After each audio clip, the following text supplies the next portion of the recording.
Hello, everyone. We're live now. Hope everybody is going to have a good weekend. On this Friday night is the beginning of it, and we have some interesting topics and chilling, and some crazy stuff is going on around the country, and also we have some interesting things to talk about with other things, like last night with the aliens and stuff. Alright, hello. I'm going to do some gaming first, and to those that may be listening to this, or seeing a rerun of this, I'm going to play some games and talk, and as we wait for more to come. And if y'all have anything interesting you're doing this weekend, feel free to mention it in the chat. And about to look at the chat. And here we go. Hello, and we have Amanda. Hello, Amanda. I had to switch up the Wi-Fi because I was on the other network, and I did that right before I clicked on here. So we won't have the turbulence we had last time when we started. And also, yeah, I'll go and start the game. So we're here. That's not the screen. This is the screen. Here we go. Okay. Alright. So this is the pirate game. And we're here. Okay, so. Yeah, so in New York, I'll talk about it later. There was some giant riot over a Twitch streamer that had got arrested or something, and it was like not explosions, but a lot of pandemonium and chaos and people breaking things and stuff.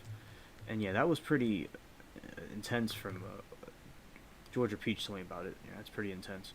I'll get to that a little bit later, and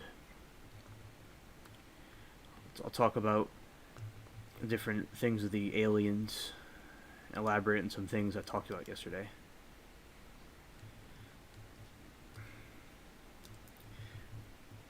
You know, these ships are smaller and they're easier to get. And there's some more stuff going on with the Titan. Some other things that were found out.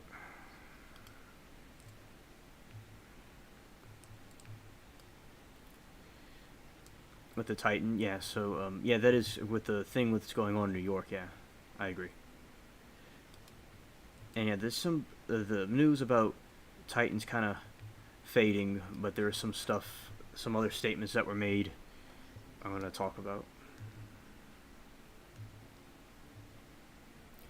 And yeah, today was very hot down here and humid.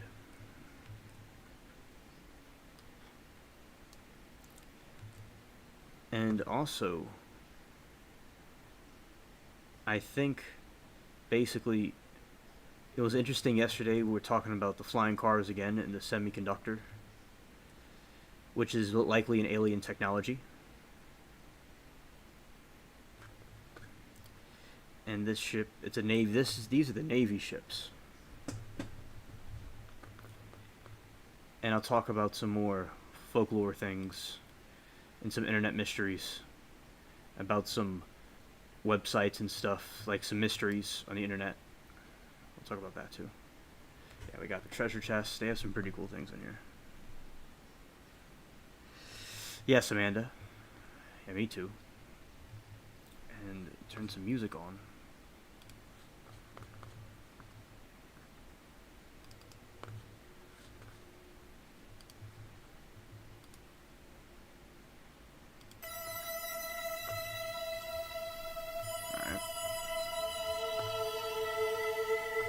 Yeah, and this is the night. It's pretty cool.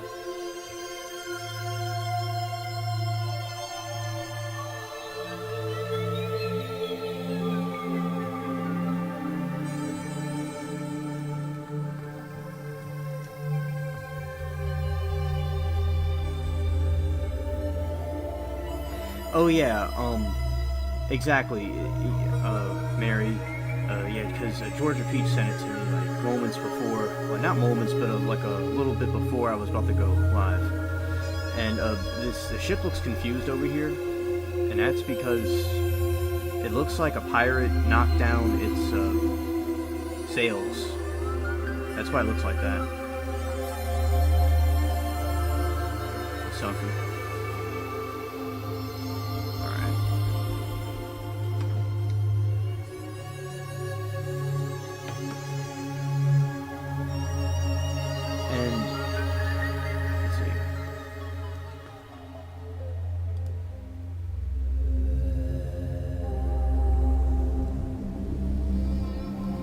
Hello, Anthony. I'm glad you're here, Anthony.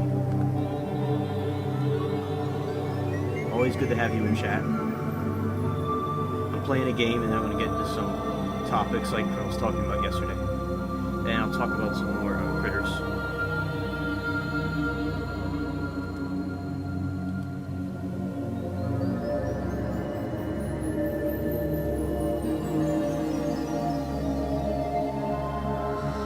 Hello, SC Wolverines. Nice having you here.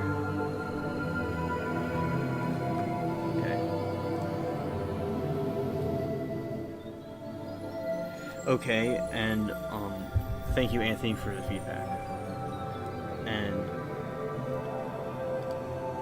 basically, yeah. Hello, SC Wolverines. Nice to see you. Glad that you're here. And SC Wolverines, thank you for your email. And I will come up with some ideas about the project we're doing.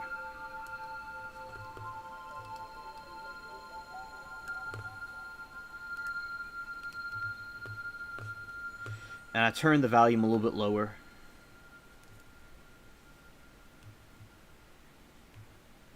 Yeah, drunk driving in the air. I know, because with the flying car, it's, and it stopped. And it's beginning again. Alright, good. Yeah, and this is an ogre. Let's see.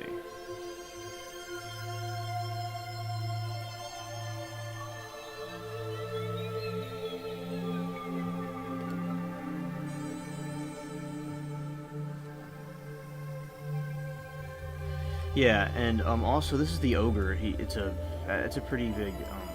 It's a little bit of a bigger one, but it's not too big. And yeah, I just think the people doing all those things with the giveaway in New York, I think that's just absurd. I mean, people, didn't act like that back in the old days. Even the 90s and the 2000s, people acted better. I was extremely, young. I was a baby, and like the last part of it. But the early 2000s were like the 90s, a lot like that in my opinion, from what I've seen reruns of. And I see chat. And yeah, Mary, you can, I saw your message. Thank you. Let's see. And you could just do it through there. It was fine. Alright. Ow. I didn't get him.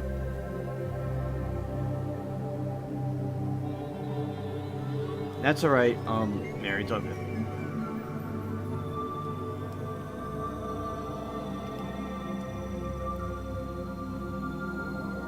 Amanda, I remembered the name. Yeah, okay,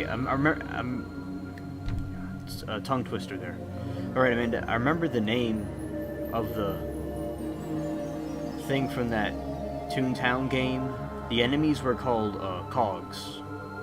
That's what they were called. I'll have to ram into this ship right here.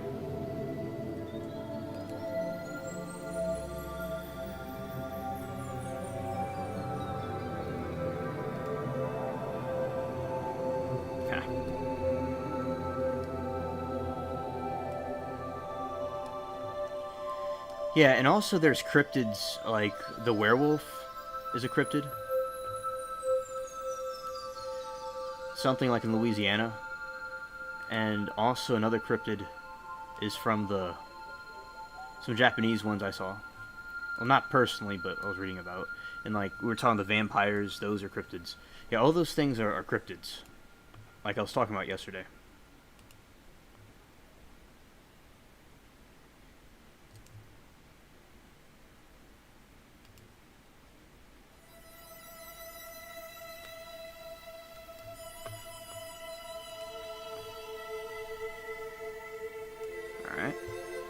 And they're trying to throw fire at me, but I'm gonna get them. Yeah, and oh, today I was working on a website project, and there is something going on with the what's it called? Something in the database was having some a glitch in it, and I have to go into the shell and clear it out. It was interesting, and I'm learning more about that. I've not fooled with a shell before.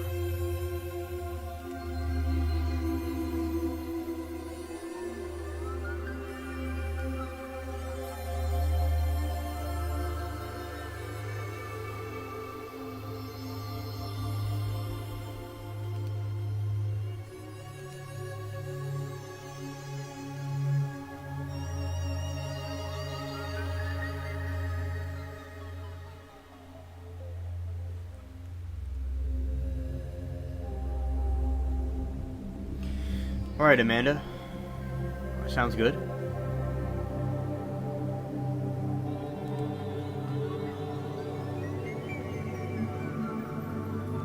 Yeah, this is a French zombie ship over here.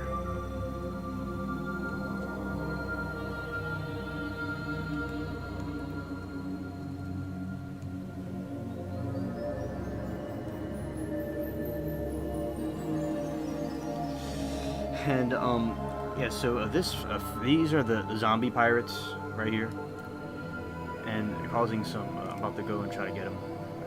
But sometimes these things don't sink; they just sit there. They are the undead.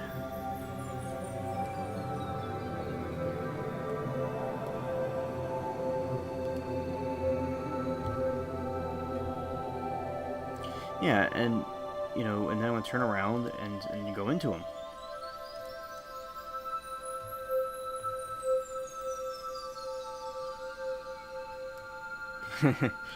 That's funny. Yeah, so basically, you know, in this game they have different quests and stuff, and I'll play them over here. But now I'm just freestyling, like I'm just going through different ones. And I think a lot of people in recent times have lost their minds, and it's good that I think that the government is taking interest in the aliens finally, and they're well, what I'm going to say is very good that the government is taking interest in the aliens. And also, I think that finally, because a lot of people are called crazy and conspiracy theorists and stuff, and then later on, we can get into the other cryptids and things.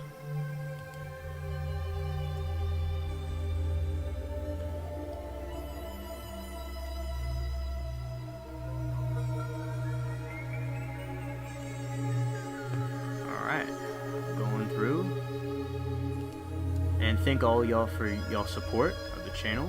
I really appreciate it. And I kind of missed, but sort of. I sort of missed. But yeah, because we're having a big war right now down here. Ooh. Okay, ooh. They almost got me.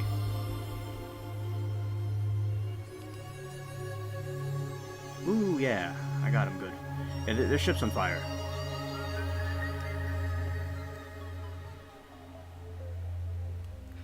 Yeah, actually this game is from the Pirates of the Caribbean series. This is what the game is based off of.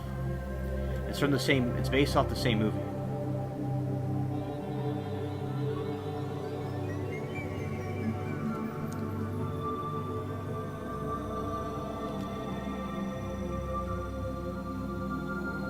Yeah, they're trying to ram into me, but they're not going to get to me. Yep, they keep missing every single time. Yeah, ramming speed. And you got these two, the zombie French pirates and the company. Have to get sandwiched in. Okay.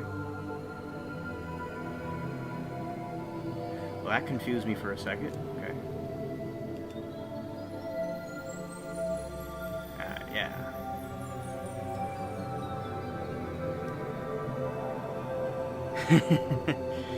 Yeah, Anthony, grab your bucket. Yeah.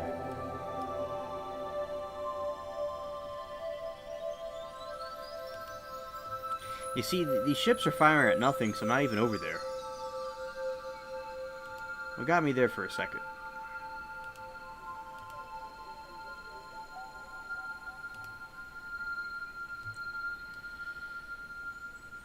Okay, now, because what happens with those pirate ships, they're undead, and you can go and board them with a crew.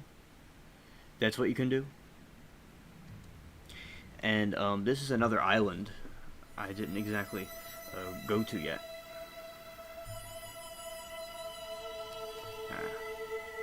And I'll let chat know that there's more sound effects gonna come out in the future. They're gonna come out.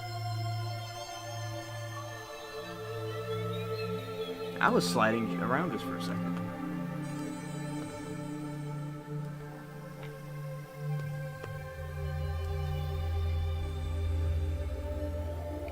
I got cotton, copper, wheat, and diamonds. I don't know, the rum can make it more nauseating with the seasickness. Yeah, this is pretty cool at night. Go crab hunting. Again.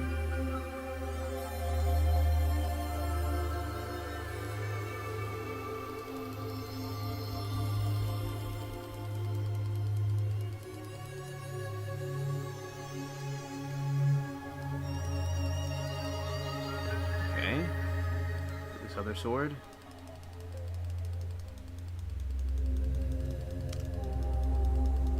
Oh, there's a whole bunch of them now.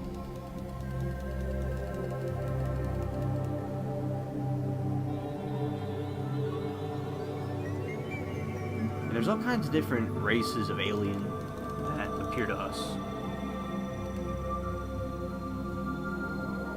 They all disperse. Yeah, I got caught off guard for a second because I was using the wrong weapon.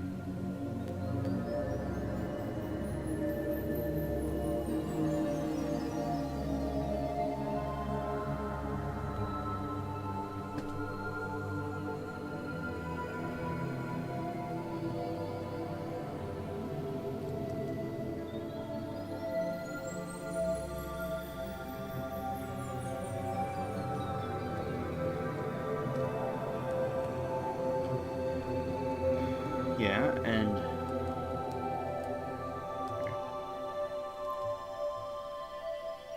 and do you all also agree that if y'all have any thoughts on the aliens being interdimensional? Yeah, because I don't think they're from other planets. I think they're interdimensional.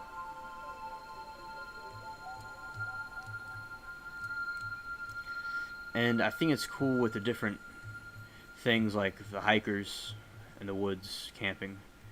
And there's like these aliens coming through. Yeah, I think it's pretty cool. Yeah, it's pretty cool stuff. This is like where they sell meat. And, you know, down here, this is like the grocery store. Pirate grocery store.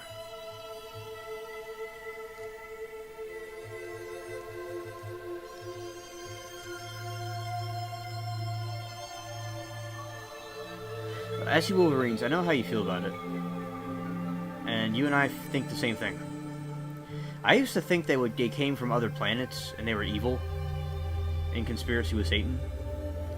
But no, that makes more sense that it's them themselves. Oh, ASSV Wolverines, I think it's marvelous. I like the idea.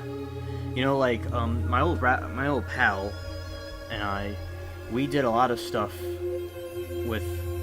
Like, I used to make these little short films and send it to him. And I used to I have, like, little scripts and things I made, but, like, I had no other people to do this stuff, like, think of this stuff with, but now I do. Yeah, I think it's a good idea, you know, I like it. Like, the alien and the dude camping, I think that's a good idea. It's a good story, and I will add stuff to it as you know, to the story. And also, the things you added were pretty cool.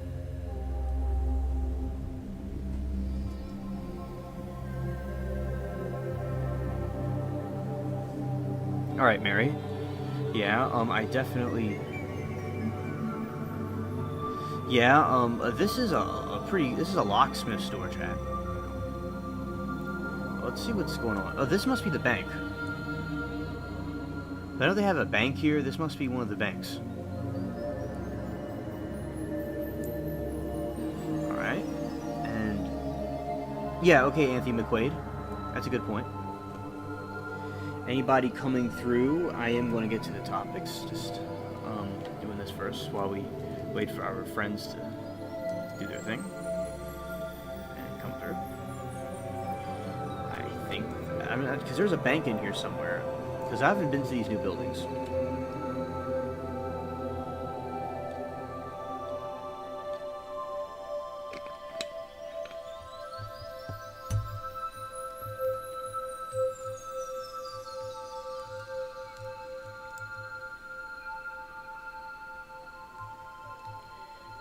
Yeah, and basically, yeah, this is a model of a ship.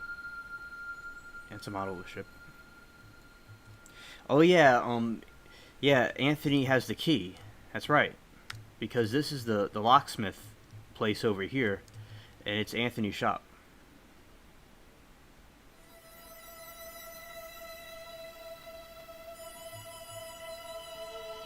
Is Mr. Dabbs, well, I'm gonna rephrase that. Oh, well, not too sure exactly who that is. Oh, maybe he has it. Because I remember I couldn't go through a door, and because ASSV Wolverine's, like, he has all the keys, and then now Anthony has all the keys.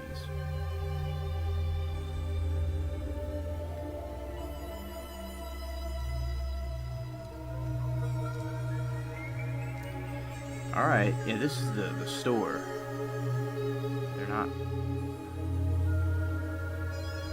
yeah, I have to do a quest to get there. Hello, Latina. Nice to have you here.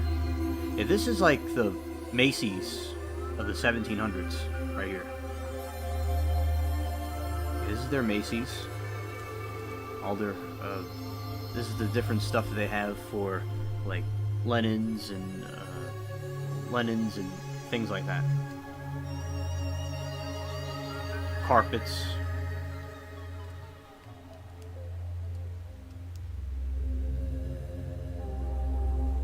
Oh, Mr. Krabs. Yeah, of course. Mr. Krabs is there. Definitely. Not too sure where the bank is exactly, but it's like one of these places. Yeah, but Mr. Krabs is there, definitely. Oh, lost in the boating accident. Yeah. Yeah. It's in the abyss and the sea now. Yeah, Mr. Krabs is up in here. This is like Hobby Lobby. They have a lot of trunks in there. That's the map of the New World. That was their map of the New World. That's how they depicted it. And I think with the people rioting over the giveaway, I think that's ridiculous, and people need to chill out with that.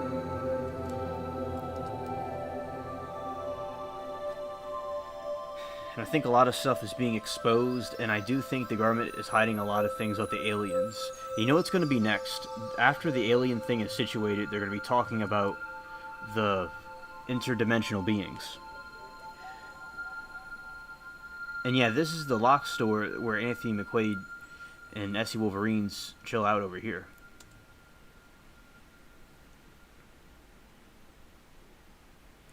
Yeah, that's where they all chill. Down here with all the trunks. Cool trunks.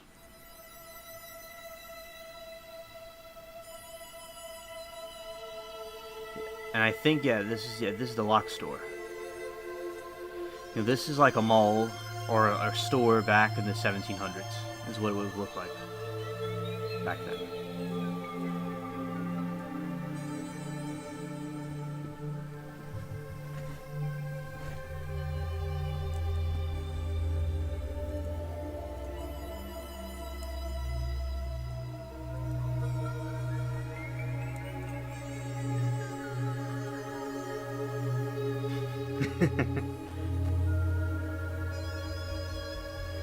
Yeah, this is another graveyard.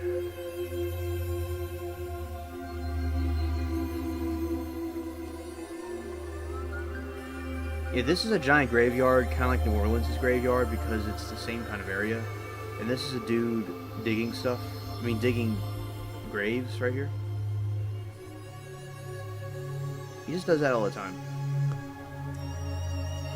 Graves are so cool.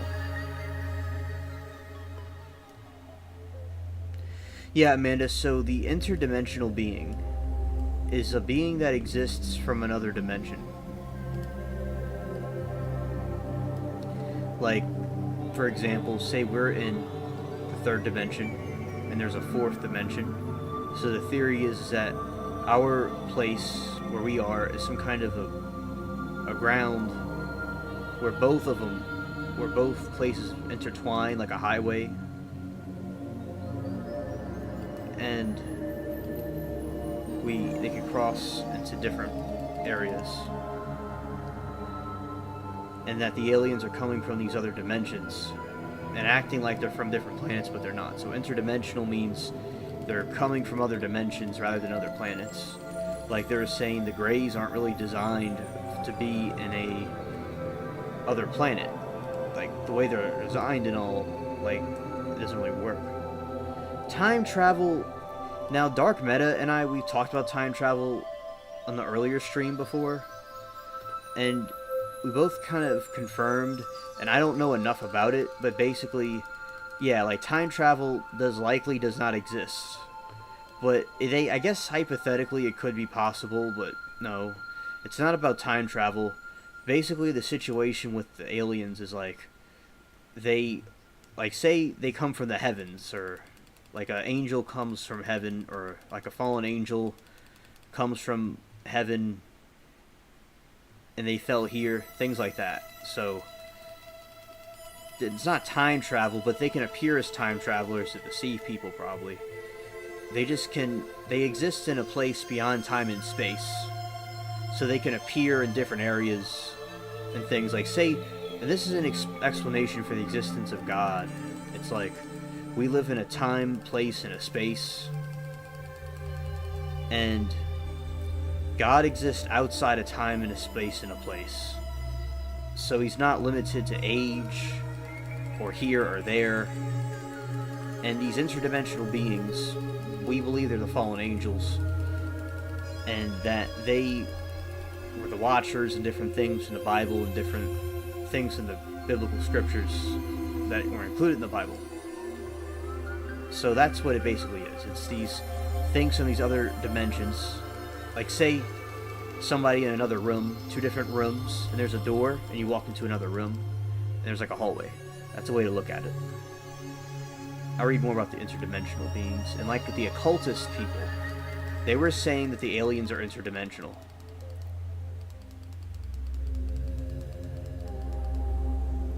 Yeah, it sounds like, with the title name, that sounds like a freaky show. That sure does.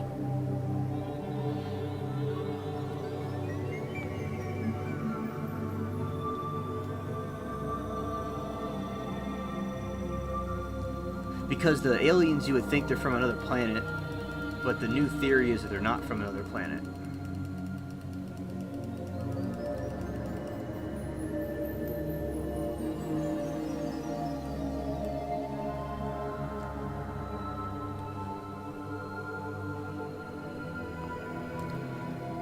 And also, so that's what I think. Like, they're claiming they're from these planets, like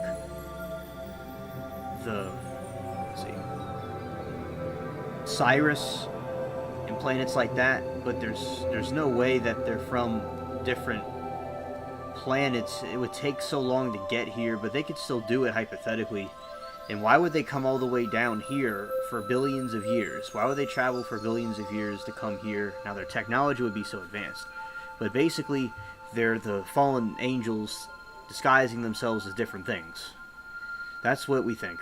I used to think there were aliens from another planet that were evil and came here. But hypothetically, are there other beings from other planets? Because people ask me all the time, like, do I really believe in aliens? And you see this fella right here? He's chilling on the top of the shelf. That's Jolly Roger, and he's responsible for all those people that at Raven's Cove I was showing last night that got killed off and destroying that island. This dude's responsible for a lot of the genocide that happens in the Caribbean, including those things, those under dead things, along with the Navy and stuff. So that's him. You can't really fight him or anything. This is where he chills out, and that's a giant voodoo staff. Dimension a split world is supposed to be in. I'm not really too sure. I've not heard of that. I have to look that up, Latino. I have to look that up.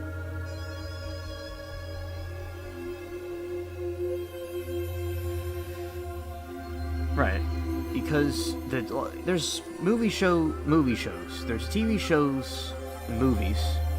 Now, Men in Black made a good example of these things, how the aliens work and stuff, and I think that it is a way that they showed us what was going on without directly telling us, because they wanted us to be prepared and wanted us to feel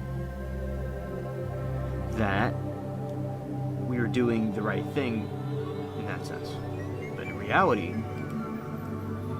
you know, that's not exactly the case there. And I want to see chat real quick. Now I'm in France, chat.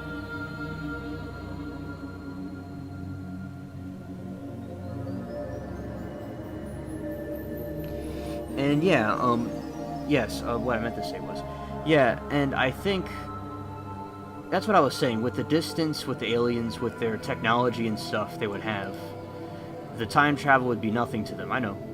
That's what I thought too.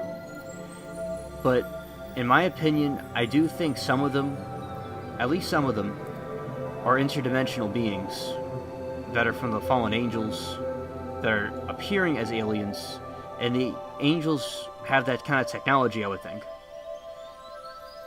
Or at least if they aren't fallen angels, they have something to do with them, or they're working with them. This is not saying every single alien, because people ask me, like, do I believe in aliens, like literally aliens?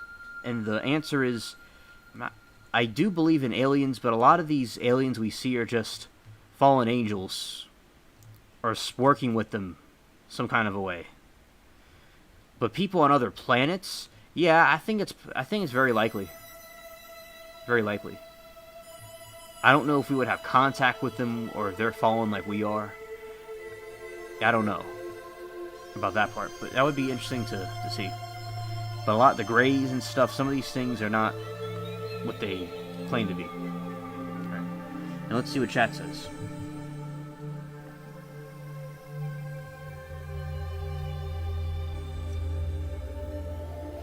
Exactly, Latina.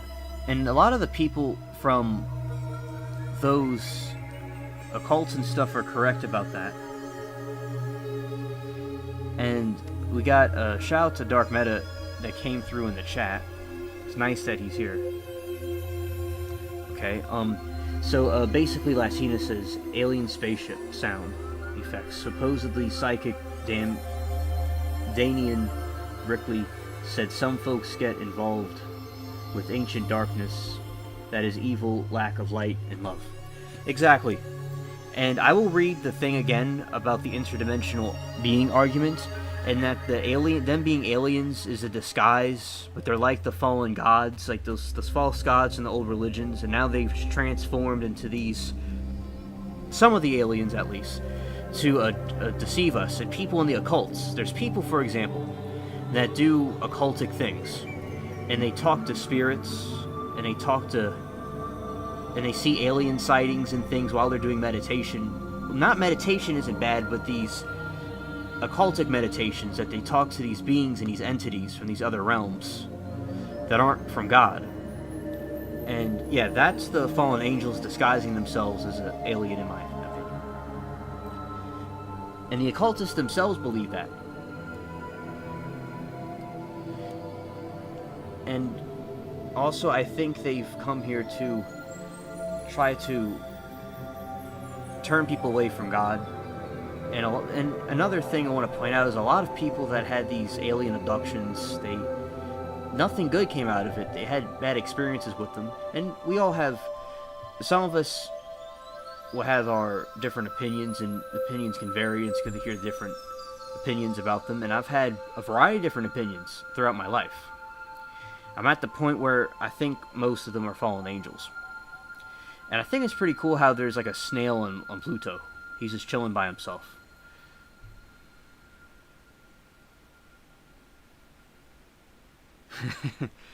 It's nice to see you in chat, Dark Meta. Nice to see you in chat.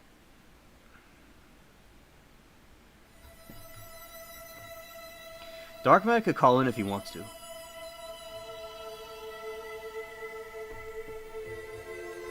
I would like to have him call in if he'd like. And Dark Meta, I was reviewing yesterday, which I will review again in a little bit, the situation with those semiconductors. That's really interesting.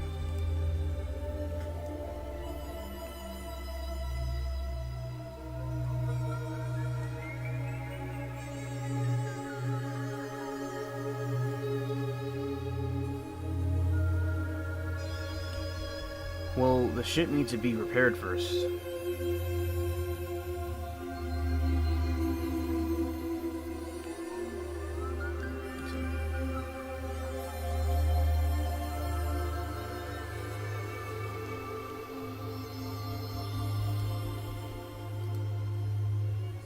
Alright, repairing the ship.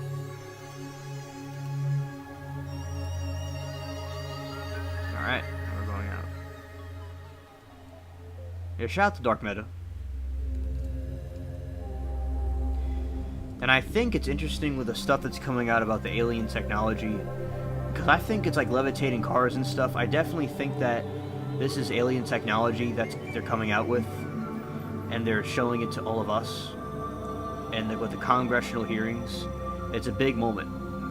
And the flags of my ship changed. It's the flag of France.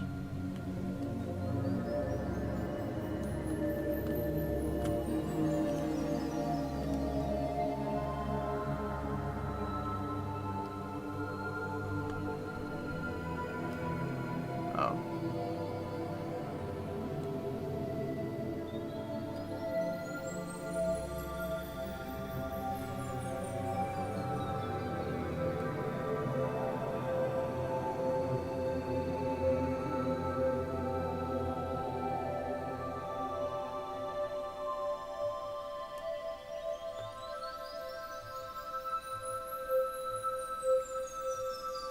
And I sunk.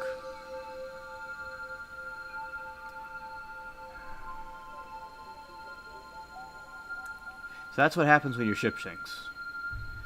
The other player had some interesting cannons that were able to take down the ship. Alright, let's see what happens next.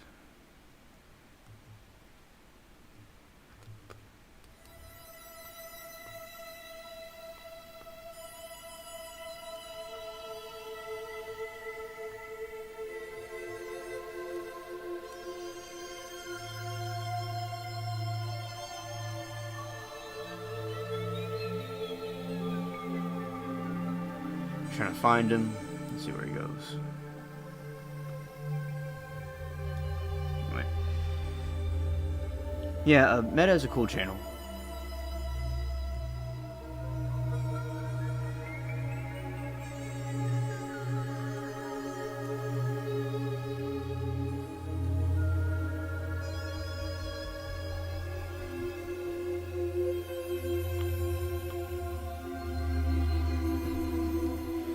Yeah, and I'll be done with this game soon, and we can go to the other topics. And Dark Meta, he could call in later if he would like.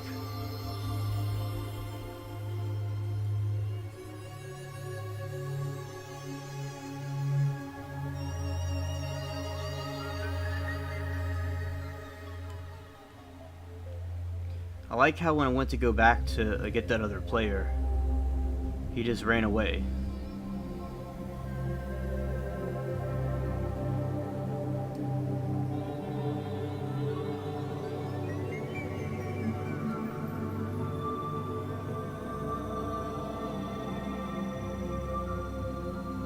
That was such a cowardly thing for the other guy to do. Not getting my ship down, but like, him to run away. I'm trying to go back to his island and see where he is.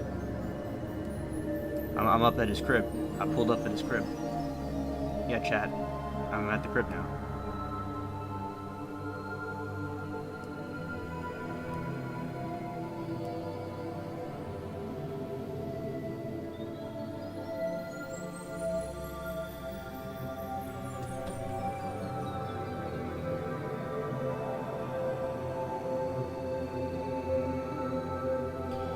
Oh yeah, Amanda, the ships can be customized.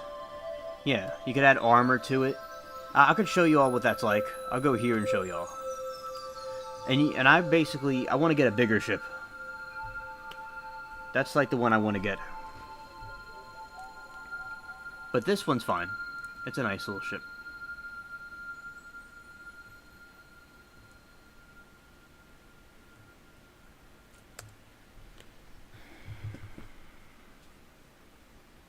Yeah, so you go to upgrade. You choose this one. And you can, upgrade the hull.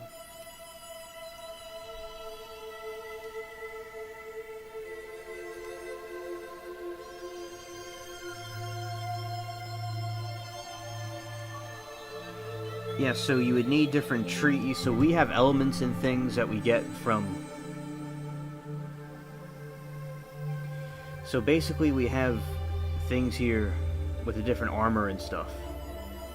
You can get different armor and things like that.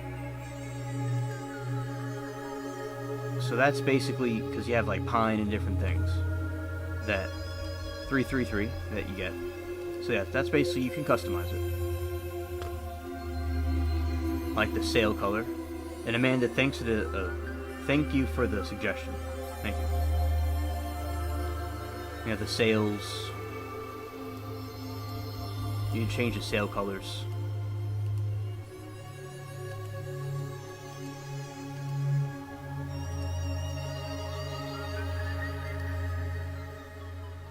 You get an emblem too. You get like a little symbol.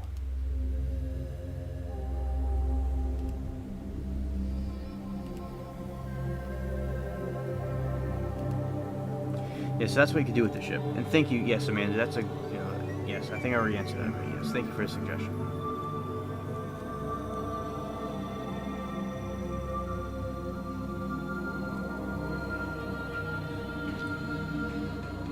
Alright, and I think I'm about to get into some topics in a moment.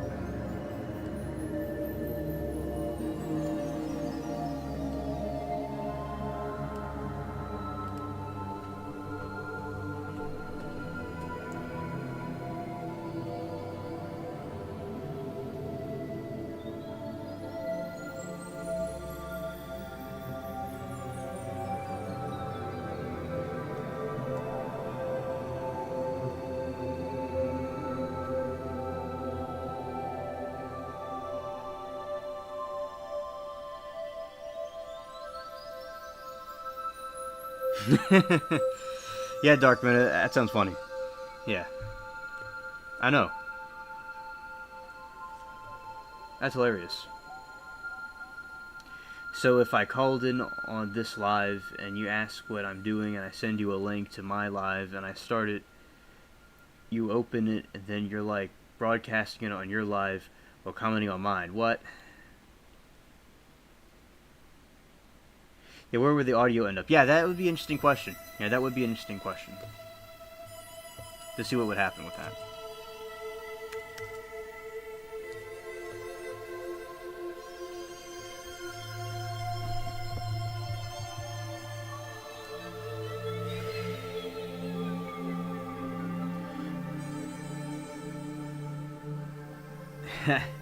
Streamception.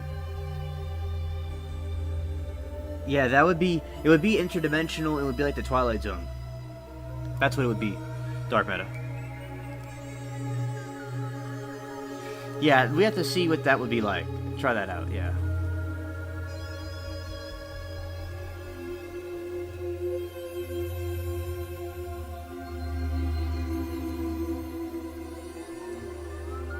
Yeah, this is a little game where, as I said, I'm about to go talk about the other topics. I just do this while we wait for other stuff.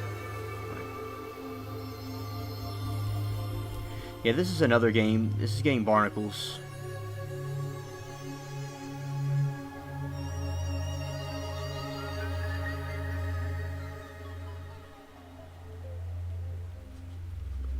It's been a long time since I played this one. I remember it.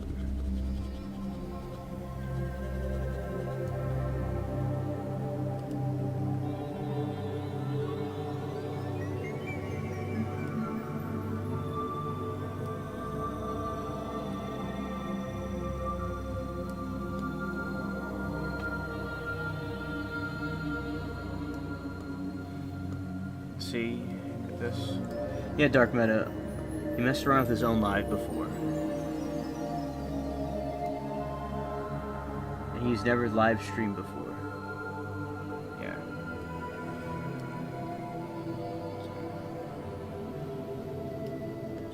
Okay.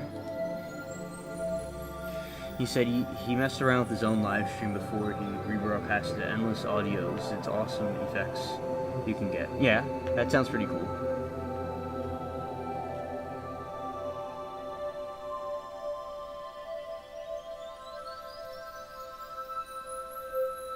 Oh, I didn't know that about, I didn't know about that.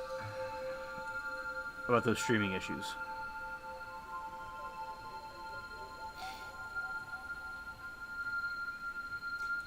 Okay. And we got a crowd.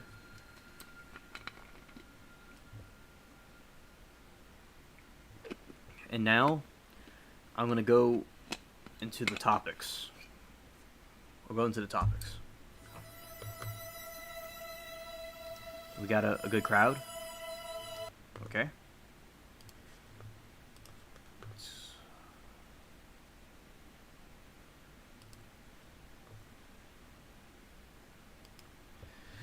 Close that out so we don't have problems later.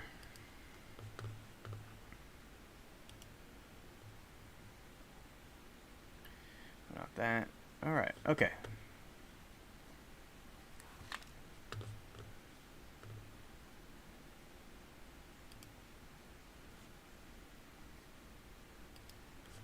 Hello, Stranded Lifeform. You didn't miss anything because I was playing a game the whole time just while waiting for people to come. So you came just in time. And that's why I like playing the games in the beginning, to give people time to come here.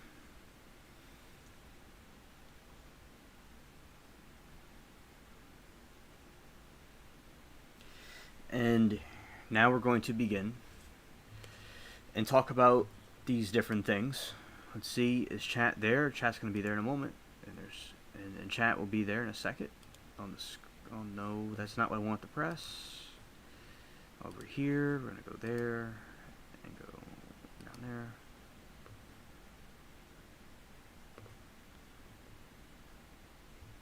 Chat's funny.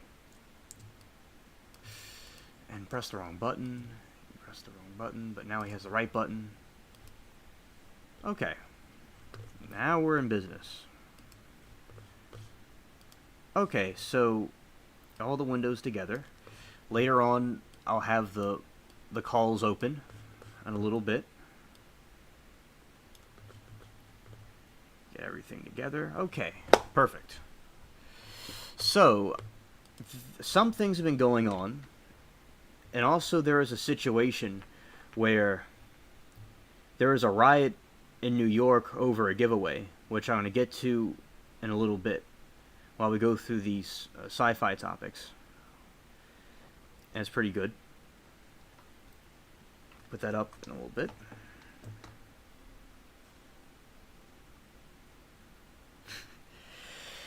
And I'm also going to get into the interdimensional beings. Let's start with that right now, since we're talking about that, and then I'll get into the Titan, some new info about the Titan, about what Dark Meta sent me about the superconductor, about the New York crisis. We're going to go through these in a Hansel order, through the Hansel method I invented. I was praised for having, because it's good. Okay. Perfect. Okay, so first off, the interdimensional hypothesis is a proposal that the unidentified flying objects (UFO) sightings are the result of experiencing other dimensions that coexist separately alongside our own, in contrast with earlier extraterrestrial hypotheses that suggest UFO sightings are caused by visitations from outside of Earth, or the psychosocial hypothesis that argues UFO sightings are best explained as psychological or social phenomena. This is the theory that the aliens, or some of the aliens, are coming through different dimensions. The hypothesis has been advanced by UFOologists such as Mead, Lane, John Keel, and Alan Hike, and Jacques Vallée. Proponents of the interdimensional hypothesis argue that UFOs are modern manifestation of a phenomenon that occurred throughout the recorded human history, which in prior ages were described as mythological or supernatural creatures. Say, for example, we were talking about Mothman, and we were talking, Stranded Lifeform and I were talking about that, and we were talking about the different cryptids and things, and I was talking about vampires and werewolves and stuff, that these are all interdimensional beings, and that these occultic people that believe in the occult, like say people, they'll do a ritual, or they will do a meditation's okay, but a type of meditation or a ritual to bring in these lights in the distance and things from other worlds. This is what that's referring to, and this is a speculation, of course. Shout out to Stranded Lifeform and Dark Meta and chat. Good to have everybody here. Okay, so Jeffrey Kripal, chair in physiology and religious thought at Rice University, writes, "This interdimensional reading, long a staple of spiritualism through the famous fourth dimension, would have very long life within UFOlogy and is still very much with us today."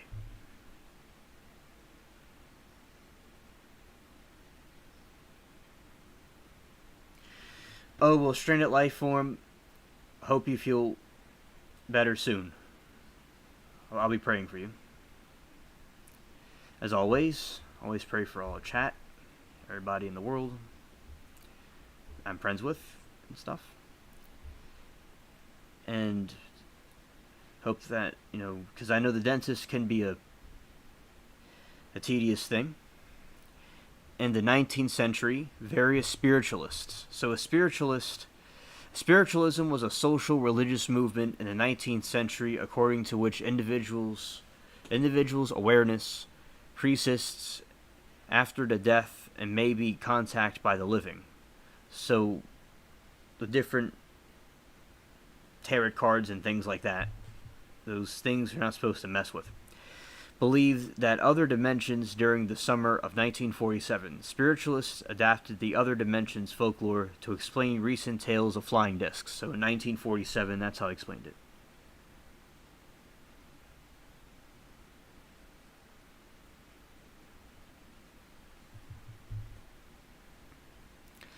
Background: in the late 19th century, the metaphysical term planes was popularized by H.P. Belansky, who propounded a complex cosmology consisting of 7 planes. The term ether was adopted from ancient Greek via Victorian physics that would later be discredited. Victorian physics that would be later discredited. The term ether was then incorporated into the writings of 19th century occultists. So the occultists believed, say like the Illuminati, organizations like that, believed that these beings were from other dimensions. The interdimensional beings. So that's an explanation through these different occults and stuff what interdimensional beings are.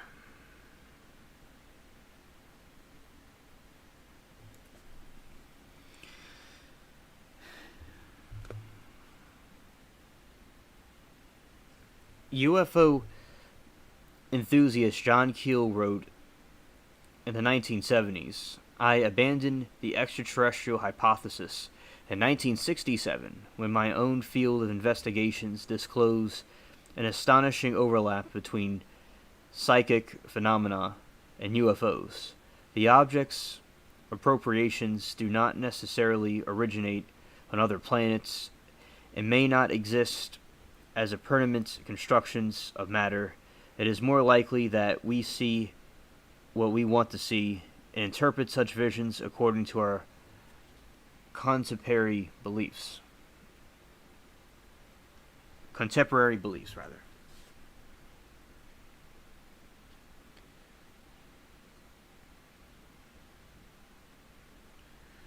I like, in New Orleans, they have some really good chocolate chip cookies at the coffee place at Cece's, and they have good smoothies and things. They have, you could heat them up and stuff. It's pretty good.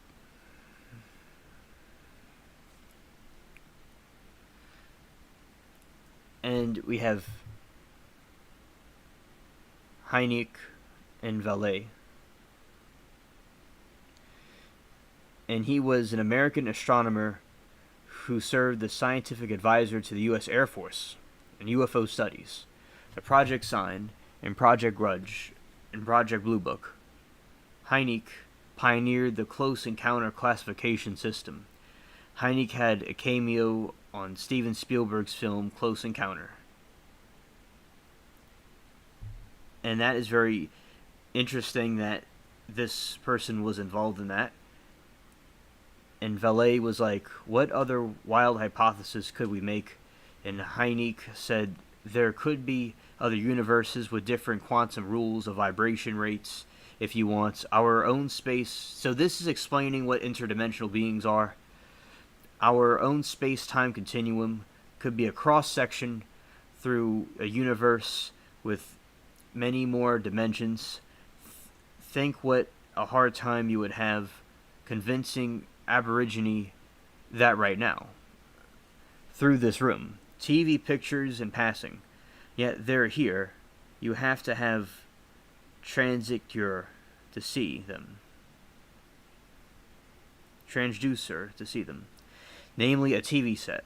Well, in the same sense, there may be interlocking universes. Right here, we have this idea of space. We always think of another universe being someplace else, but maybe not. It's right here. Okay, Dark Meta. Understood.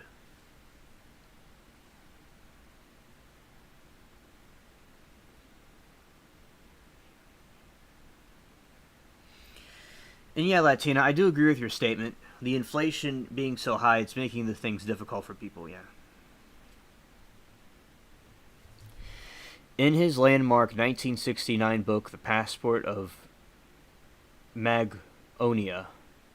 So this is explaining some arguments why the aliens we see may not be the aliens from other planets.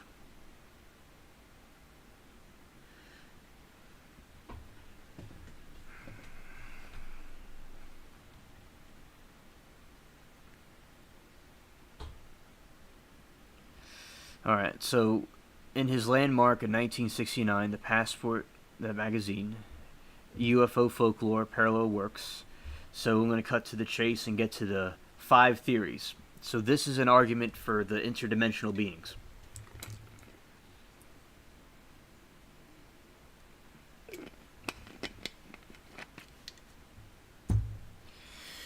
Unexplained close encounters are far more numerous than required of any physical survival on Earth. Number 2. The humanoid body structure of alleged aliens is not likely to have originated on another planet, and it's not biologically adapted for space travel. Number 3. The reported behavior of thousands of abduction reports contradicts the hypothesis of a genetic or scientific experimentation on humans by advanced race. Number 4, the extension of the phenomenon throughout recorded human history demonstrates the UFOs are not a contemporary phenomenon. And number 5, apparent ability for UFOs to manipulate space and time suggests radically different and richer alternatives. So those are the points about them being interdimensional. Maybe not every single one of them, but these are just some of the theories, all theories, about the hypothesis of interdimensional beings. And they're mentioning about, we were talking about with the congressional hearing, David Grush, a former member of the UAP task force, famous for claiming the U.S. government was covering up evidence for advanced technology, UFOs, and alien pilots, described the idea as a possible alternative explanation to the extraterrestrial UFO hypothesis. For his claim, saying it could be that this is not necessarily extraterrestrial, and it's actually coming from a higher dimension, physical space that may be co-located right here. Like, say, the Mothman and different things like that. And we could see evidence and proof for this with the different occults, like they'll do something and some spot appears in the sky, like the Bible was saying about the signs and wonders from different places. That they'll have, the false prophets will have signs and wonders and things. That's basically what they're referring to here.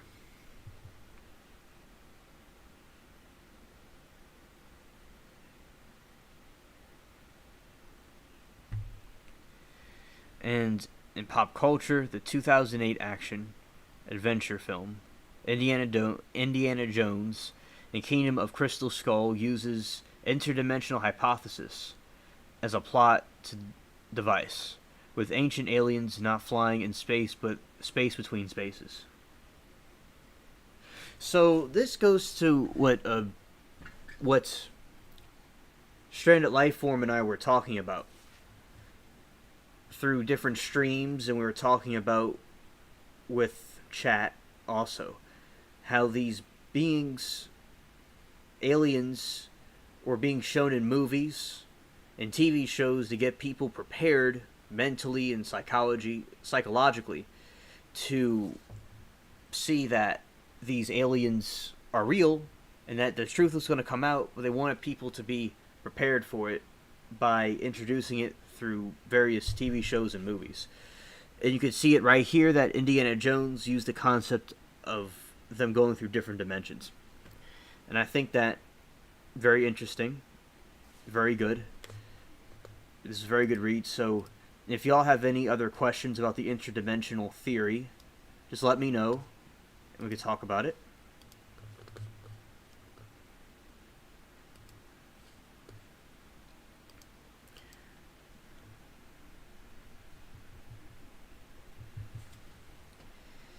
And that's Indiana Jones. Looks like a really cool movie. I think I've seen bits and pieces of it. And yeah, I agree, Stranded Lifeform, that I've seen bits and pieces of this movie and other ones, and I'm sure it's fantastic, and I'll watch the whole thing. Right? And also, we could get into... Okay, and as I said, anybody has any questions about the interdimensional theory of interdimensional beings, just let me know. And I'm about to go to the Titan, the latest article that I could dig up about the Titan, with a Stockton Rush and the gang. All right, ads.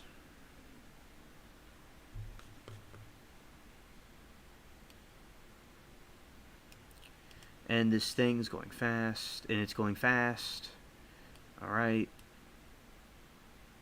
U.S. Coast Guard has received pieces of evidence from the record site of the Titan submersible that imploded. And this was published recently. It was published. Yeah, let's see. This was published Yes, August 2nd. This is just recently. I'll read it. All right.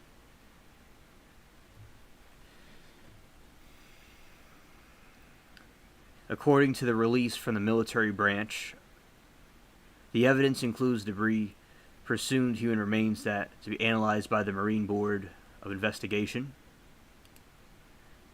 And according to the Coast Guard, the wreckage was returned to shore to St. John's, Newfoundland, Canada. So the people that are going to be reviewing the human remains will be the Marine Board of Investigation.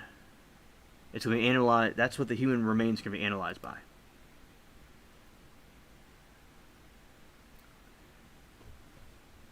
And will be transferred to the U.S. for further testing aboard the commission of the USCG vessel.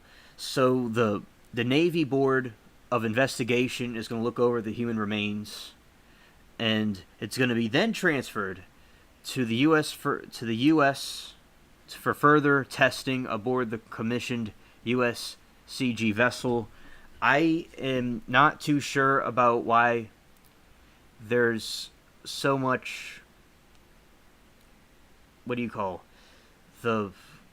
have to go to this lab and that lab to the U.S. Marines, the U.S. Marines, and to the other one too.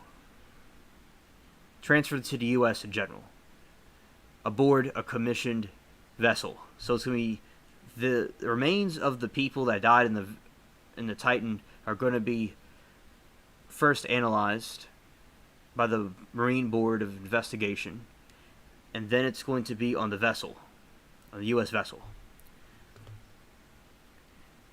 And Amanda says, did they survive, Alien? Yeah, I do not think they survived, but they're just going through many things to test their remains.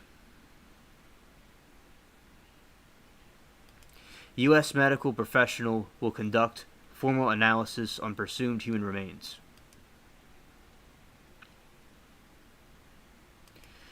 That were discovered at the wreckage site as well. According to a report, the Associated Press, the Titan wreckage was previously about 12,500 feet under the ocean surface, like we said before. And roughly 1,600 feet from the Titanic. 5 passengers died, as we know. Alright. I'm going to go through this article and read it. Okay.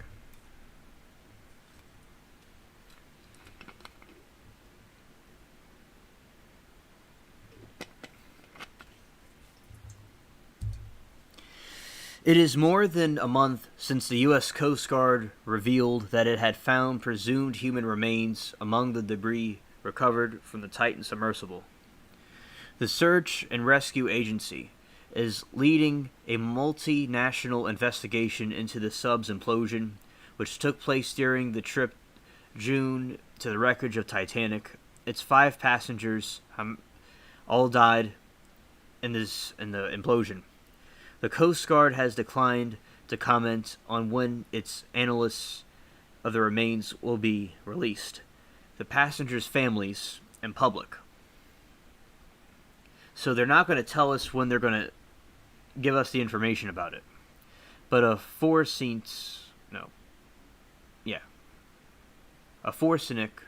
medical expert has told Newsweek that an inspection of bodies found underwater can be completed in a matter of hours, while the time-consuming task is located and retrieve them in the first place.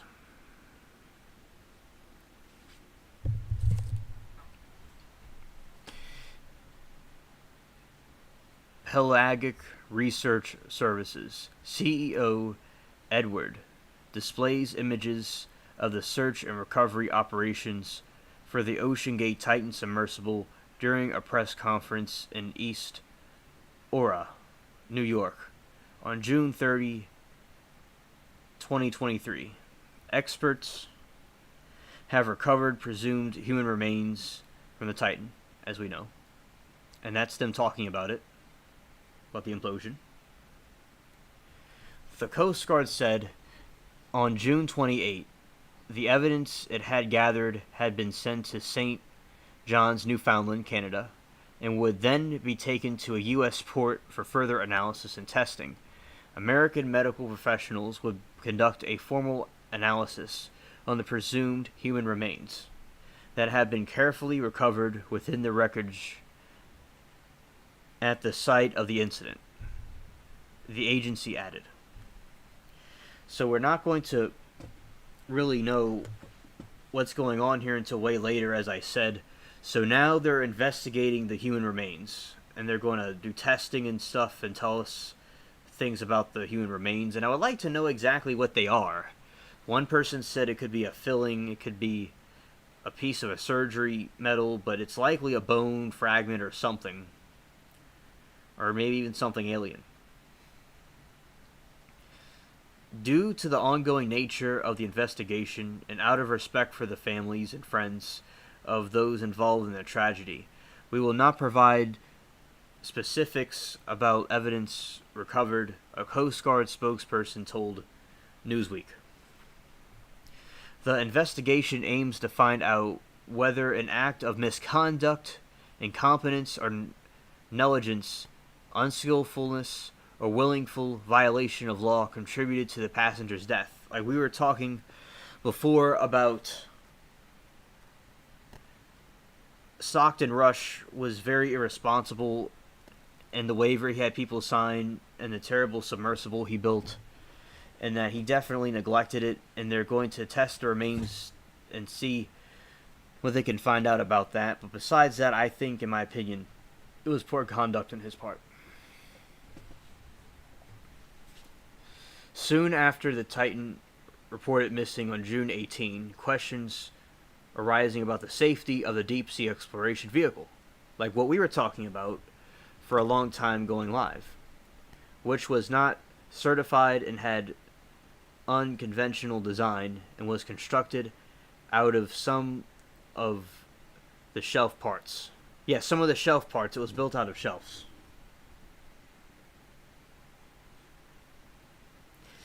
And you see that he built this thing off of shelf parts. We had a blast. We had a laugh over this for months, or a month over this dude.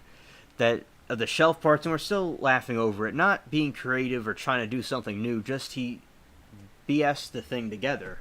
He built it off of shelf parts. OceanGate, the company that owned the submersible and whose CEO Rush was on board, has said it was not to comment publicly during the investigation. Forsynic, medical examiner, on how bodies are recovered from the ocean. So we're going to learn more. We're going to learn something new. We're going to learn about how they recovered the bodies from the ocean in just a moment.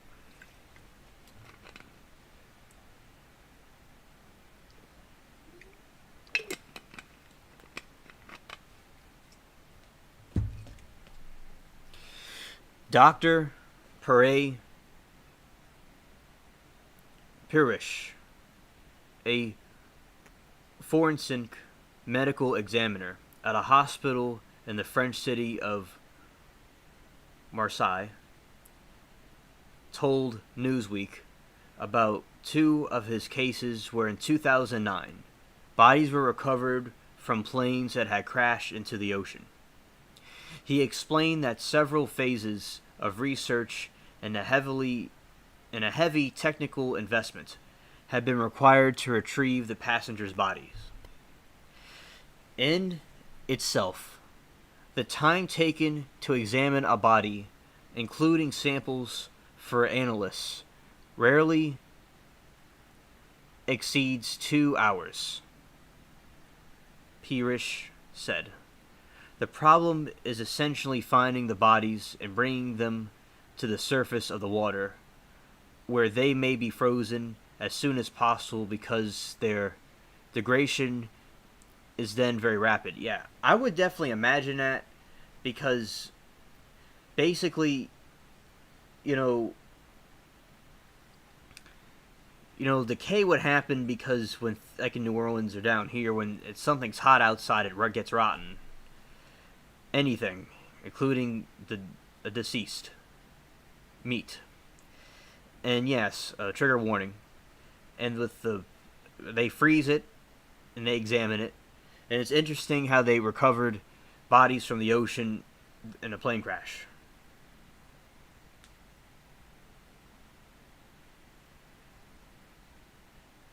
Yeah, the kid that built a tiny thing in his yard could build a better submersible, exactly.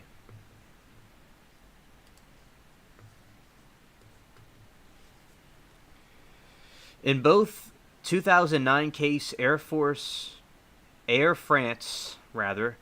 crashed in the Atlantic Ocean off the coast of Brazil, and the Yemenia Airlines crashed in the Indian Ocean. Pirish said several months passed between the bodies being discovered and being returned to the families. Hey, Rebel, glad to have you here. Nice to have you. So, what I was talking about was that with this submersible, that the Canadians and their Marines Board of Investigation is going to review the bodies, or the fragments, the remains from the submersible. And they will then go and to the other area and send it back to the United States on another vessel for further analysis. The French doctor reviewed bodies that were in plane crashes from the ocean and how they had to freeze the bodies. And also they're saying about there's several phases and heavy technical investment and are required to get the bodies and bring them to the surface of the water, and then they're frozen. And several months passed between the bodies being discovered and being returned to the families. The passengers' bodies were trapped in the crashed aeroplanes, and the ocean floor had to be brought up from about 13,000 feet by deep-sea robots. Well, that's interesting, and that would make sense. And that the deep-sea robots are able to do that. And you remember, the Titanic is very, very deep underwater, so they had to have the robots to retrieve the bodies, which I'm sure was very expensive.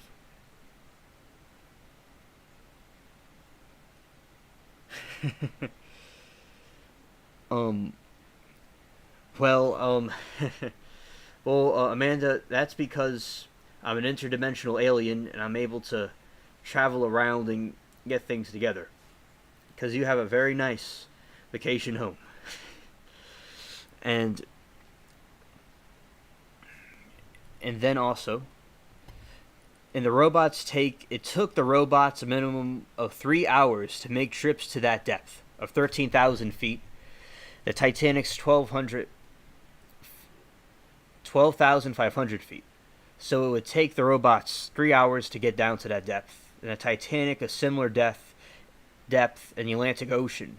The robots then had to navigate to the wrecks to retrieve the bodies.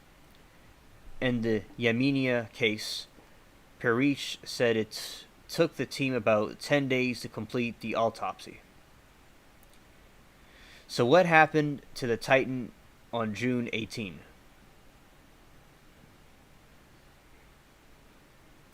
The Titan sub was around an hour and 45 minutes into the descent when it stopped, responding to support vessel. The trip had begun at 8 p.m. on June 18. An operation was launched to locate the vessel before an onboard oxygen ran out. But on June 22, deep-sea robots scourging the seafloor around Titanic found a field of debris. And they say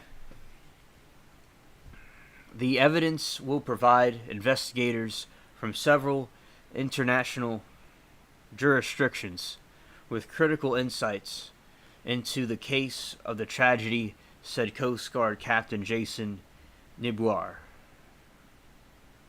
who is leading the Marine Board of Investigation. there is still a substantial amount of work to be done to understand the factors that led to the catastrophic loss of the Titan and help ensure similar tragedy does not occur again. Marine safety agencies from Canada, the UK, and France are also taking part in the inquiry. So basically, multiple countries are involved in this. They're studying the remains. The remains are frozen. They told you about the plane crashes from underwater that they had to retrieve. So it took a couple of hours for the robots to go down to the Titan and pick up the human remains and put them in a freezer. And underwater in Titanic's depth, it's very cold. It's very cold, and the stuff was preserved. And now the Titanic's a grave site for the Titan and the Titanic. That's just crazy that the same tragedy happened again in the same location.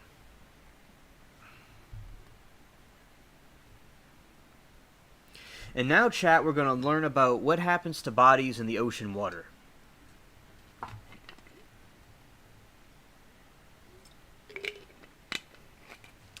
Officials have previously expressed skepticism about the prospect of recovering identifiable human remains. Shortly after the debris field was discovered, Coast Guard Admiral John Miguar, I probably said it right the first time, told reporters that the seafloor near Titanic was an incredibly unforgiving environment, and 12,500 feet below the sea where the ship sits, the water pressure is about 400 times what would be expected at sea level. Yeah, Rebel, I hope everybody enjoys their weekend too, and I hope you enjoy your weekend also, and everything goes well for you.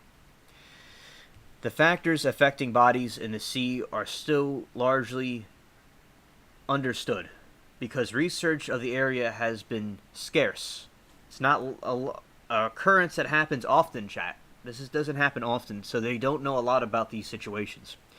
According to a 2017 study in the journal Forensic Science. That's what I meant to say. Forensic Science. International, co-written by Purish. However, the depth, salinity, and oxygen level of the water are known to affect decomposition. The paper explains that decomposition in water generally progresses slower than on land. I didn't know that, but that makes sense.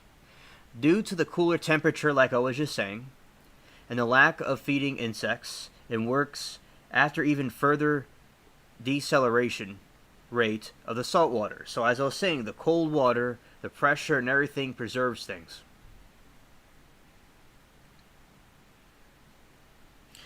And Rebel, the garden is going very well. It's going good. I was watering them today because it's very hot and it's very humid, and some of the plants they need a lot of water because it seems like it's slightly droughtish weather. But everything's going good, and I'm gonna be posting more updates about that soon. And yeah, I was cleaning off some of the plants and getting different things off of them and stuff. But the plants are fine and doing well. I've been watering them and taking care of them. And you have a really cool garden too, Rebel. Really cool. And got some more stuff coming in, some more things we'll be planting. And I liked the nets you put around your garden, Rebel. Very nice. And the paper explains that decomposition in water generally progresses slower than on land, like I was just saying earlier. Due to the cooler temperature and lack of feeding insects, the works even further deceleration with the salt water. So I want to make that clear. And then he says, Persh told the Newsweek bodies had seen that had been brought up from 400 bars of pressure presented an exceptional state of preservation. So with that 400 bars of pressure, it helps preservation of the remains. So it's clear that it's not a filling, it's not a piece of metal. This is flesh. Flesh was preserved. And what like people are saying that it got so hot like the sun and imploded and they just vaporized. That doesn't make any sense. That doesn't no. Like no. In my opinion, there's human flesh that was recovered. It's very clear. So what we could learn today, chat, what we're learning today, chat, is that the bodies remains that they recovered, that different laboratories and ships from different countries are coming together to figure out what happened here.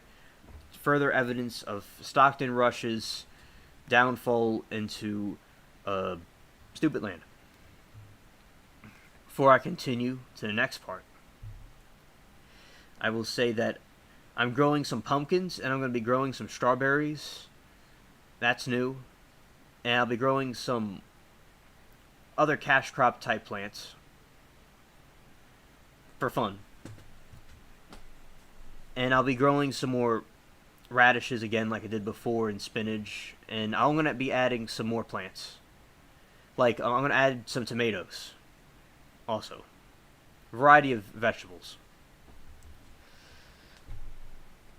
And due to the absence of oxygen, light, and current at the depth and temperature of the order of 2-3 degrees Celsius, or 35 to 37 degrees Fahrenheit, allowing good preservation for the corpses.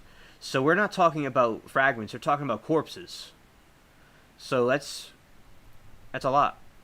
It's like they preserved it. It's like a dude's whole arms right there.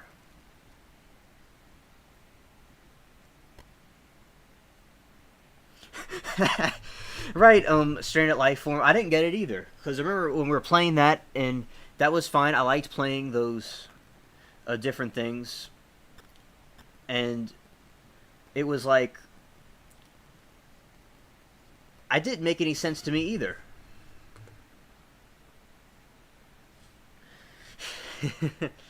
Yes, Amanda, I know. And trigger warning to everybody. Trigger warning to those, but I know, Amanda, you get what I mean. She gets what I mean. But I'll just usually say a trigger warning, but chat isn't really triggered, because chat's like me. I mean, I'm wearing like a Grim Reaper shirt right now. I'm not in the Illuminati, but it has the sign on it. I know it's kind of a creepy shirt, but it's a shirt I have.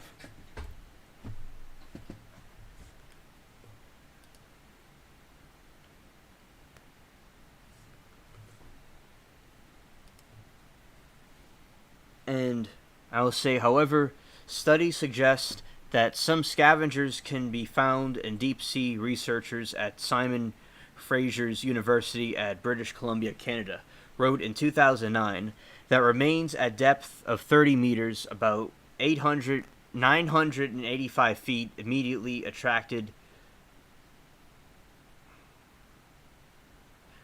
lysinasid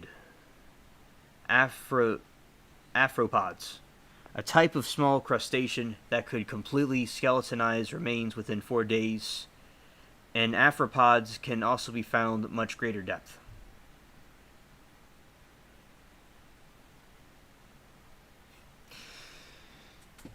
In the 2017 study states that remains in enclosed environments are harder for sea scavengers to access.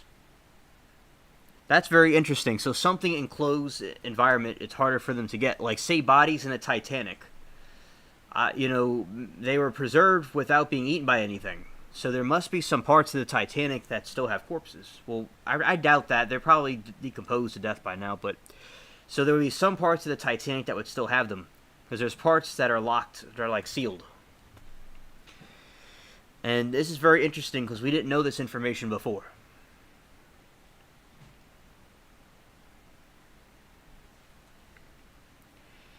And yeah, so such remains can be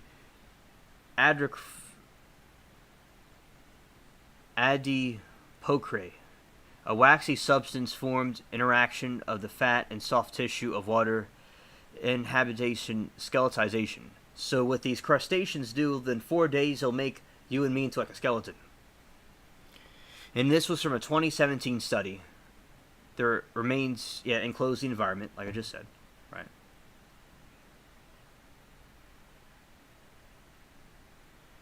Yeah, I love tacos. And thanks for telling chat that, Latina.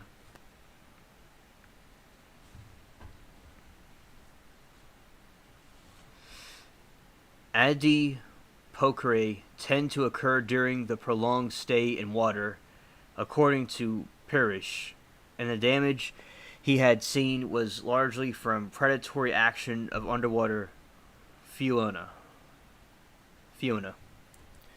The idea that bodies of the Titan passengers might have been pulverized or reduced into nothing has been mentioned in certain experts without experience.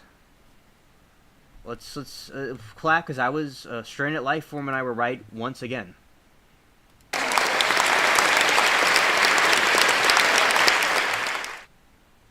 You see, stranded life form in chat. I've never been to medical school, but I know it's like they've been vaporized like the heat of the sun. It doesn't make any sense, and it's so cold down there. It's just people acting like there's like a whole nuclear explosion down there. It was like Stockton Rush said, you know what, we're gonna be a nuclear bomb, and they blow up. That's not how it works.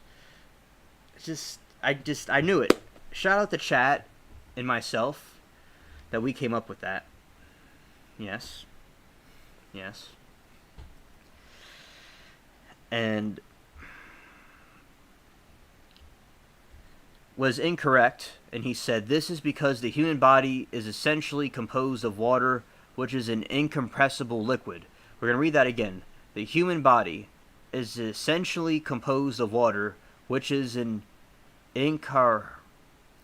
incompressible liquid. So it was impossible biologically and scientifically, unless by some kind of act of God, for that to happen. Their deaths would have been almost instantaneous, he added. The likely cause was major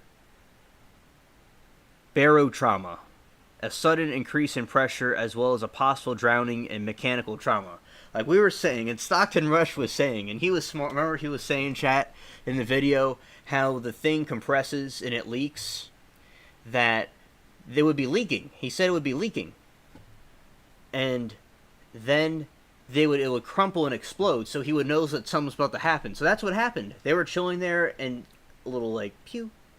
It started leaking in there, and they may have either drowned or died from pressure, and then it, like, crumpled up like a Coke can, and they're just turned into scrambled eggs, and there's just, like, corpses everywhere. It wasn't like this thing where it was, like a nuclear explosion.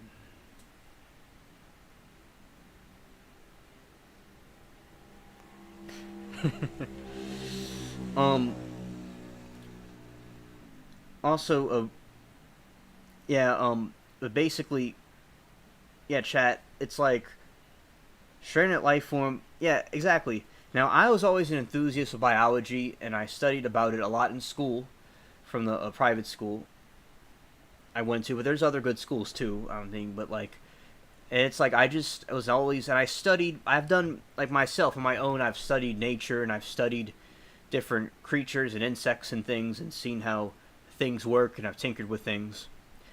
And like I like computers and technology. I also like biology with God's creations too. But yeah, it's like I remember because the expert was saying I was showing y'all in chat that basically the dude said it was like a fragment of a bone, like a filling or something metal. It's like it didn't vaporize. It's like these people don't know what they're talking about. They went to stupid town. They went to Toontown for college.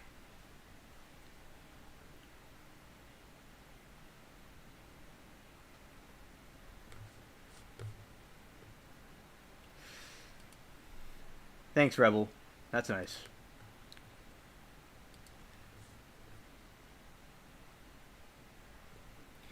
Have a degree of common sense. Because, like, I chose not to go to college. I want to be here instead, where I am now. And yeah, so I So everybody's getting exclusive news about what's going on with the Titan, and that basically the thing imploded, and they were probably freaking out, and it was leaking. And I wonder what Stockton Rush's reaction was when he was just chilling there, and with his socks, and he's just crisscross applesauce, and he's like, yeah, well, yeah, and he's getting his duct tape out, and they're trying to stop him, and he just gets duct tape all over everybody, and everybody's like catfighting each other. I'm not making fun of anybody. I'm just saying that's what happened. And then he's like trying to fix it, and then it like implodes. Monster University. All right, and I'm going to get to something that just happened the other day. Well, what happened today, rather.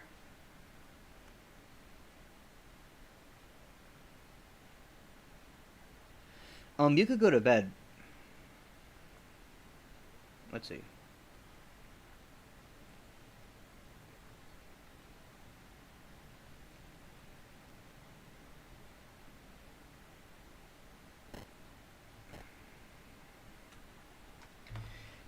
Yeah, now, basically, you're going to go to the other window. See? Cool. Okay.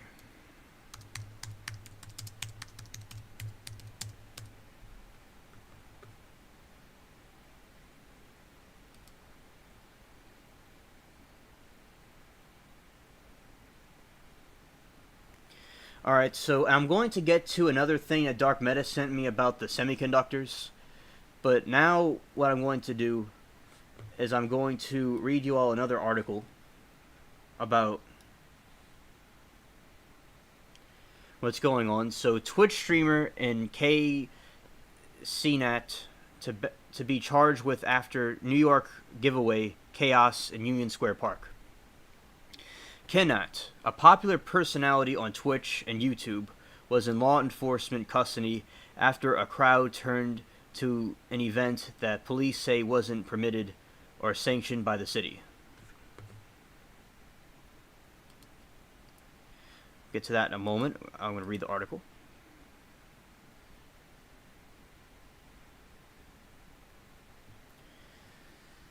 Yeah, Gorilla Glue, yeah. Yeah, Amanda's funny about the Gorilla Glue. Yeah, the chat's funny about what Stockton Rush and his glue with his submersible. And now I'm about to read this article, another one for y'all. And this, so basically what happened in New York, there was this terrible riot that happened over this streamer getting arrested. Good night, Anthony McQuaid. Thank you for coming over. A social media influencer is facing charges after a giveaway in New York City. Park erupted in chaos Friday, authorities said.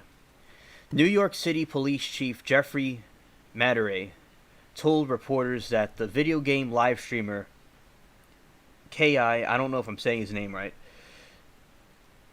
Keenat, was in custody and is likely to be charged with at least 2 counts of inciting a riot and unlawful assembly. As of Friday night, it wasn't immediately clear if he had been booked. Keenat, 21, had been removed from the area for his safety after thousands of mostly young people descended on Manhattan's Union Square on Friday afternoon, Madurai said earlier.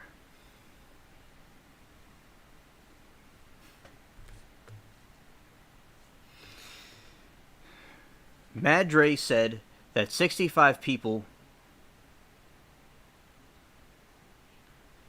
were arrested. 30 of them were juveniles, he said. So we have young kids under the age of adulthood are rioting over this man. Yeah, I don't know. It's like it's insane what's going on here with these people. People are fools. Like, he was doing a giveaway and then a riot erupted. And we're going to learn more about it as we read through. They were taken into custody after people threw bottles, fireworks, rocks, paint cans, and had been taken from a construction site at the park, Madurai said. So these people have bottles, fireworks, rocks, paint cans, It's a whole Armageddon here. So that's like what something like this looks like. This is a riot. This is a thing. This is a real thing going on here. Not other incidences when people are just like chilling and going into buildings and hanging out and stuff. This is, in my opinion, this is when you have rocks and people throwing stuff and firecrackers, like the other riots that happened when early in 2020. It's like over a streamer. People act like fools, man. They ain't in school. Exactly. Yeah, exactly. I guess school hasn't started yet for them.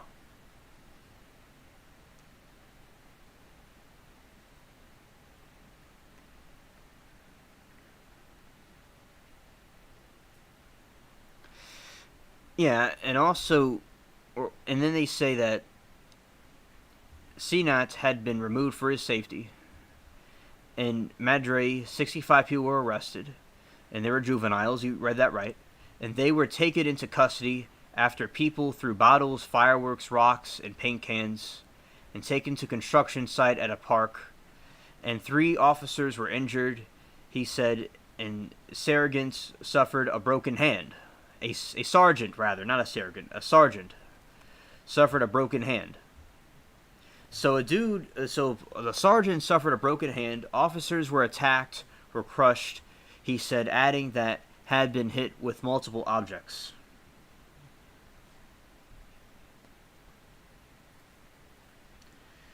Yeah, free PlayStation, allegedly.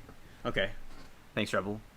I personally observed the young people having panic attacks, anxiety attacks. He said people were suffering out here. Man, it's like if you look back in the old days, how America used to be in the 1990s or the early 2000s, people weren't like this. We've turned into a third world country, for real. New York City has a brand. You'll play the video after I read this.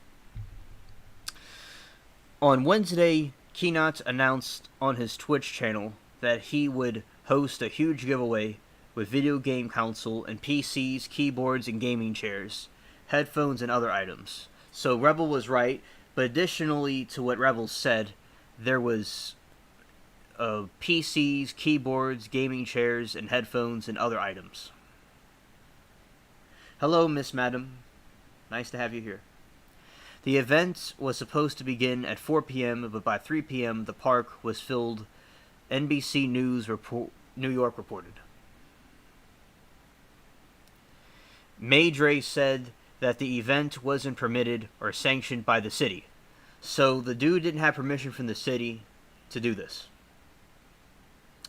Aerial video showed hundreds of people gathered in Manhattan Park Friday afternoon.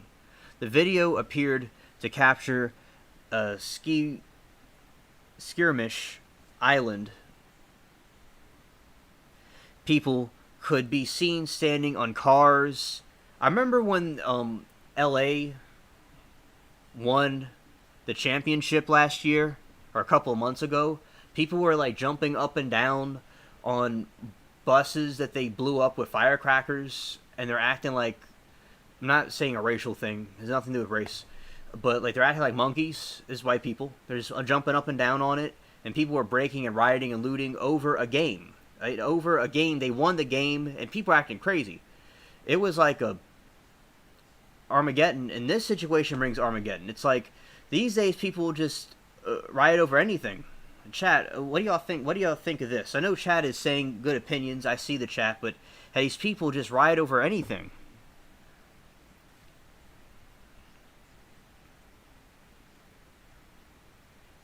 Yes, Rebel, in my opinion, he would be charged for the deaths. He would be. Because he incited this without city permission. And yeah, I think he would be. Definitely the families would sue him for that. And he'd probably get sued in general for this.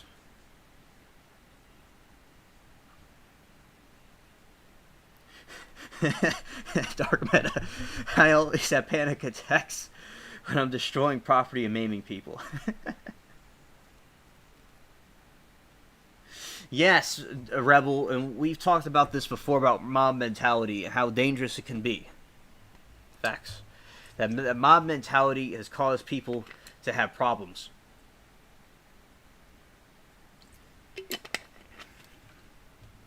All right.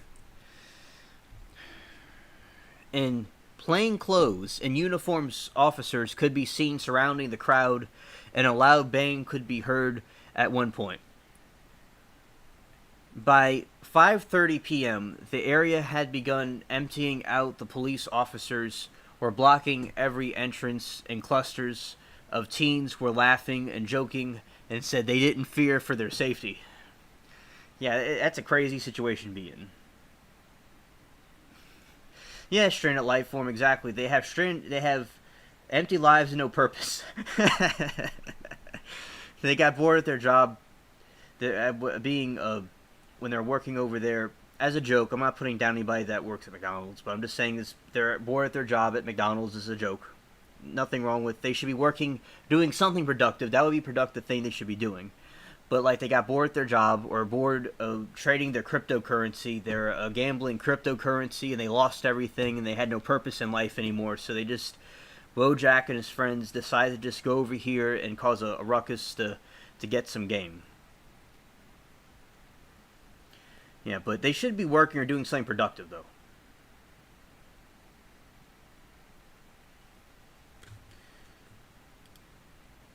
Exactly, Dark Meta. Exactly. Yeah, exactly, Dark Meta. It's like if you're conservative and you do that out of self-defense, you're automatically a Nazi. Especially with my name. I mean, I would be in the Nuremberg Trials Part 2.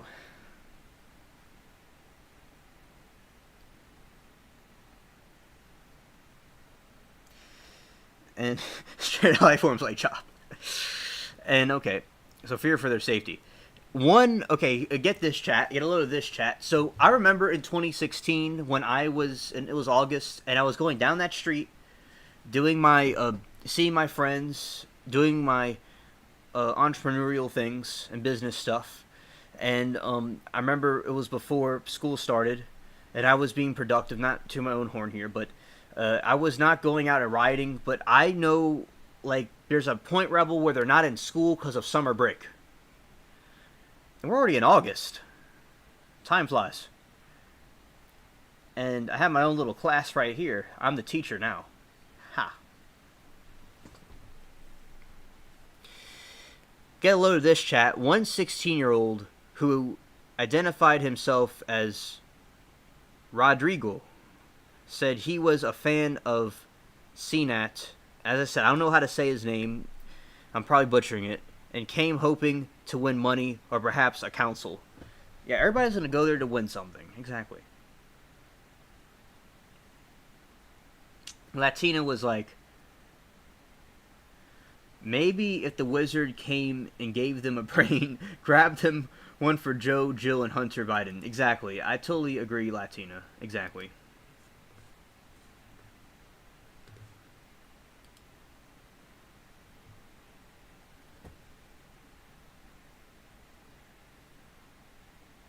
Right, Miss Madam.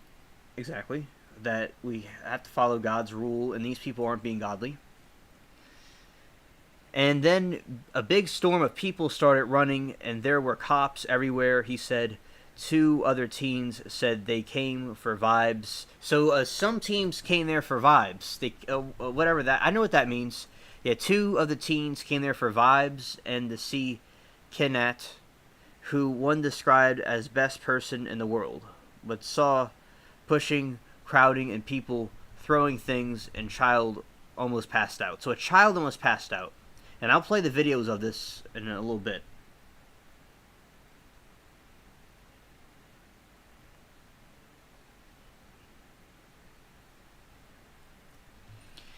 And yeah, so that's them. And CNAT has been content creator for years, but is best known for streaming gameplay and pranks and comedic reactions on Twitch. He broke the record for most active subscribers on Twitch in March after completing a 30-day uninterrupted live stream, also known as Subathon. Senat is known for his outrageous antics, which have gotten him in trouble on the platform. He has been temporarily banned from Twitch 5 times. Yeah, so Miss Madam, she says about there's a story in the Bible, Old Testament, where people wanted to king, the Lord kept telling them they don't want violate the Lord. Yeah, so Miss Madam, of there's a lot of situations in the God was able to mimic things from the fallen angels, the fallen sons of God, the interdimensional beings. They appear to people as these fallen angels, as these gods, and they had kings and stuff, and they wanted a king for themselves, and then God eventually gave them a king, but a king that would be after God's own heart, like King David. And there's kings that went into that were flawed. Even in modern times, there's kings that were flawed. All the way up, our modern age, there's flawed kings, but God puts the ruler there, and the ruler from a Christian kingdom, or a kingdom that believes in the Abrahamic God, is to strive to be ahead of the church or religion that they have, and back then the temple, and to be as a godly king, to follow the rules of God, but humans fall into error. And there's a lot of things to learn from what you just said, Miss Madam. Thank you for mentioning that. And let's see what chat's saying about the thing I just read. Yeah, he bounced. Yeah, Stranded Lifeform says, no discipline at the home, no discipline at school, no discipline for their crimes. And the Rebel says he bounced. And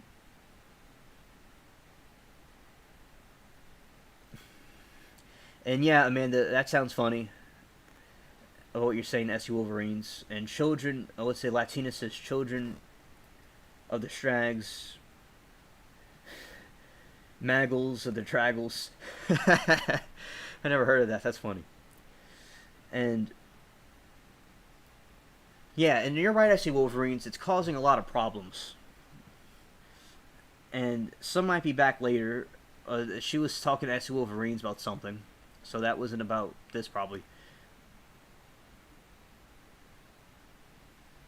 Yeah, exactly, chat. And I agree. These people have no discipline. They're hoodlums. They have no direction. They have no anything. And they're fell astray. We're going to play some of these videos. I'm going to fix the sound in a moment, but I'm just going to get this thing started up. Come on. Burger King.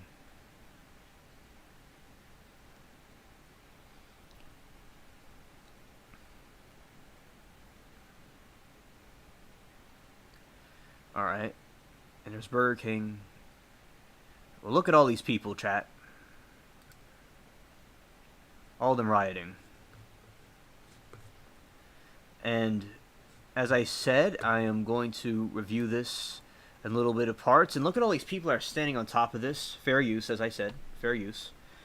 And they're standing on top of these things.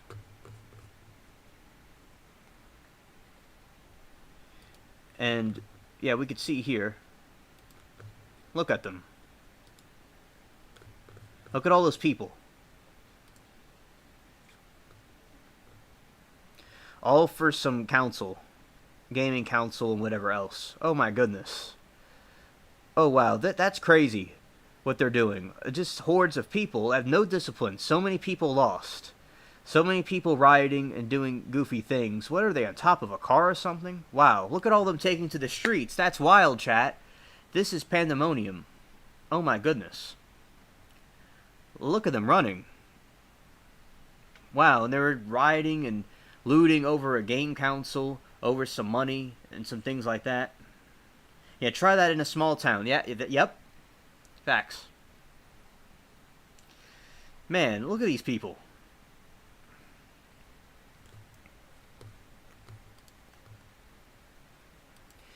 Yeah, and that's basically just to give you an idea of what was going on with these rioters over there. And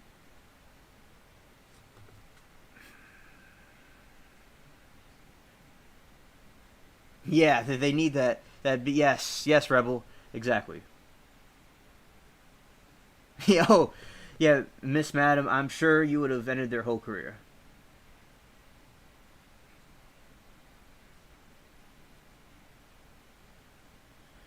Yeah, spray them with pepper spray. There's all kinds of sprays to spray them with, actually. Oh, yeah.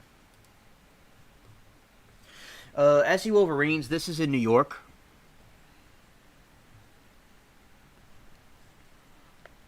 It's in New York City. All over New York City. Let's see. Prime. I don't care about Prime.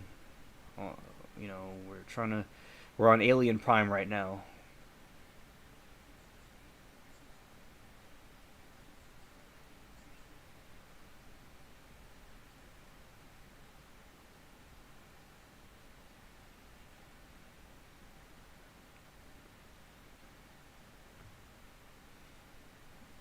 Yeah, come on. Alright. Let's see if there's more footage. Let's see. Alright. Yeah, kind of like what we saw before. So this was in New York. Yeah, that was in New York. Yeah, look at all of them. Wow. That's them arresting these people in New York. And they're writing... Okay, so this is happening over a video game. A streamer was going to give a video game away. A gaming console, a PC, and some money and different things. And this is them. They came over and had a giant riot. So that's... And this was in New York. They vandalized things. They were breaking into things. And all the kinds of stuff like that. Let's see.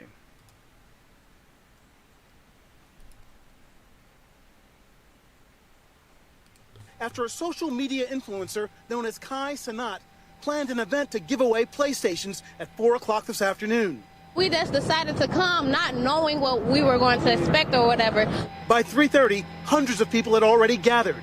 The crowd was swarmed when the influencer finally arrived at the... Yeah, so basically, you know, fair use. Basically, you know, this situation occurred because the dude that was giving away consoles and PCs and money and different things like that, and they rioted over that.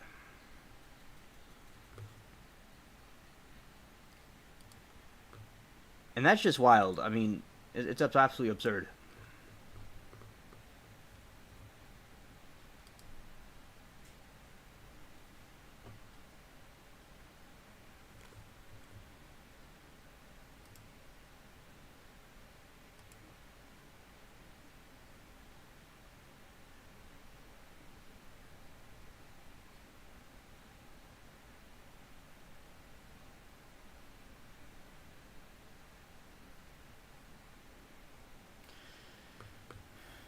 Yeah, and yeah, because exactly, Stranded Lifeform, I totally agree. They need to bring back the days of turning the hose on. Yeah, they do that in Europe.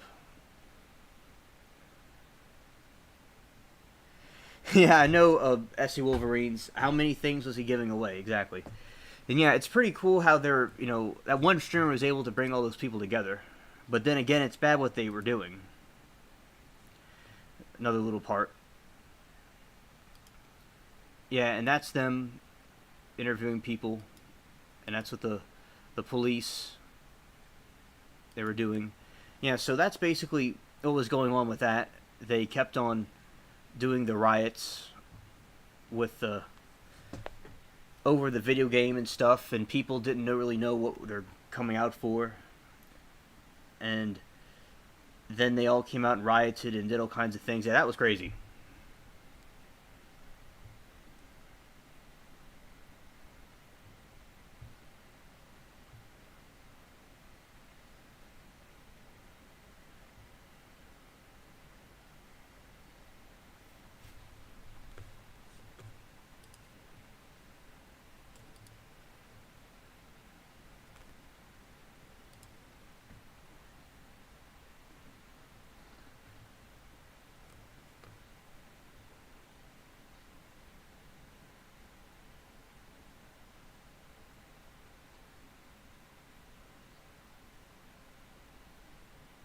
All right, Latina. All right, thank you.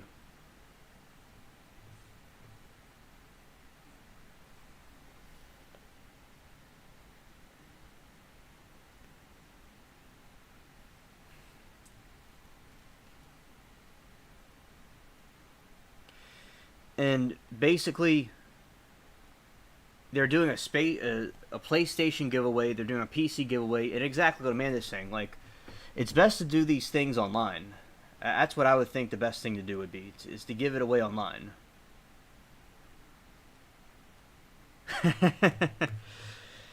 Yeah, exactly. Hey, you never know.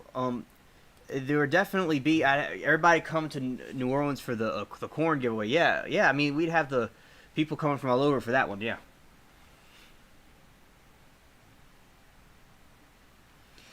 And they're going to be wondering on the news why they're going to say New Orleans East. There's a large influx of white people and other people. Why are they here? Oh, we're here for a YouTuber named Alien Spaceship. And they're going to be like, people over in the West are like, what's going on there? It is becoming like Gotham City, exactly.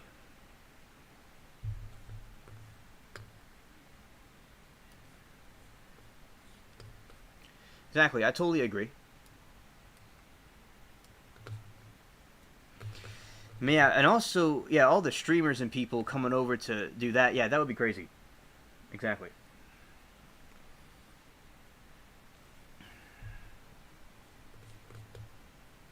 Well, chat's gonna have a war over the corn. Uh-oh. It's gonna be like Requiem for a Dream sound effects will be playing in the background. Especially, I get everybody off YouTube and I'll go run some ads and be like, hey, I'm giving away a corn and a free iPad, and everybody will be coming over and it'll be like, all the people be in New Orleans. It'd be crazy. And then it'd be on the news. It'd be wild. Okay, Stranded, Amanda was saying a joke that I would be giving away corn, and chat's fighting over who's going to get the corn.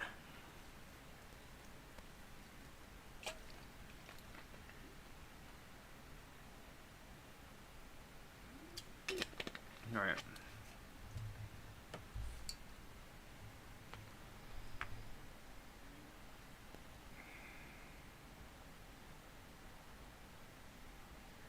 Okay.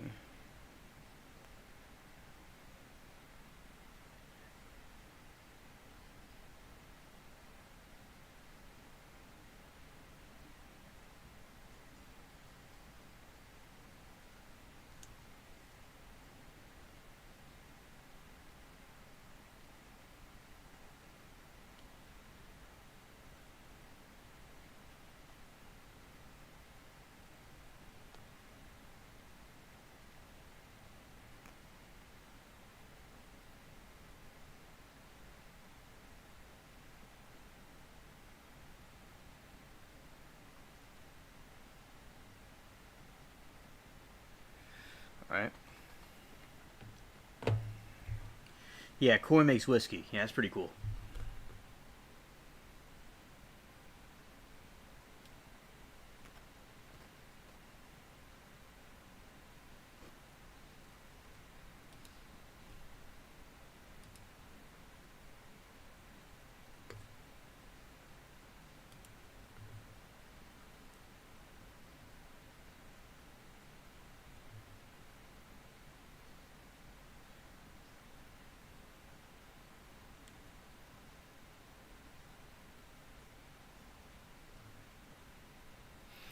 Yeah, it was a joke. It was a joke. It was something funny she was saying. Alright. So yeah, and I think the people were confused and they're all coming there for that. Yeah, that was absolutely wild. And now I want to go to the other story.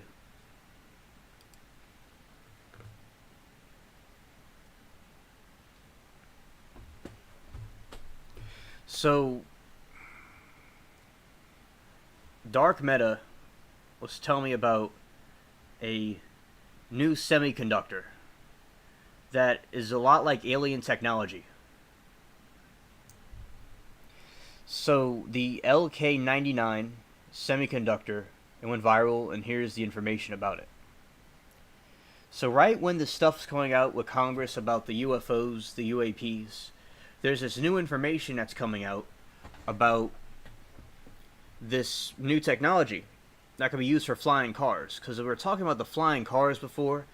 So like with like Rebel, there's these this company that's coming out with flying cars, and it's going to be out within a few years.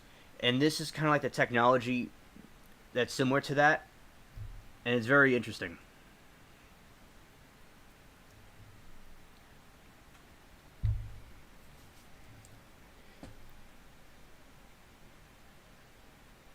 So if you believe the hype, the LK99 could be revolutionary.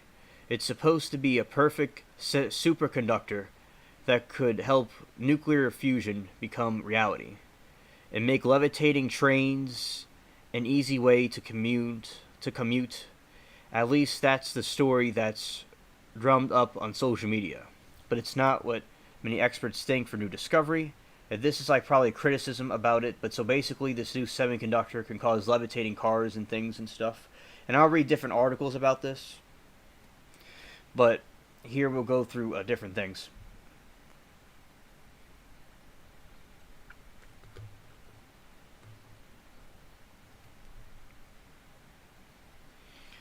The frenzy has picked up steam on Twitter, which is currently rebranding to X. Twitch and Reddit, where LK99 has been heralded as a physics breakthrough of a lifetime. Academic researchers and eager amateurs alike are racing to see if LK99 is legit by making it themselves. That way they can figure out if LK99 really has the superpowers that the researchers who first discovered it wrote about it, controversial papers, and published in July.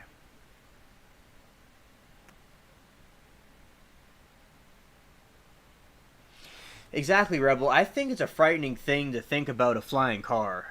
Because people be drunk, and it's like you get an accident and you go... Yeah, exactly.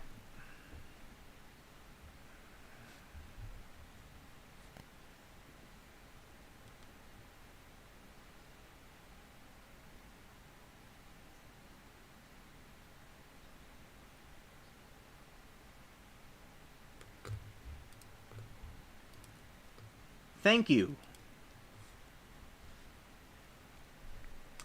Exactly. They need to care about their country. Exactly. Chad has very good points. The frenzy has picked up... Yeah, I read that. Okay. And The Verge spoke a handful of experts in the field to try the short of the science from the hype. As much as they might love to see this kind of superconductor to be successful, one that can conduct electricity with zero resistance in the room, temperature and ambient pressure, they're skeptical. To be sure, we're still waiting for more definitive answers from everyone trying to verify the claims about LK99, and Verge also wanted to know if LK99 actually does what it's supposed to. What comes next?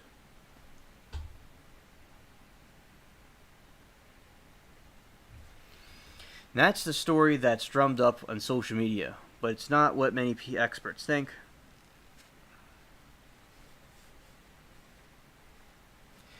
Temperature and ambient pressure, they're skeptical. To be sure, we are still waiting for more definitive answers from everyone trying to verify the claims about LK99. The Verge also wanted to know if LK99 actually does what it's supposed to do. What comes next?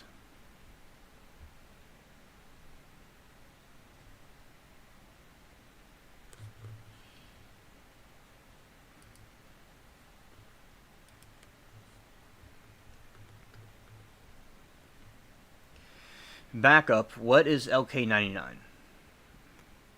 It may look like any old dark gray rock, but technically LK99 is a polycrystalline material made out of lead, oxygen, and phosphorus that's been doped or infused with copper. A group of researchers kicked off a frenzy late July, which they published a set of papers about the discovery of LK99 and called it a brand new historical event that opens a new era of humankind.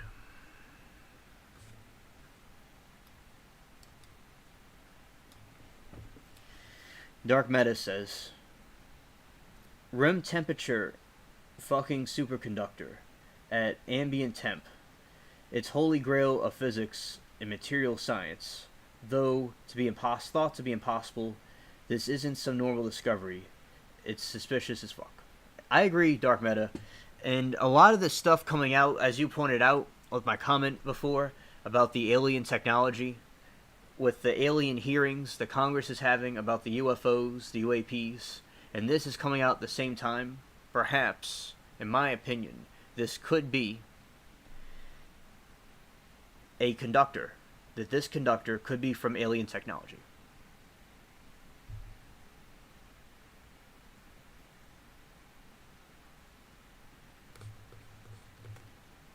Exactly, Stranded Life Form. The rate that people are going these days, they're not going to be able to ride a horse or a flying car.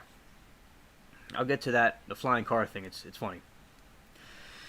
The papers with lead authors from the Quantum Energy Research Center in South Korea claimed the LK is the world's first room temperature ambient pressure superconductor. In other words, it can conduct electricity without any resistance in a typical setting. To go to the Sith Lord on the topic, eliminating resistance is everything. Power grids and electronics waste tons of electricity today because of resistance and less efficient materials.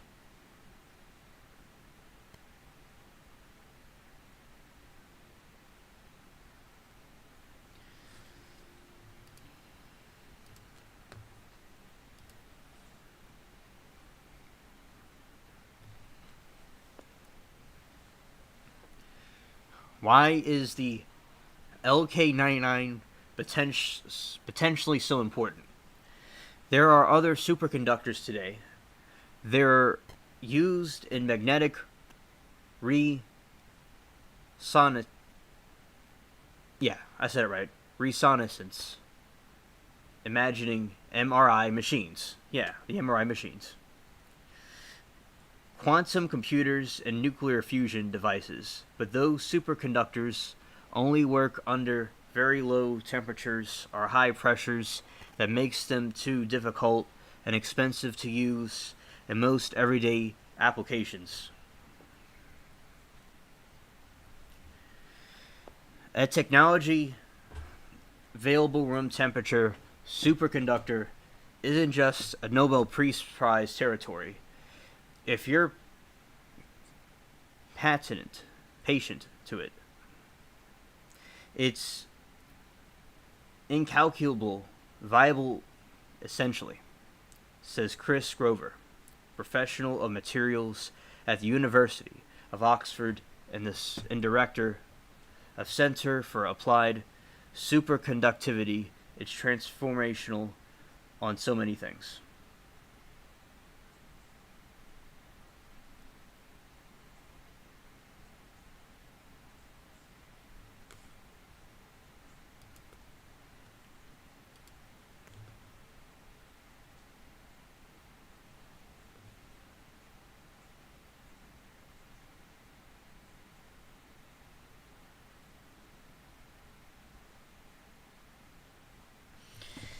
Yeah, Stranded Life Form. Oh, that's a good point. That's very possible.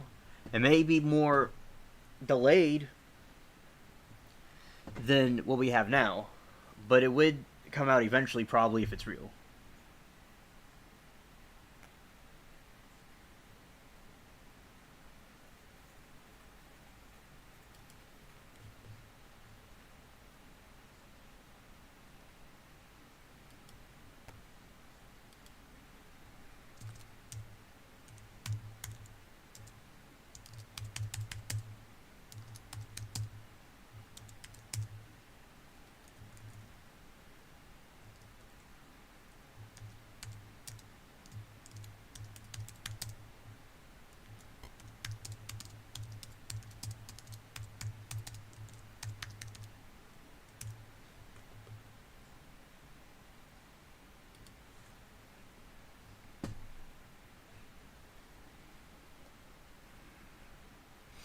A technology viable room temperature superconductor isn't just a Nobel Peace Prize territory. If you've patented for it, yes, it's incalculable variable essence, says Chris Grosvenor, professor of materials at the University of Oxford and director for applied superconductivity. It's transformational on so many things. So, a technology viable room temperature superconductor isn't just a Nobel Peace Prize territory. If you've patented it, it's incalculable viable essentially. Why has scientific community reacted with skepticism?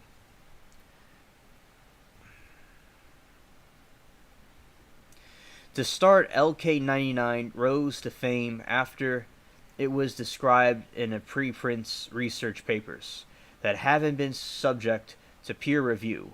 The gold standard, more or less, for new research is to be published in a reputable peer-reviewed journal. 2 preprints were published in late July on a server in ASSV, and related study was published in the Journal of Korean Crystal Growth and Crystal Technology earlier this year. That makes the efforts we're seeing now to try to duplicate the findings in those preprints crucial. But that isn't the only issue that gives experts pause.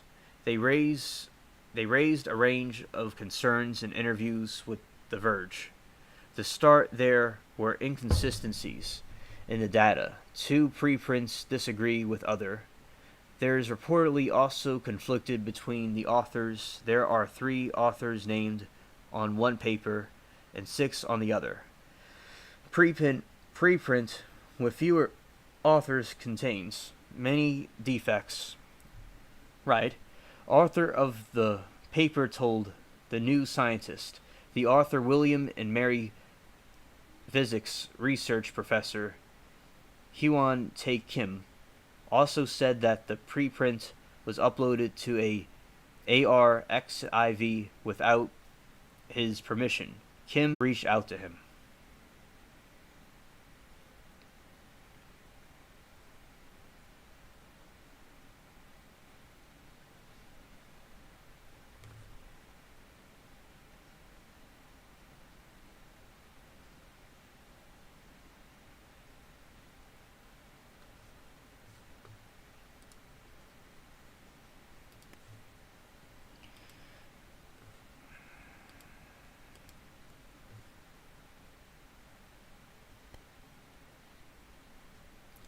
Wait, there are more red, at least yellow flags. Governor points out the researchers didn't perform heat anomaly tests. That's standard for major laboratories. Studying these kinds of materials, all superconductors that have ever been proven to be superconductors show this specific heat anomaly, he says. If there is no specific heat anomaly, it ain't a superconductor.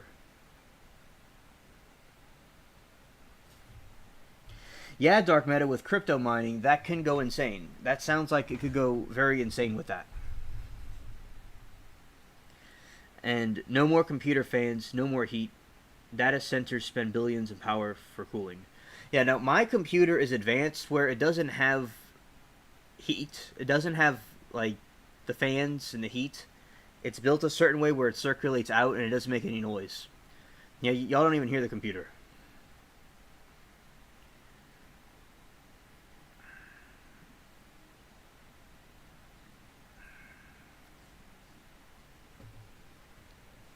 The preprints are also imprecise in their definition of zero resistance. According to Nadia Mason, a condensate matter physicist at the University of Illinois, Urbana-Champaign, superconductors should have zero electrical resistance, but the preprints show 0 on the scale that makes it difficult to tell whether LK99 is truly a perfect superconductor or just a very good conductor. Metal is a really good conductor, Mason says, but it's still not perfect. You do lose a lot of energy and heat. That's why your laptops get hot, why you would lose so much energy in the power grid. So it really matters whether you have perfect conductor or a really good conductor. Yeah, exactly, Strain Life Form. Imagine in the air.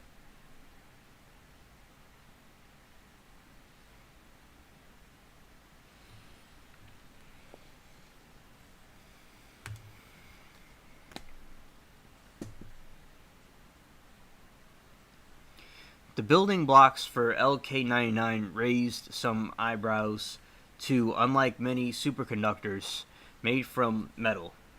It starts out as non-conducting mineral. When you start with a rock, chances are you will end up with a rock, says Michael Norman, a distinguished fellow and former director of the Materials Science Division at Aragon National Laboratory. Doping the material with copper is supposed to be what transforms it, but it's not clear where the copper is supposed to go and how it manages to transform the rock into a superconductor.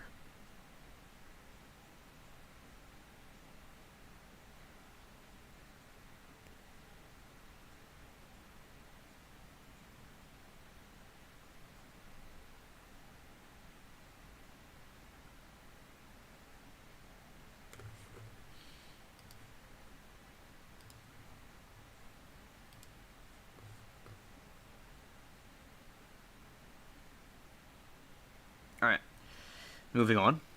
This discovery completely out of the blue, says David Laberl-Estier, chief materials scientist at National High Magnetic Field Laboratory and professor at FSU College Engineering. I have no idea what that idea, frankly, behind duping this mineral with copper was. Interesting.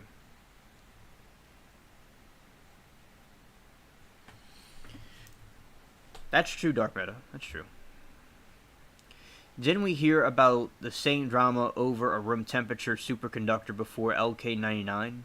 There has indeed been a lot of drama back in 2020.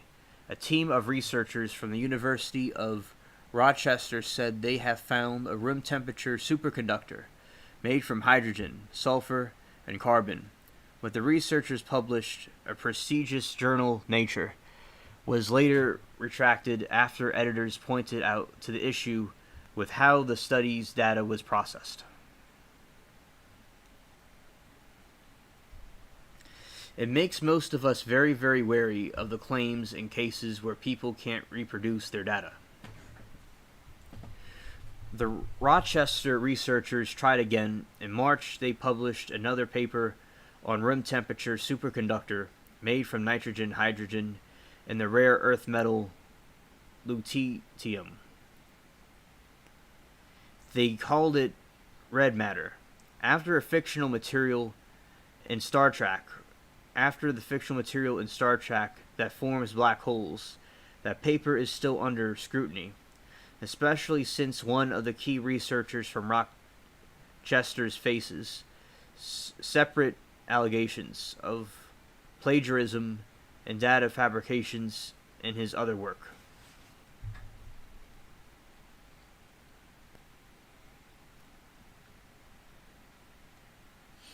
SC Wolverines, unicorns, and a corn.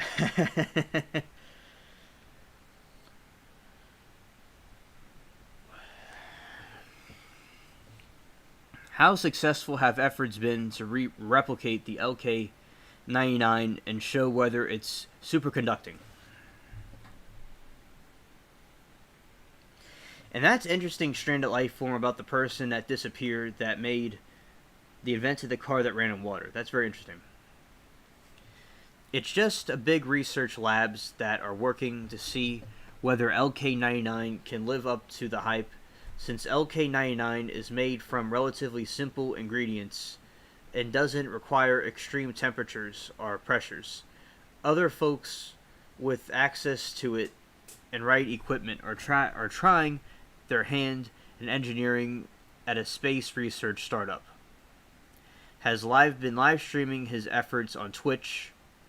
Weird reported this week it was offline with Verge tried to tune in. This is telling you the success rate and the research that has been going into this.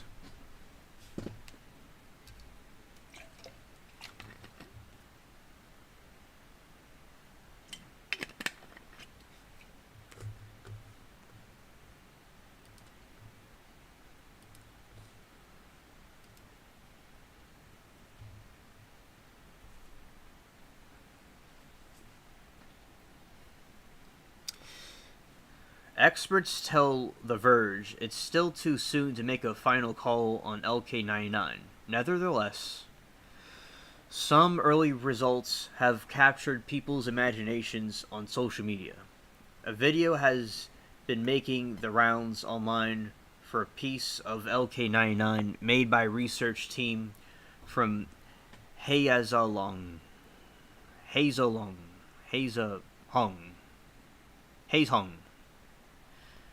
University of Science and Technology, appearing to levitate, floating when placed above a magnet. So something is floating above a magnet. So that's what they've done at this research university. Is a sign of diamagnetism when a material expels a magnetic field. Its class signature is a superconductor throughout a phenomenon called the Meissner effect. And authors who first wrote about LK99 is included in the video, partially levitating. What's important to keep in mind is that levitation alone doesn't make something superconducting. A superconductor. It still has a show zero electrical resistance in rigorous testing. Other things levitate because they are diamagnetic, like graphite. For example, LK99 might just turn out to be a new kind of diamagnetic material.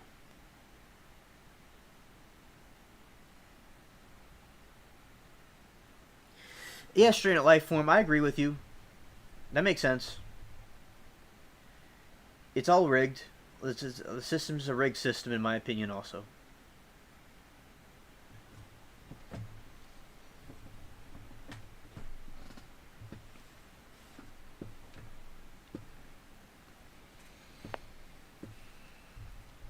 Other preprints have since been published on the ARVI XIV from research groups that say they have made samples of LK99 and have not found to be a superconductor at room temperature. Grover points out to the former CSIR National Physical Laboratory in India that he says is good quality and sensible. What in the world? Yeah, that's something else. That's not about this topic.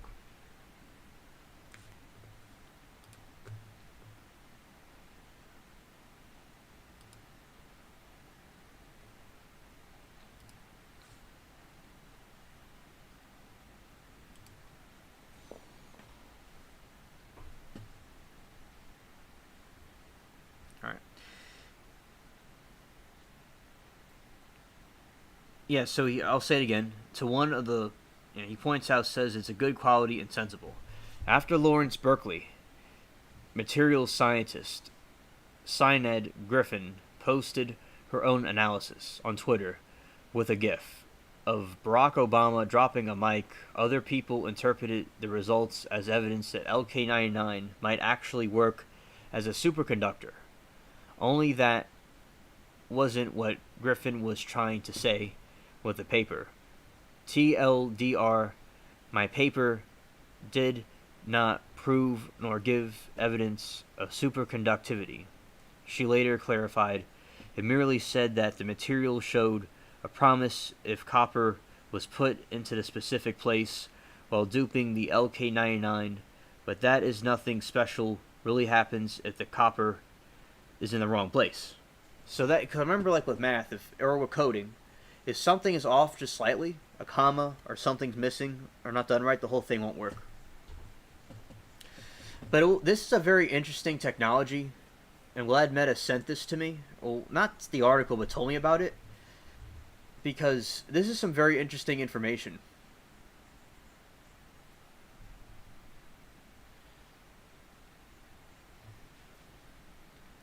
Other big named institutions have yet to share their results, including the researchers of Ergane National Laboratory and FAMU Fiske College of Engineering. Within a week or two, we're going to have 20 to 30, 40, 50, or 100 labs that will have done various synthesis, so it's going to be clear pretty quickly, says Labarister.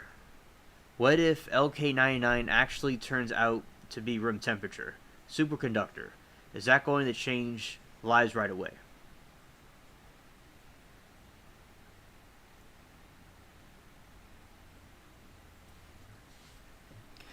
Let's say that in a week or two, someone manages to cook up a batch of LK99 that passes all the tests for superconductivity. What then? Well, that's still no guarantee the LK99 will totally revolutionize everything electric.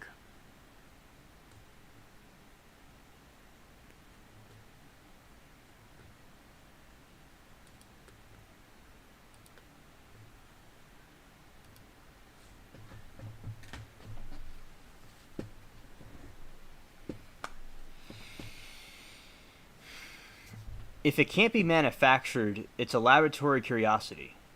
One that will win a Nobel Peace Prize, but it's still a curiosity. It's a really long way from a material which everybody can get excited about as physics experiment to do something with, which an engineer will say, yes, I'm going to buy that and put it in my machine, Grover says.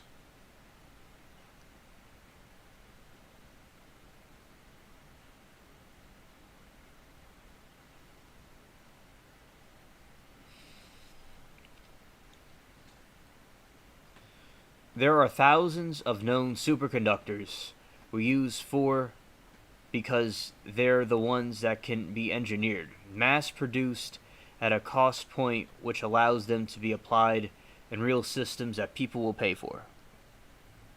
Grover says, it may just be magic. LK99 could potentially be difficult to work with since it's a material rather than a malleable metal that you can wind as a wire, for instance. A big discovery in 1980s led to superconductors that could work at higher temperatures than before, but it took longer to find real-world applications, in part because the materials are brittle ceramic.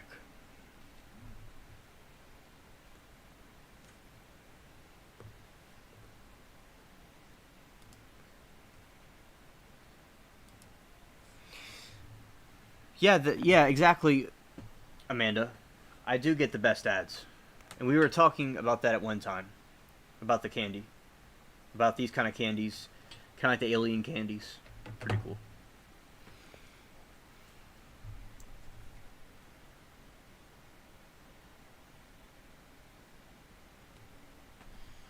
Yeah, Stranded Lifeform says, thanks just saying the truth gets me into trouble sometimes, but F the truth is something someone has to speak about. Yep.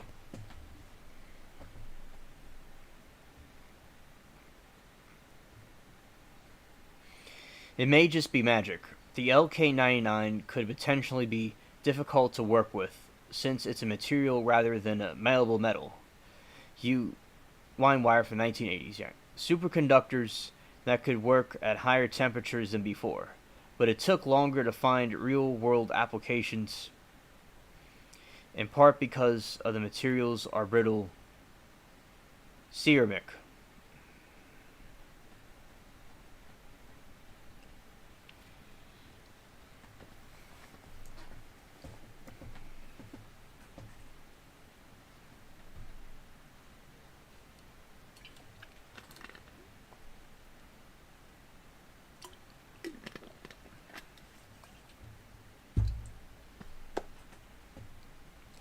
And when a comment says it may just be magic, they're saying in the article.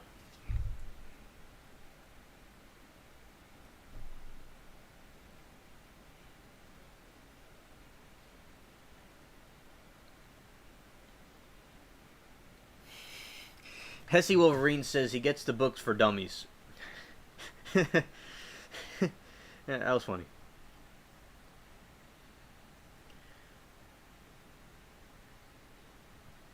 So the next part.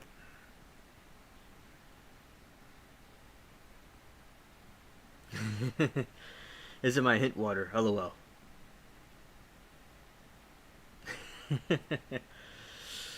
Facts, Amanda, facts. So when might we see room temperature superconductors in the real world? None of the experts in Verge could put an estimate on when we might be able to see revolutionary room temperature superconductors in action. So to answer Dark Meta's theories and our theories in general, not just him, but us in general, the scientists did not give it a definitive answer when this would be coming out. But I'll get to the flying cars in a moment. That's a very interesting one.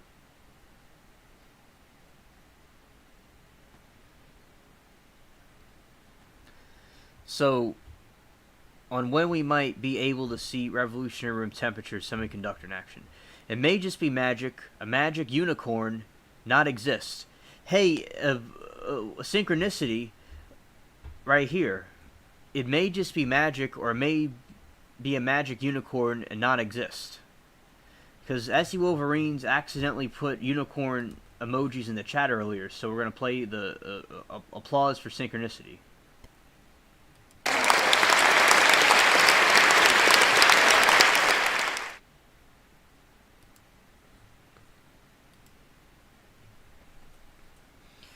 One of those yes, and we could still potentially see some of these things that a room temperature superconductor is supposed to usher in, even if it's never discovered.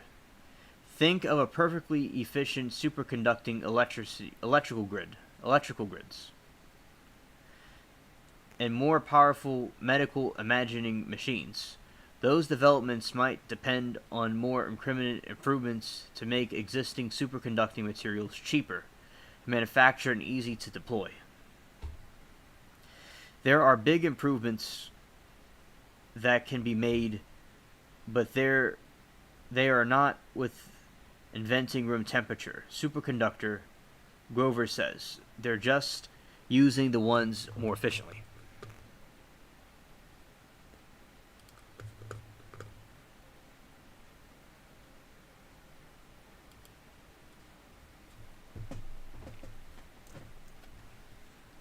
Thank everybody that everybody's here. Thanks everybody is here and participating in chat. I appreciate it. And let's see. Yeah, SE is hilarious.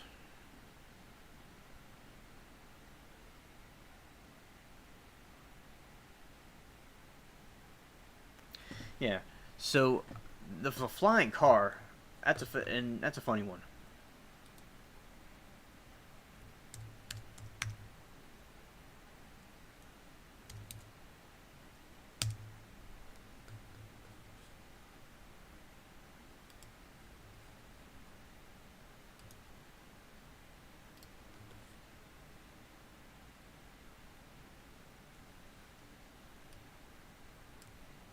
Alright, and so this is the electric car. Y'all can look at it for a second. Down here. Alright, this is a picture of it.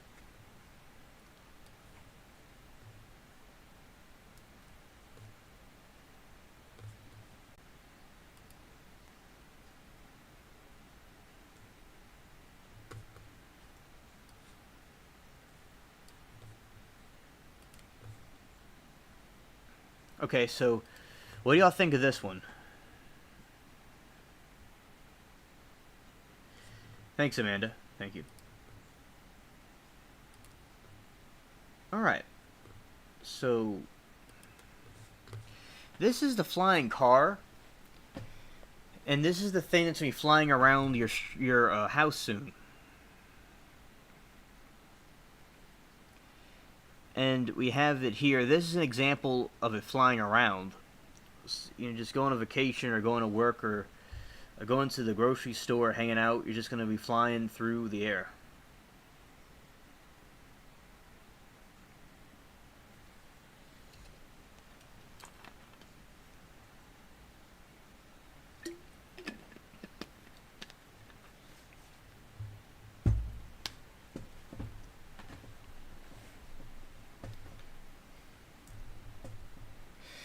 And yeah, this is a very interesting machine, chat.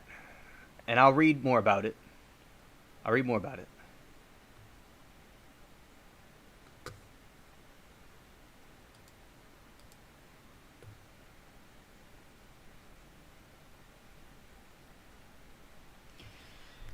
Stranded life form, I didn't see that. I'll go look into that in a moment.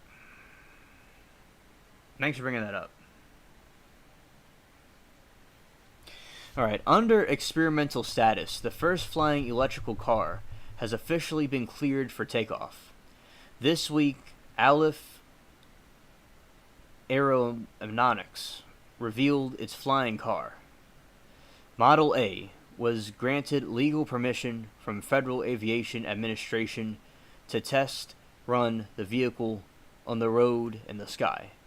A move needed, it can be released in the public.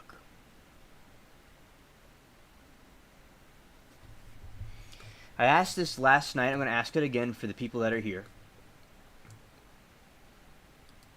And I want to try the Q&A thing mechanism on here at some like in a little bit. See what that's about.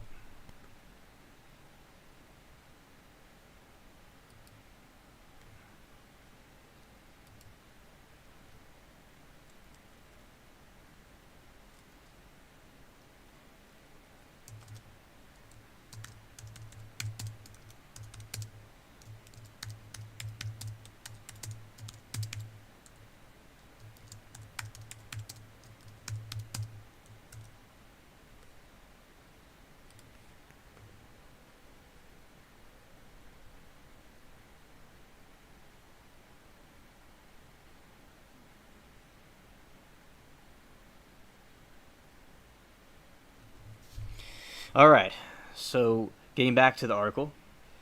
Aleph is the first company to receive a special airworthiness certification from the FAA. The company is said in a news release that the certification limits the locations and purpose for which the vehicle is allowed to fly. The vehicle will also need to meet National Highway and Traffic Safety Administration and safety standards before taking flight. So it got approved by the FAA. They got our certificate to start practicing it. That's a good question, a stranded life form. I'm sure there would have to be a license for that. Unless if it drove itself. Yeah, unless it drove itself, you probably would need a piloting license, yeah.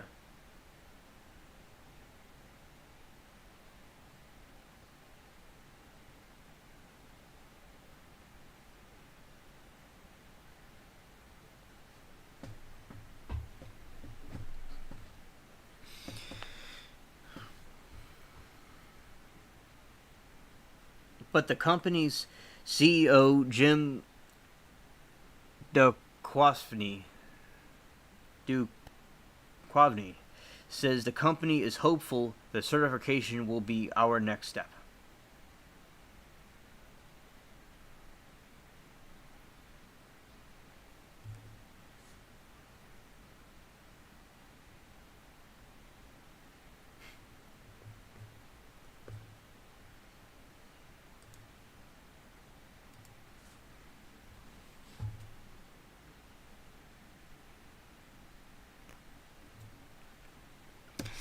But the company, they're hopeful about it coming out.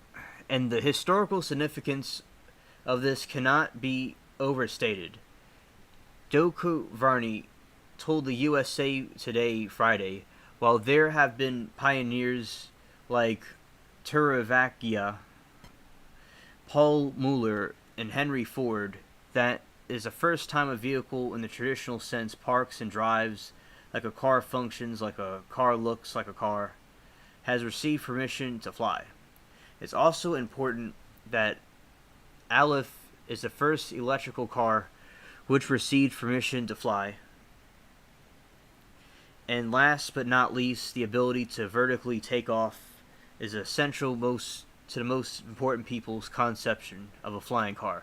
So they have been approved by the FAA to have the car take off and fly around to test it out.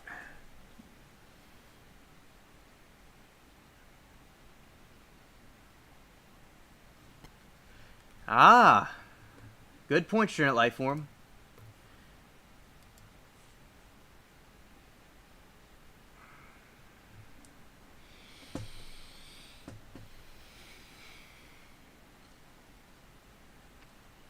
Uses including the malfunctions or agency during the Model A development testing.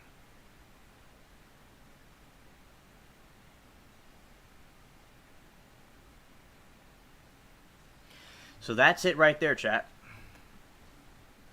I don't even know what the wheels are the purpose for exactly, but, you know.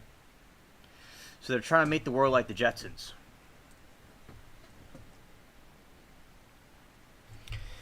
Available for pre-order. It's available for pre-order, chat.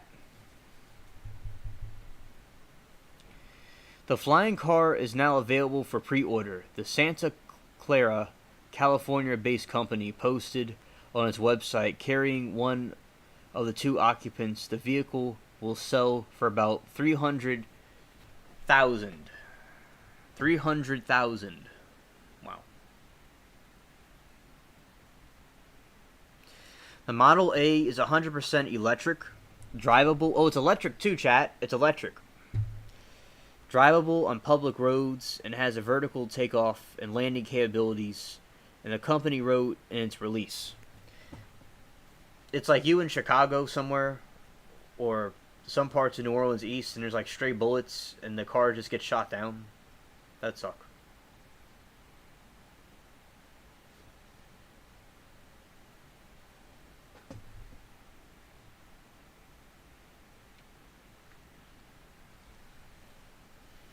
And you see Stranded Lifeform, it's not as better like a plane is regulated, like they regulate people. With these things, it's a person and a thing. It wouldn't be as easy to regulate. And what they would need to do is, like, if you take the LK99, because it needs something to float on and it floats up in the air, if you made like a road and you got some kind of device, like a car or something that could float on top of that, and that could be like the floating car. That's how like that technology could be potentially be used.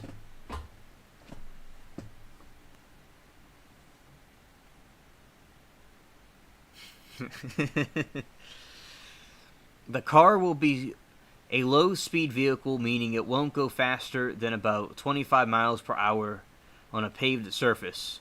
If a driver needs a faster route, they will be able to use the vehicle's flight capabilities according to Aleph. So if traffic gets bad, you just take off into space and hang out with me.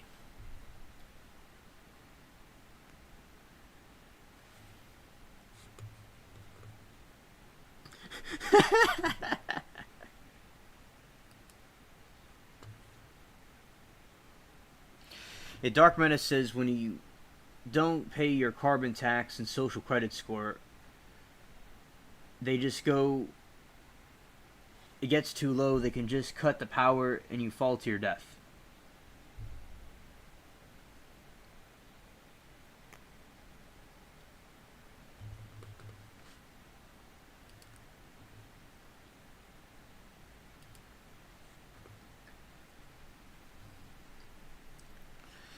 As of Friday, pre-sales were open, with interested customers able to pay $150 to deposit to get on the waiting list, or $1,500 for priority spot on the list queue. The list queue. So people are already pre-ordering these things. You look out the window at work or something and you see some. Is it a bird or a plane? No, it's a flying car.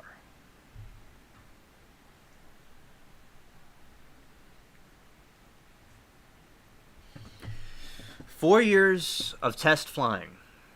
The company founded in 2015 by Duchovny, Constantin,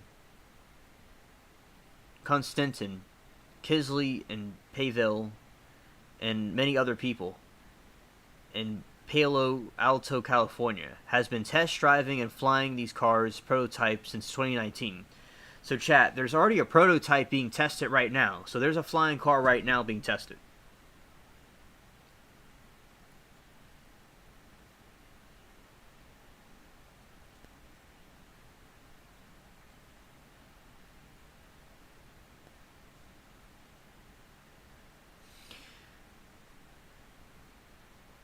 The version customers could receive has a driving range of 200 miles and a flight range of 110 miles.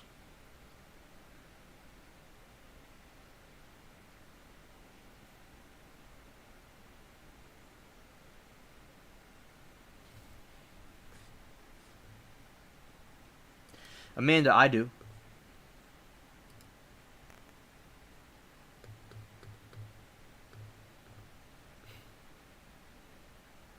You're funny, Amanda.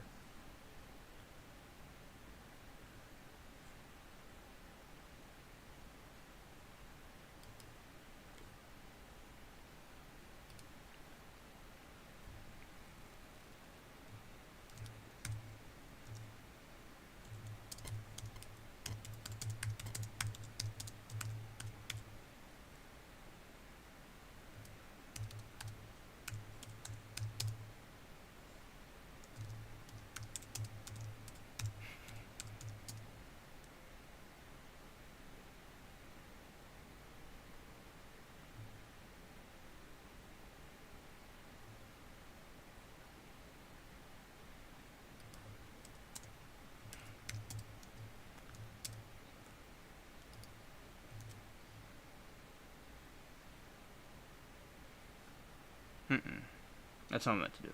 X. I'll get to that other thing. I pressed the wrong button. I'll get to that other thing I was doing in a moment. Alright, so this is the flying car. That's it right there. That's the flying car Model A.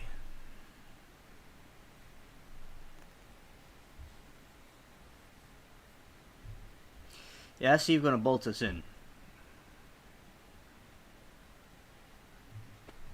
That's the interior. Latest car recalls Honda Odyssey and Pilot Passport among 1.2 million vehicles recalled. We're excited to receive this certification from the FAA. It allows us to move closer to bringing people an environmentally friendly and faster commute, saving individuals and companies hours each week. This is one small step for planes, one giant step for cars, the CEO said.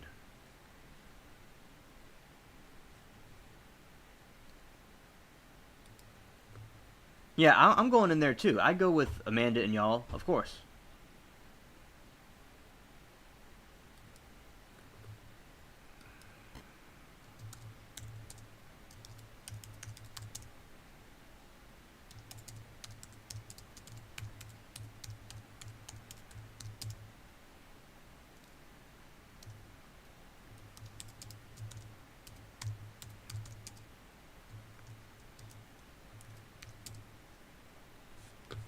Alright. Ask this funny question.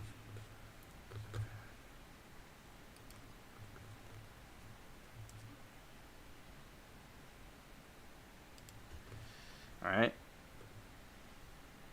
See how it works.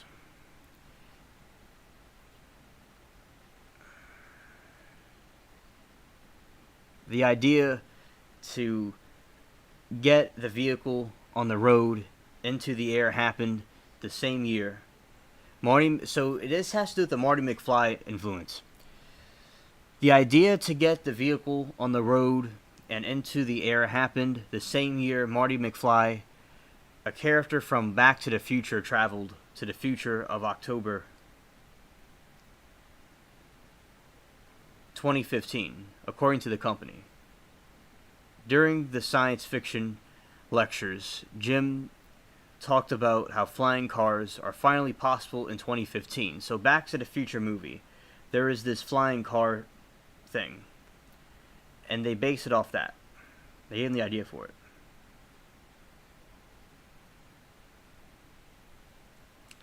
During the science fiction lectures, Jim how flying cars are available in 2015, Aleph wrote in Testament at the website, he and his fellow founders soon met.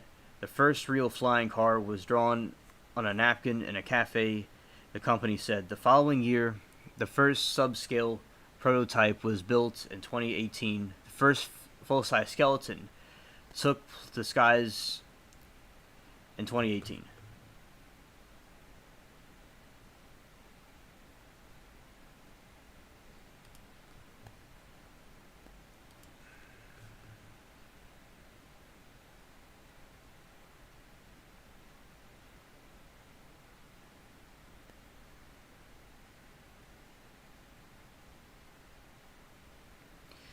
And this is another view of it, and has the way the windows open and all.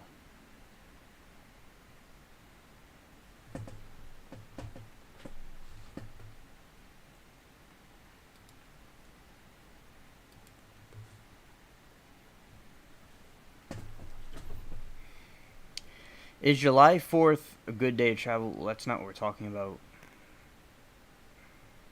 That's a nice island.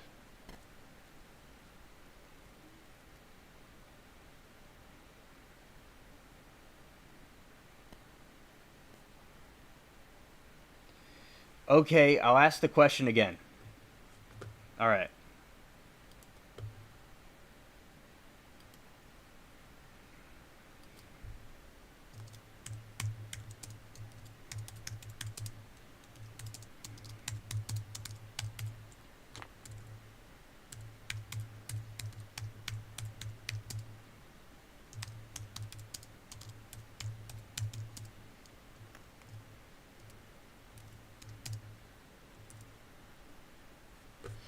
Okay, I'm asking it again. Okay.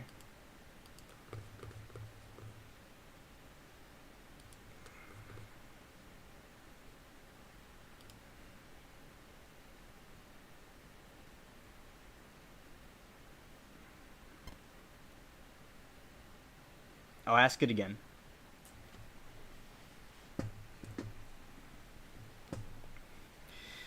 Deliveries slated to start in the late 2025. So this flying car is going to be delivered in 2025. Buyers will be able to complete their configuration as production nears. The company is backed by Tesla, investors said. Oh my.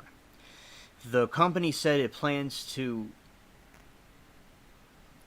start delivering the vehicles and customers by late 2025.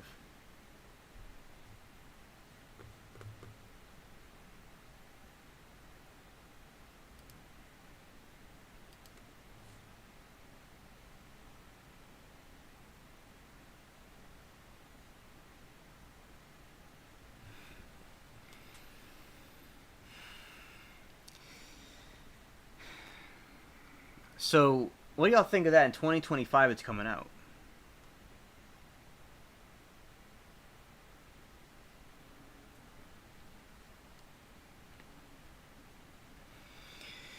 And so that's basically it. So this submersible thing, in 2025 it'll be coming out.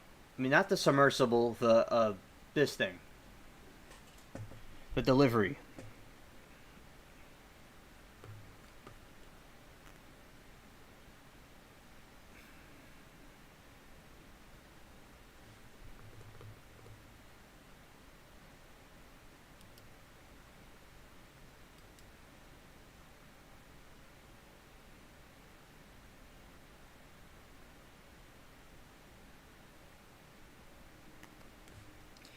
I'm going to test a mechanism in this chat thing. I'm going to do that in a moment.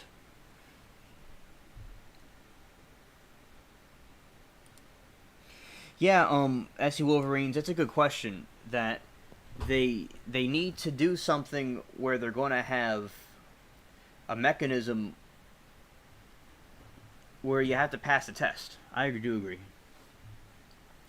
And Dark Meta is funny. He's building the substation at the Titanic site as we speak. Yet, oh, okay.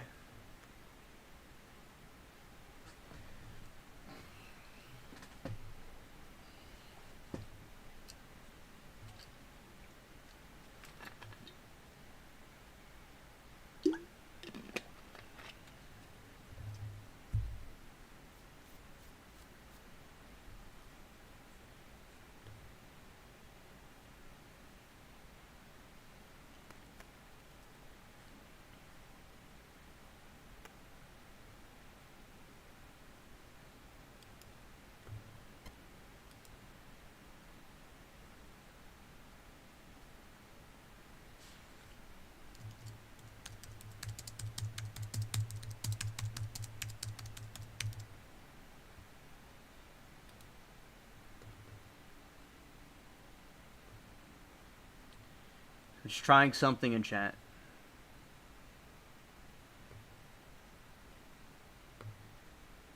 You can't even see chat now.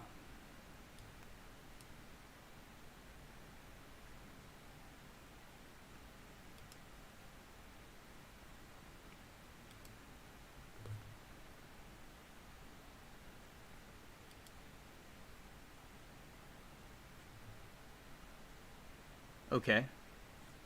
I was just testing that out. I didn't really see what that was, and I couldn't even see chat. That was a Q&A thing. That was interesting. Look more into that later.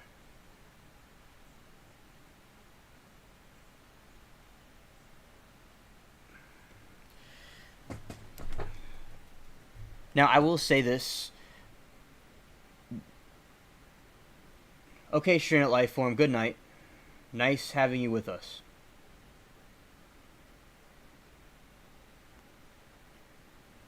Thanks for coming, Stream Lifeform. Okay, so Dark Meta, do you want to call into the show?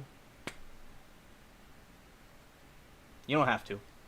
I was just giving you the option. You can do it, and we'll continue. If you don't, it's okay.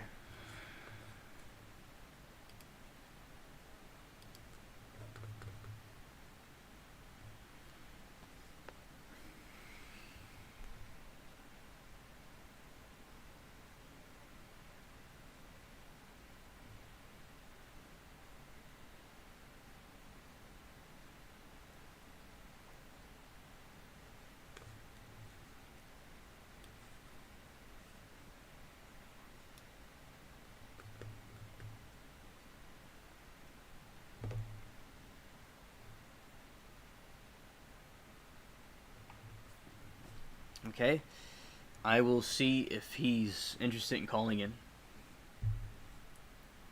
And yes, the flying cars is ridiculous how they're going to have that by 2025. That's crazy. I think it's absurd.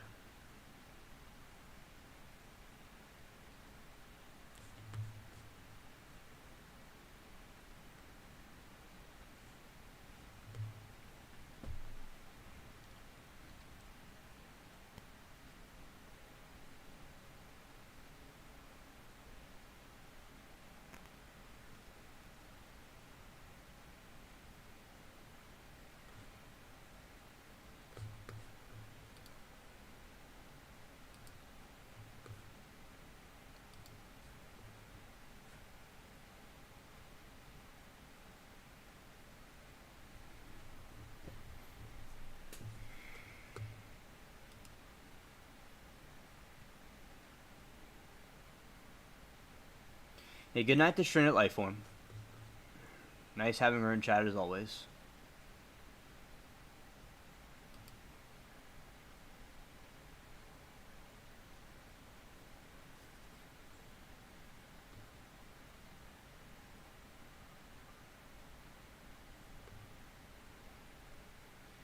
This was an arrowhead made from space.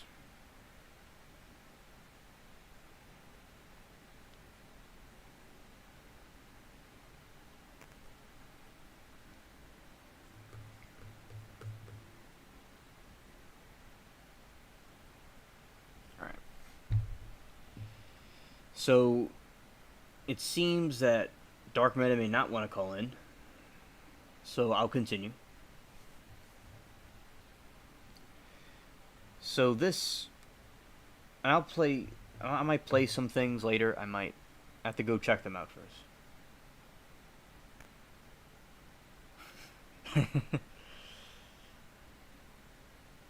Yeah, you have scouts that go underwater. You got all the gadgets. That's really cool. Alright. Science discover a 3,000-year-old arrowhead made of alien iron.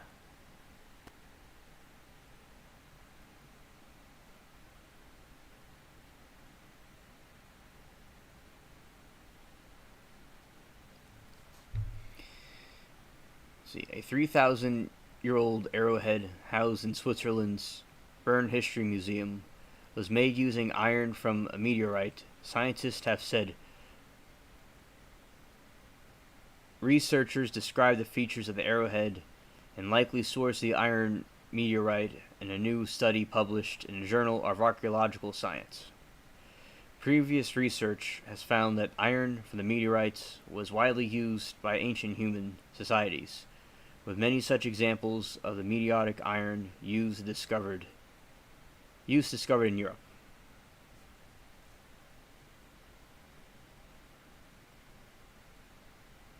Oh, okay, Dark Meta.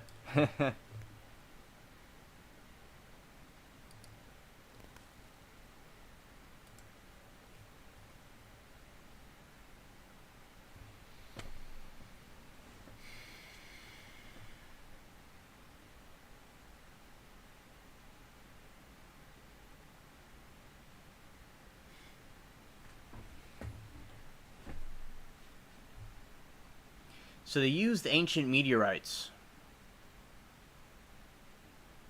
to make spears and stuff, and I like meteorites. Meteorites are pretty cool, and meteorites are magnetic.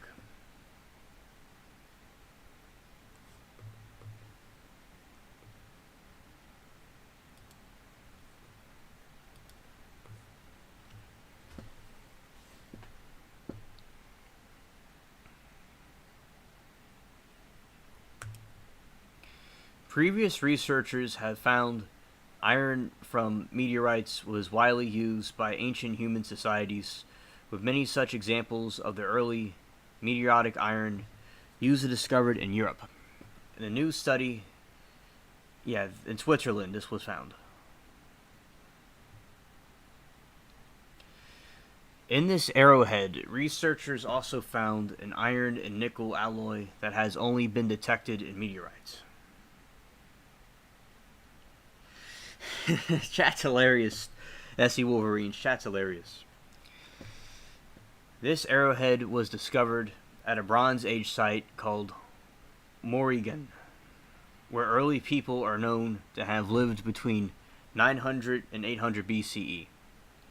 Researchers initially speculated that the arrowhead was made by using metal from Twangenberg meteorite and crashed less than 8 kilometers from the site where the weapon's parts was found.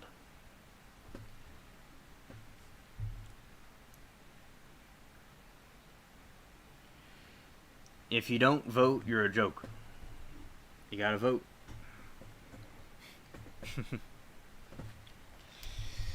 However, they found that the concentrations of germanium and nickel did not match between meteorite sample and the arrowhead. It's very interesting.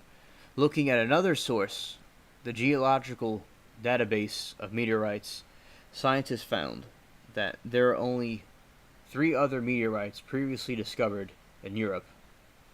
At the same time, the combination of metals as seen in the arrowhead.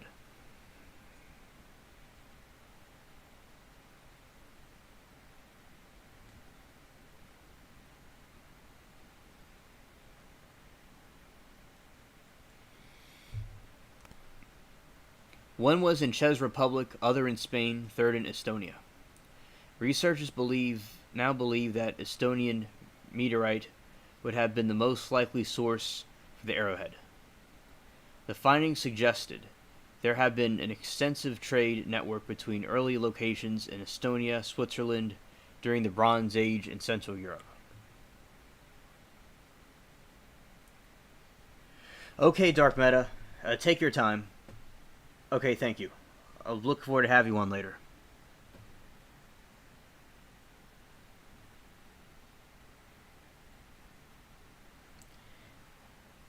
And yeah, so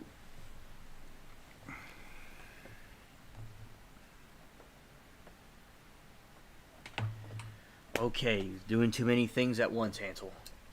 Alright. Okay, so yeah, I think that's what that was said, Amanda. I think that was said. Among three large European iron meteorites with fitting chemical composition, the Kaujivarv meteorite, Estonia, is most likely a source scientists wrote in the study.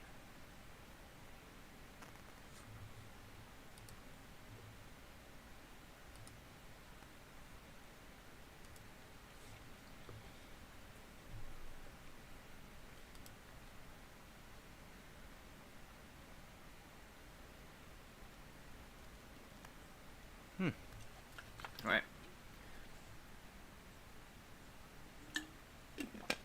I was just drinking some water for a second. Okay.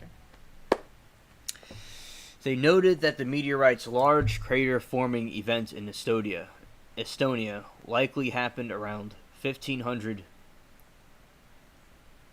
BC during the Bronze Age and produced many small fragments. The discovery and subsequent transparent trade of small iron fragments appear much more likely than in case of buried large meteorite masses. Researchers wrote adding the additional artifacts of the same origin might be present in archaeological collections. This is a cringe right there. Some cringe people.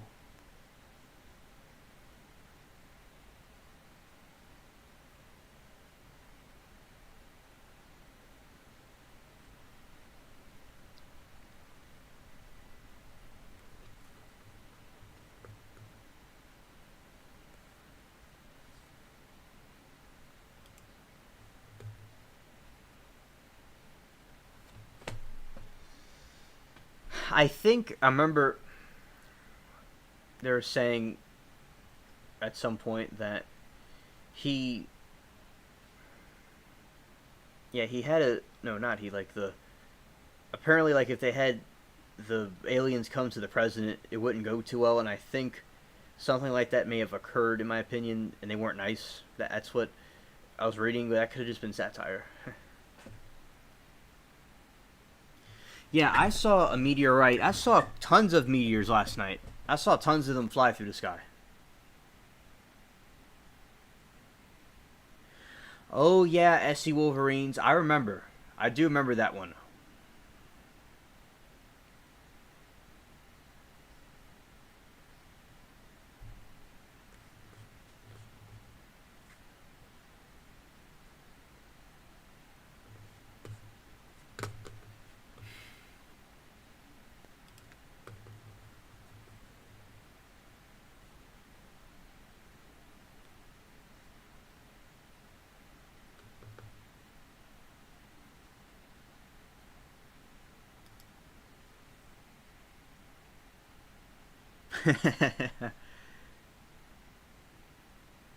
Yeah, I'll see if I could show y'all something real quick.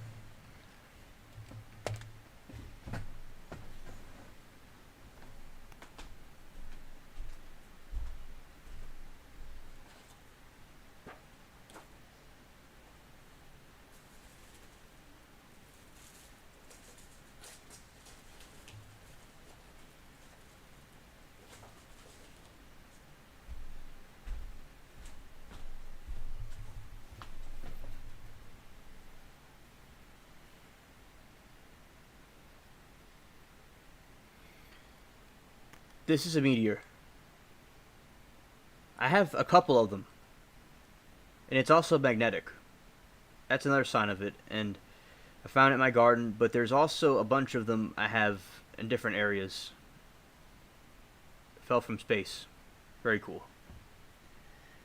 Yeah, it is very cool, Amanda. Yes. Yes, about what I was saying before, yes.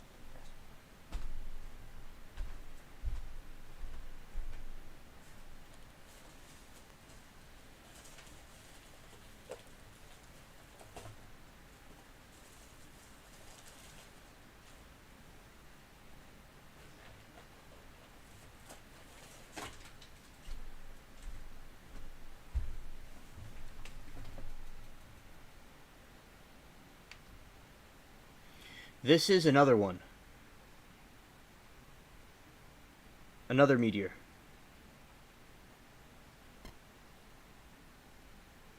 Dark matter, I'll put it up on the screen, alright? Alright. Dark matter is about to come through.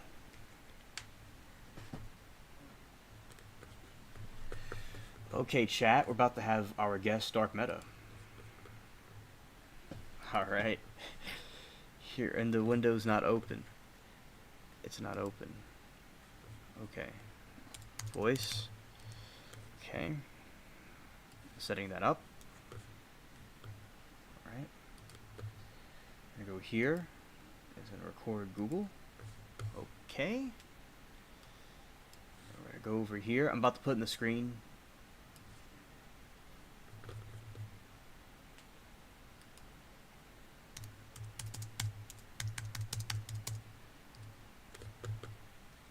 Alright. Switching windows. Alright.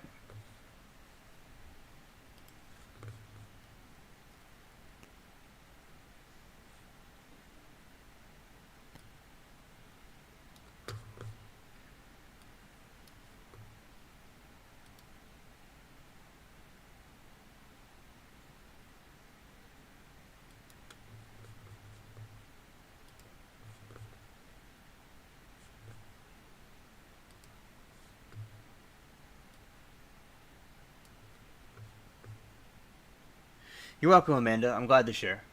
I'm glad to share.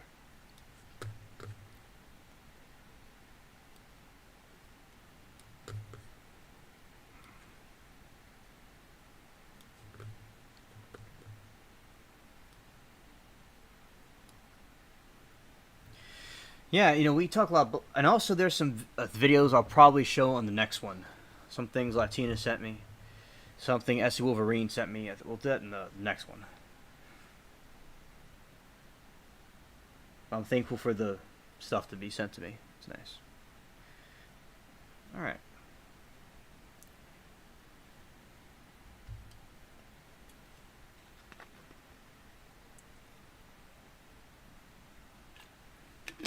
Alright. Yeah, so here we go on a bigger screen. Yeah, that's it right there. Yeah, the other screen was kind of small.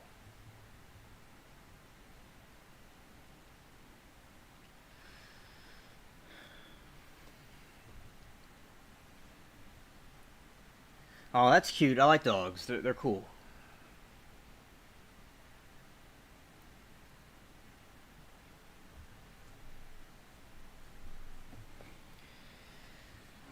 Okay.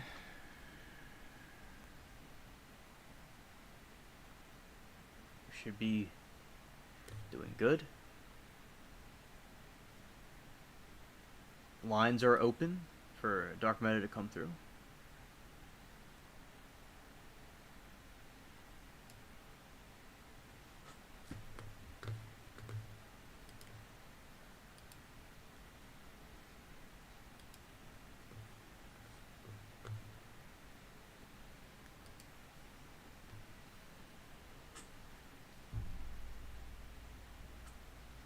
Yeah, and we talked about the Titan update.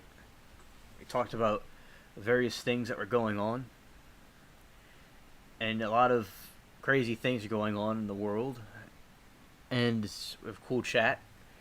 Good chat tonight. And everything's all good with that. And yeah, there'll be other streams I'm going to be doing. I'll do some more. And thankful for the subscribers and stuff. Yeah, I agree, ASSV Wolverines. I love animals too.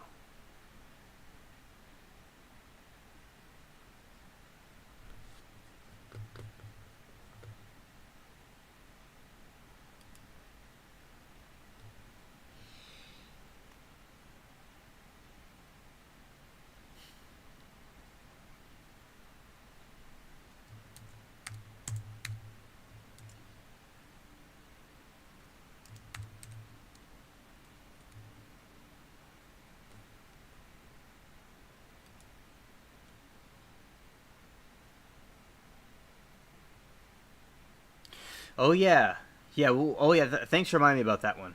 All right.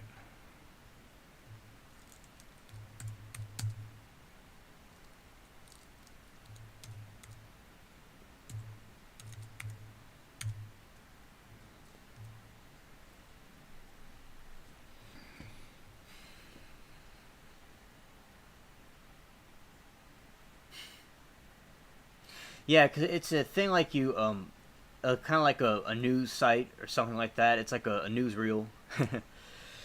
Yeah. All right, here we go.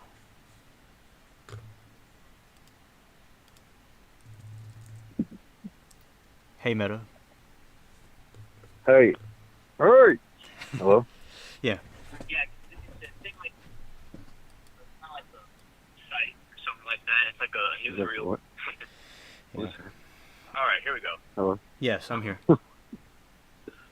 All right, cool. Can you hear me? Yes, sir. Okay. All right, here we go. I was trying to do the thing where, like, you call the radio and you don't turn down your radio and you wait for the delay and it doesn't work. You know that Yeah. thing? Oh, yeah, yeah. You know, hey, there it is. That was like a 20-second lag delay on my end. Hey, chat. Hey, what's up, chat? I can see chat. Hey, Meta, SE Wolverine, Amanda Thomas, Dark Meta, that's me. Hey, it's like I'm a YouTuber. Look, I can read chat and talk to chat with my voice. Wow. Yeah. Yeah, it's taking about like 20 seconds to get to my phone. My network is delayed. Oh, yeah. Oh, yeah, I see. I was hoping it'd be more real time. Mm-hmm. Oh, yeah. Yeah. And also, what are your? I want to hear your thoughts about that new semiconductor. Hey, SE, I just saw him type that. Hey, buddy. Yeah, it takes a while. Let me just put on live chat. Because I have two phones right here. And they're on two separate networks, so that one's probably faster. Oh. Okay. Well, actually, it still has to transmit from my network to YouTube servers and then to that network, so it doesn't matter if that network's real fast, it's still receiving it like slowly. But Mm-hmm. yeah, the room, it's not just semiconductor or superconductor, it's room temperature superconductor at ambient pressure, which is insane. Like, it's this is like, I mean, I don't know how it felt when the first people were like, oh, look at this thing, it's called a car. Mm-hmm. Like, oh, it's a horseless carriage. And they didn't really understand the implications, what's about to happen, everything that's happened to get to where we are now, how advanced our automobiles are, how ubiquitous they are, how normal it is to have them on all the roads. Mm-hmm. Oh yeah, totally. But something like that, like I was saying in chat before, there's really no way to put it into words. It's like quantum leaps ahead. Like, if you were in one category of we're progressing through scientific discoveries and we have a huge leap forward, major discovery that's like within that category, and we're still reaching and going up this massive peak within those two lines. Mm-hmm. Well, this doesn't just breach farther within those two lines. This goes like multiple categories of this other category ahead of that, within these new lines of, you're talking about things like, we can't even try to imagine what we will have. Like, before the iPhone came out, that was the thing that made touch screens, or the iPod, and then, the iPhone. Yeah.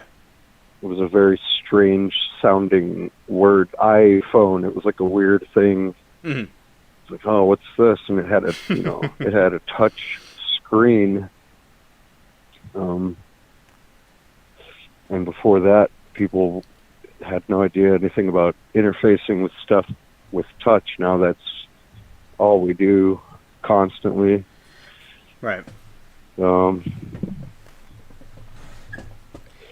to find something like that it'd be like during the time of like the cotton gin, like when that came out, how that revolutionized the textile industry, and we went to like the industrial age. Mm-hmm. This would be like going from like caveman times to like having a smartphone in your pocket, like overnight. Oh, yeah. It doesn't make sense. Totally. Like the stuff we can build with this, and how that one guy said it came out of the blue. Mm-hmm. Like shit like this takes like 40 or 50 years of research to get up to that point, and there's nothing connecting it to anything. So I don't know, maybe it could be some recipe they found with some alien craft, or if you think about just the sheer amount of data that's in the world right now, and all the information that we generate and have to secure, mm-hmm. and how many people that affects. Exactly. You have one discovery, you try to keep it, secret from 1,000 people. If one of them learns it, then they have to try to keep it. They only told 2 people, maybe it leaked out. Maybe that gets into like a YouTube video, and then nothing happens, and it's like, oh, they say it's like not real and all this, and oh, they want to get rid of this and this and this, and they'll fit it into some bullshit mm-hmm. agenda narrative, and we will never see it. We won't see it developed, and they're trying to push electric cars for less carbon, which is irrelevant, first of all, but say it was a bad thing, it still doesn't make sense, because you're getting it from 3 times as much fossil fuels to make those cells. And with all this shit, eventually someone somewhere is going to slip up, or some information is going to get out.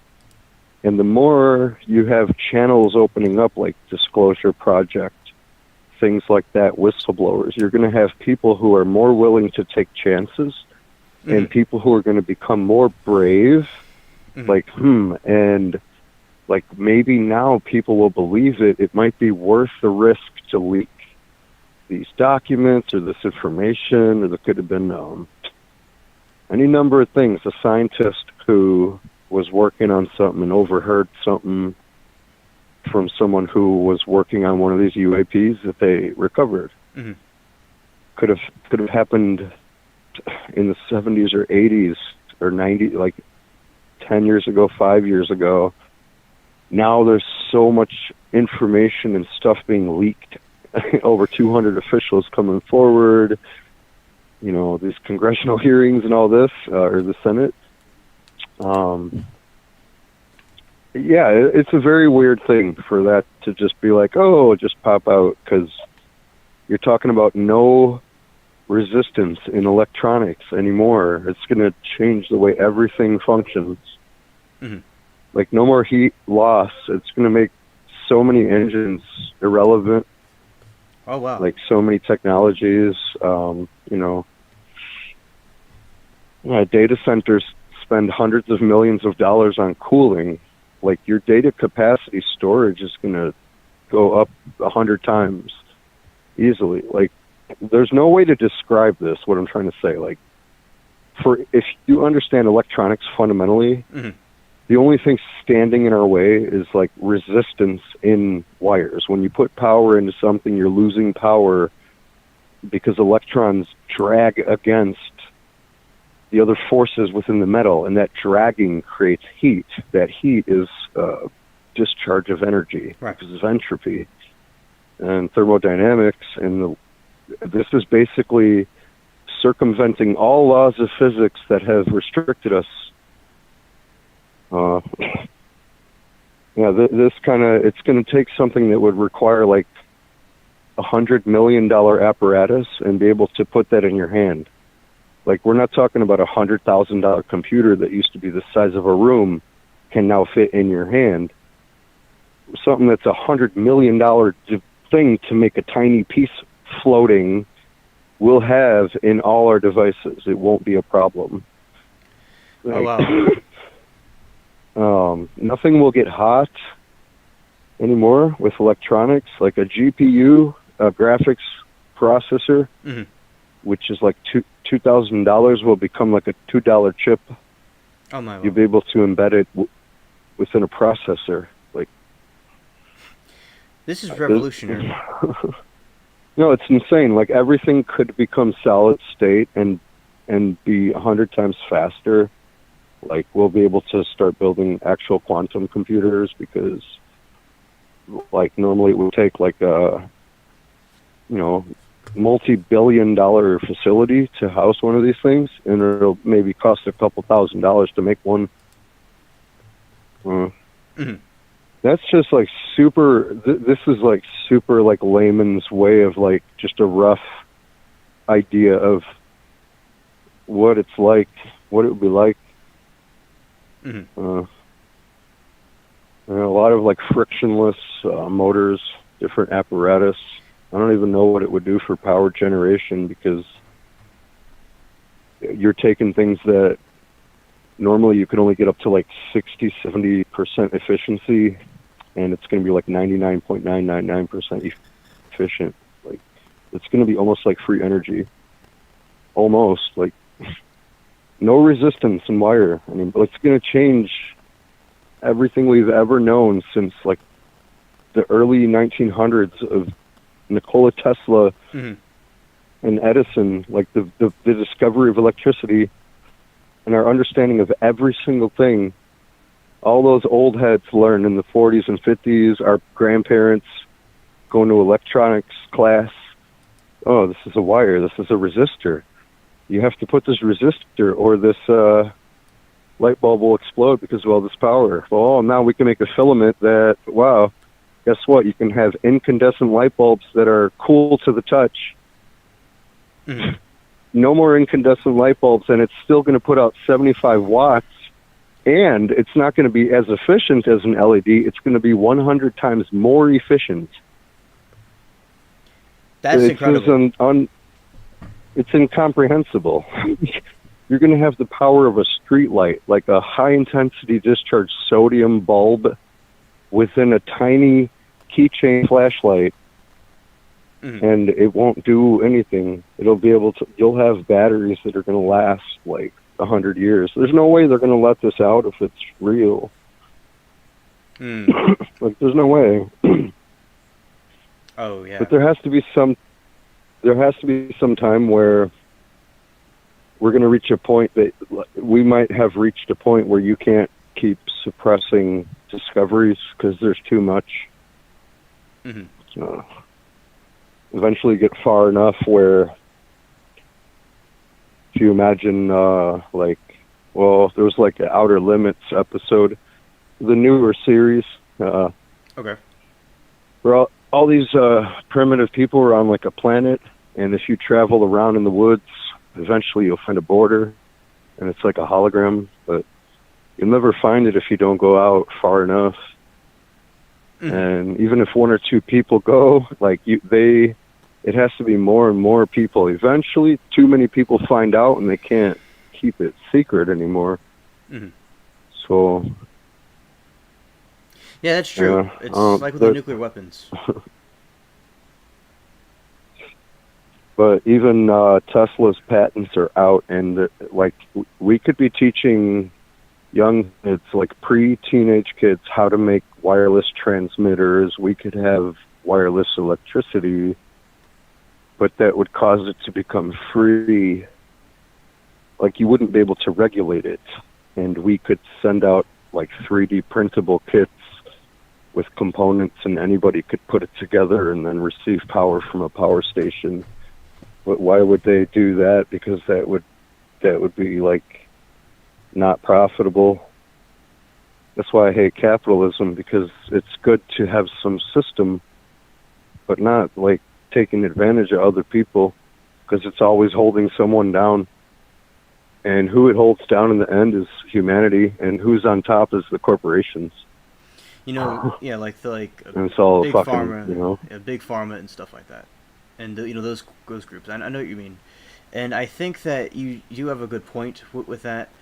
And at the same time, like I'm not a socialist or a communist, but I understand like the system could have some, where we have the situation we have now, where you have the like what Brandon and them are doing, and I think that there should be something there where people can have these technologies and things, because like Amanda was asking, like she said, do you think the government would give us that technology? Like, do you think that the government would give us that technology and those corporations and stuff?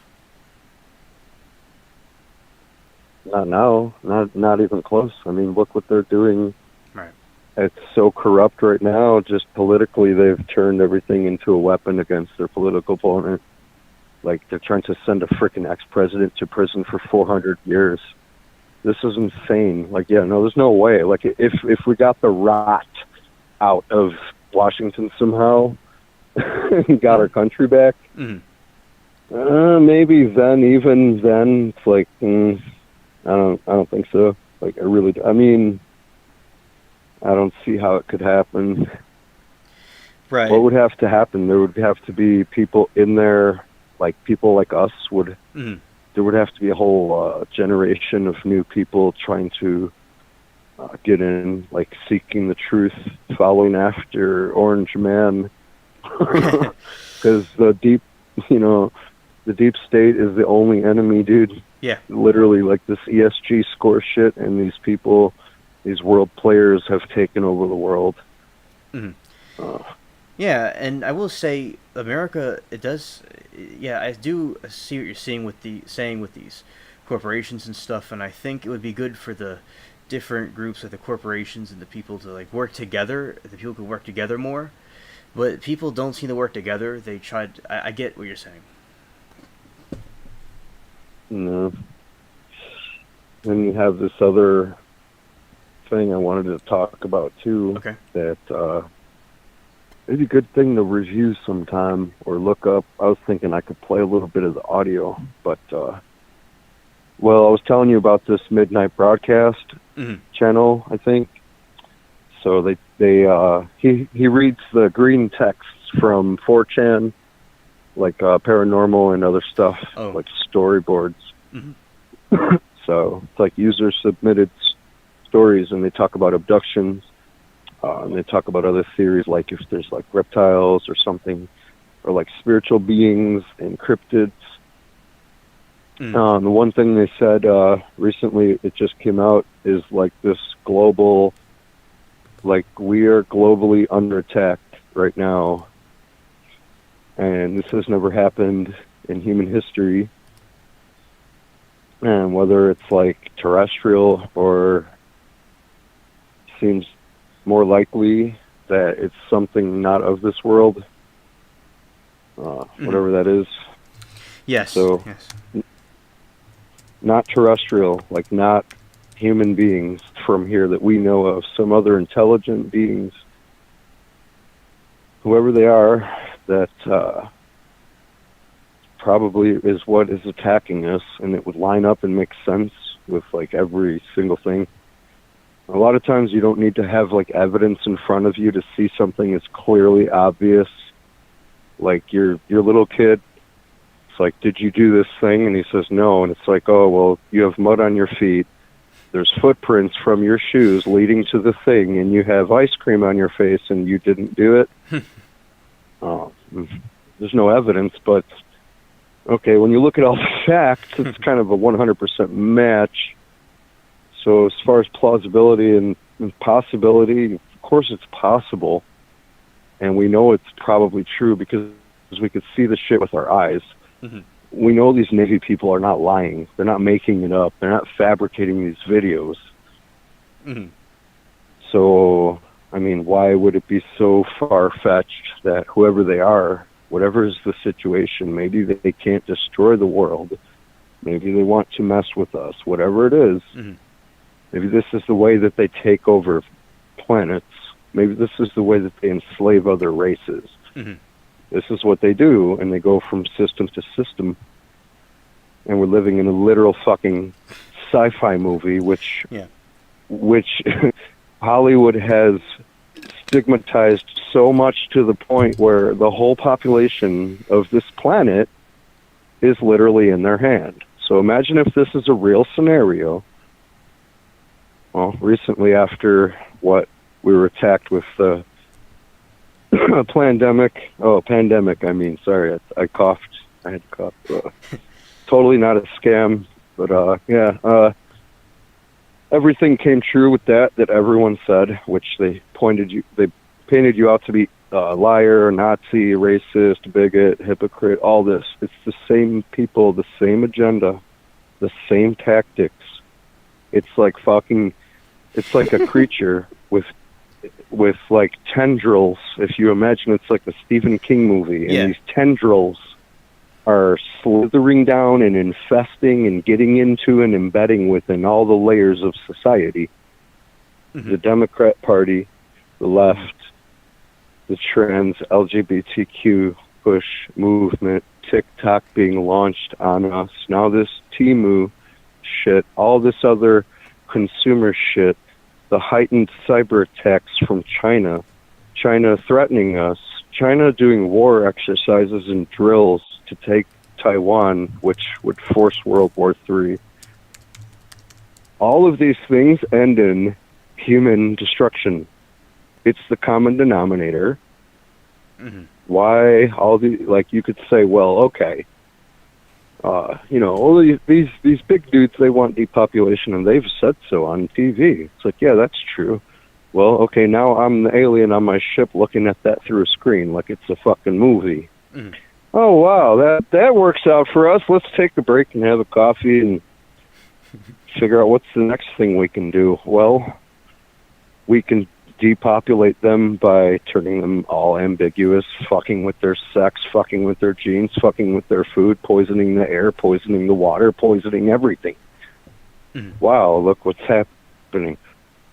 So you're like, well, how crazy could it get? Well, if we just went to some country and found some tribe and wanted to do this to them, how hard would it be? It wouldn't be that crazy. Right. You would just go to work and do your job and shut up and fucking be evil, and you would fuck with these people, and they would never know you're there. And they would all talk amongst themselves. Oh, the aliens are here, and we'd be like, no, we're not. We're not anywhere. We're just nowhere. We're just doing this. So this is my thing.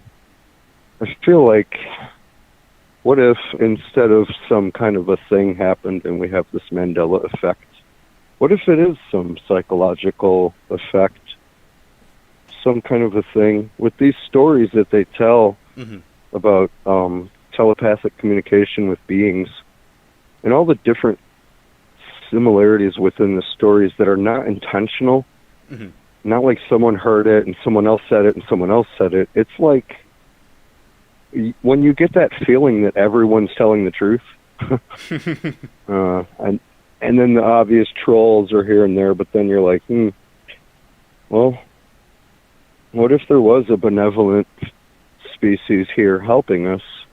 And what if it was true, the theory from, 15 years ago, where people used to say, like, there's 2 or 3 species at war. One of them is, like, peaceful with our governments. We don't know their intentions, but they're not, like, hostile.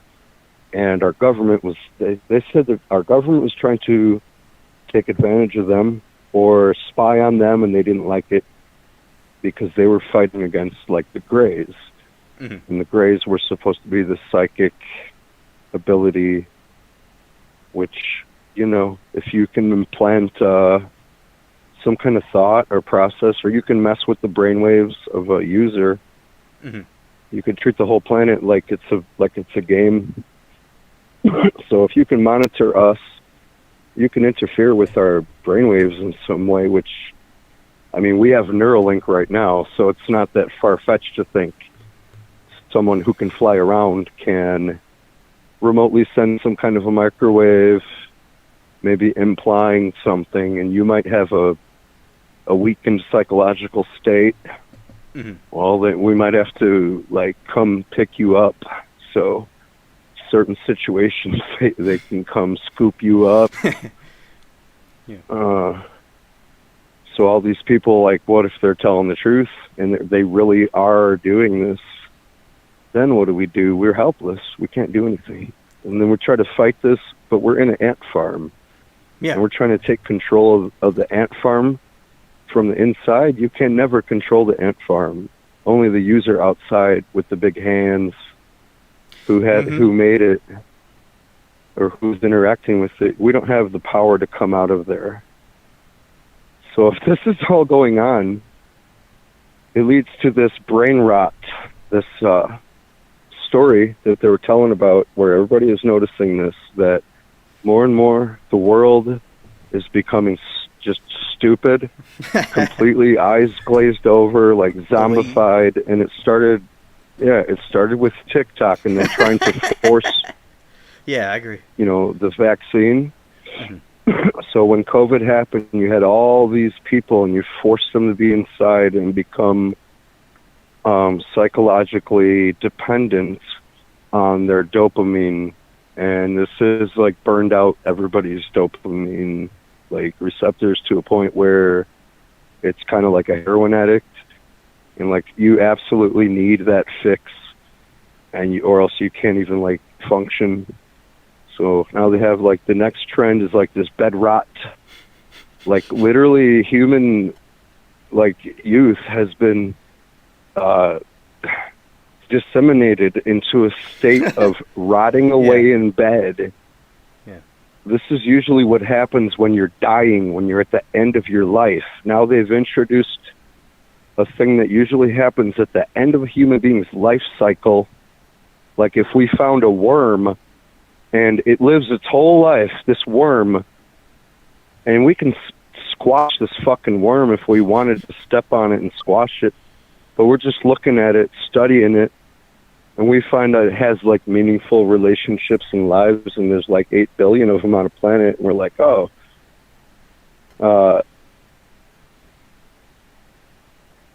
and it just sits there, has its life cycle, and we're like, we want to destroy these. We want to kill these.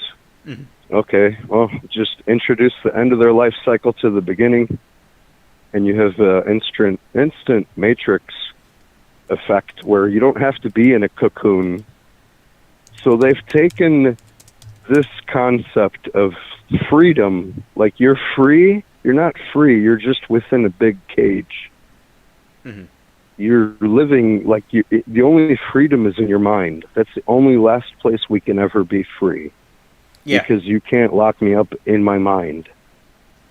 You can chain me to a wall with my arms and legs and imprison me till I die, but you can never, I will still be free in my mind. You can't take that. So the only way to take that is to put us into like a matrix pod, right? But they can't realistically do that. So the next best thing, put you in a cage, let you roam free, don't let you see the walls of the cage. Now they make it smaller and smaller and smaller, so you're like a sheep that can't move. Now the walls are so tight you can't see the walls, and everything around you looks normal. And so these kids are growing up with this.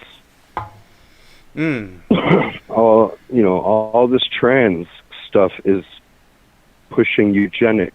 All this sick pedo stuff is pushing toward like an elite, evil, dystopian sci-fi regime of like sex slavery, ubiquitous, having like sex slaves with no sex. They want to have all no sex. Like there's a people that want to have their group.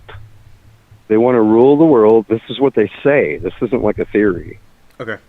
this isn't like a conspiracy. There's these real people, and their belief is they want to have like a utopia where they can have sex slaves all the way to like babies with no sex, and they want to recreate the womb. That's why they're trying to do this transplanted fetus, transplanted embryo into a man. I know exactly what you're talking about. This is sick. Yeah, dude, it's sick. Like, sick demonic forces have infested our world. So has this come from our world only? All these things happening, and the end result is the destruction of humanity? The United States is the only thing holding this world together. Exactly. And it's the one thing being attacked harder than anything. And it's all under the British Crown anyway, which is like, I mean, as far as like corporate shit goes, there's the whole global ladder. And so all this stuff has come up, and everybody's just going along with it, with this carbon shit, the climate change hoax. You know, all this bullshit. Now they're taking away the next step. They're taking away all our stuff, making gasoline-powered stuff obsolete. They want to have you in an electric car, networked, connected at all times, eyes on you, cameras, audio on you at all times. They want you to have your Alexa at your house. They want you to go and get your Amazon and sit there for 10 hours a day, rotting away. You know, all the keeping the kids at home, now they're hooked on this, and they need this dopamine. There's a whole movement to get off of social media. Young kids are starting to figure it out, and they're starting to rebel against this because it's eating them alive. And we still have some hope left, because you can't hold down the human being natural spirit. It's always going to come forward. Like our need to like have satisfaction, to have happiness, fulfillment. You can't get these things from this plastic fucking reality they've created. So kids are normally just naturally figuring this out and terminating their TikTok, terminating their Instagram Reels, everything like this, Twitter becoming X. This is all fucking like evil shit that's coming together, dude. Unified one app for everything. Like Elon wants to be God. He's been doing stupid shit. He's been saying really wacky things. I don't really trust him anymore. Okay. Like, the people running the world don't have our best interests in mind whatsoever anymore. Our priorities are so just all over the place. Everything is imploding, and this is like the final thing. Seriously, if this dude does not become president again, that's the final thing holding like the last nail in the coffin. Like or whatever, the last thing the dam's going to break. And this is what like everyone is saying. All these people I listen to, and even people like now on the other side, are starting to come out. There's news articles. Are we the ones that are evil, actually? Like Democrats being like, wait a minute, am I the asshole here? Like, yeah, this is what we've been telling you the whole time. Like, you know, this one lady, have you seen? She just got smashed up in the face in the Democrat city. She got smashed up her face with a metal water bottle. Oh, I didn't hear about that. Yeah, I just saw on Salty Cracker. He's like, man, this bitch got slammed in the face so hard it changed her political party. She switched to being a Republican. She got hit so hard in the face, it knocked the damn Democrat out of her. Yeah. The buff slap you in the next week, and then you actually end up in Wednesday, and you're like, oh. It's like, dude, it's like the world is already burning down, but they built up a cardboard facade in front of that, and the flames are just like eating away that part. That's kind of like what's happening. Like China wants to, if they're going to attack us, they're going to attack us they're just going to like attack us like it's a street fight, and it's going to be when Biden's in office because he's the puppet. And he's just been doing all their bidding. Like we've never had a crime family that's more criminal than the fucking mafia. Like, what's his name? El Chapo. You know, most notorious drug dealer, cartel leader. Had just hundreds of millions of dollars, hundreds of houses, and like they had so much cash they had to bury it, and he lost track of like stashes of like $10 million cash buried underground in pallets, in cases, wooden boxes. Just you're burying so much cash you can't remember where it is all around the country, and you lose track of how many houses you own. Like that's probably the Biden like approaching that level of criminality. Hundreds of well, not that much. That's nobody could touch Chapo. I was just being silly, but he's up there. He's up there. We've never had a presidential regime this corrupt, this criminal. We got Merrick Garland, literally just disregarding the Constitution, doesn't care. Like, when is it gonna, people are gonna not think it's very fucking funny and cool to go out in the streets when there's no Constitution.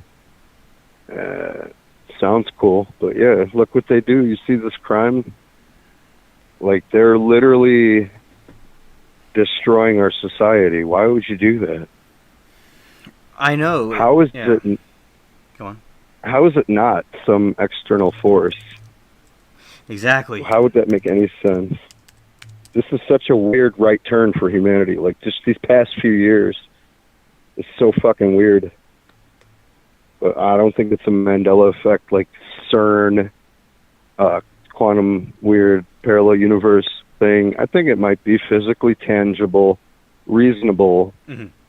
Some assholes who came here and have been so serious. Oh no, man. Sometimes I wake up and I feel like I was running all night. I told you about that. What if they take us and they put us in like a gladiator type situation? Oh, yeah.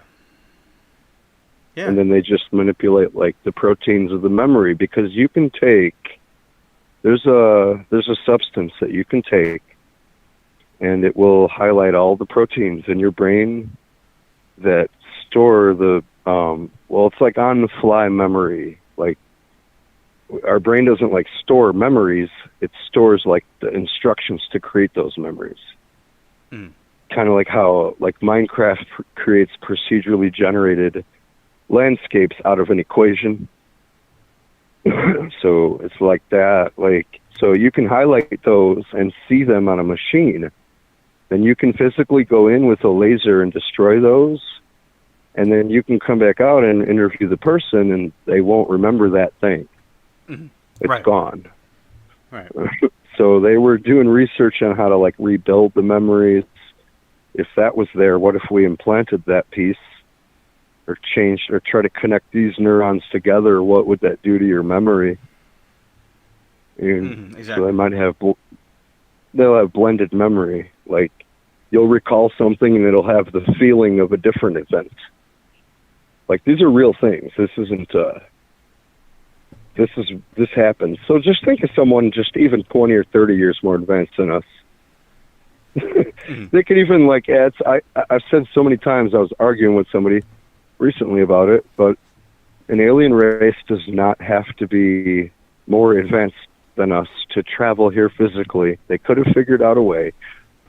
They could have very simple ships and very simple monitoring and stealth capabilities. They might not have like figured out certain things we did. They might be studying us to learn about our stuff.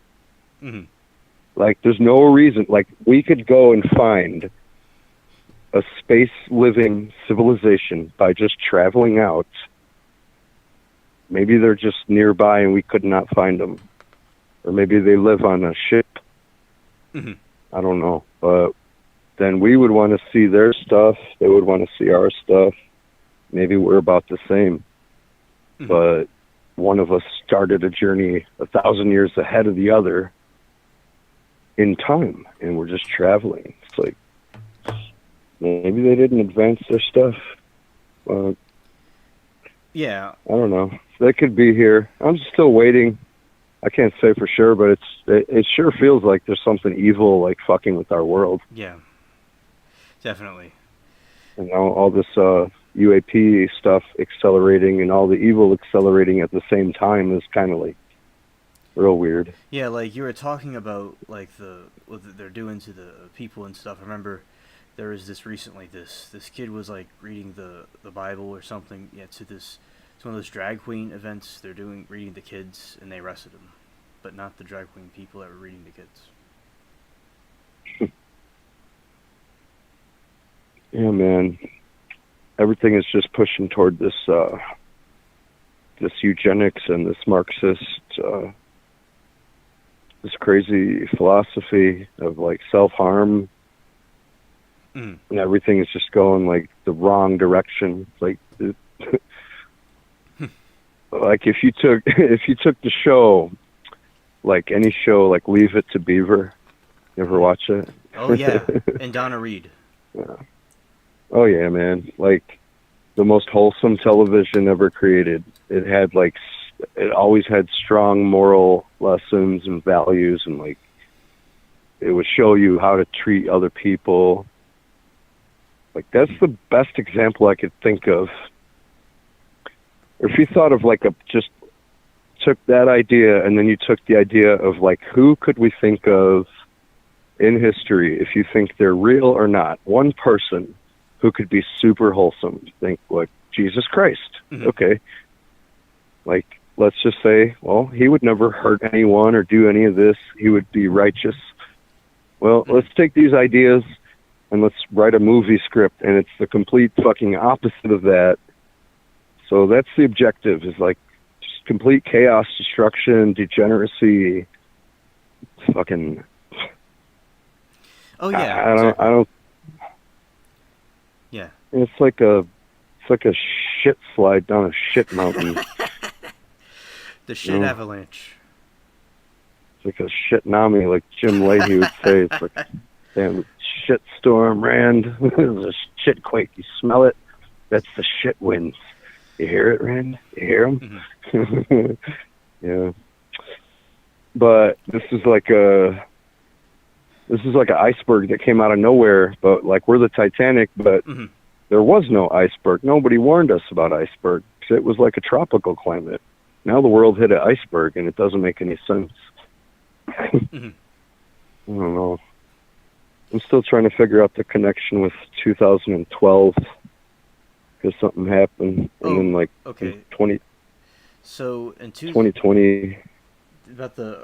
So 2012, there's a Mayan calendar, and our world was supposed to end. It was supposed to be like in a snap of a finger. We just burn up into nothing. But really what happened, they were saying their calendar ended in 2012, but they just went to that point. It didn't mean the world ended then. But what do you think of that, the Mayan calendar, if you know about that situation? That's what we're talking about. I don't know. It's pretty interesting. Like, I don't think there would be much merit to, like, I don't know what they would see that we don't see. Like, they're basing their stuff on some kind of like celestial cycles, and I think they were just they just came up with like their own astrology ideas.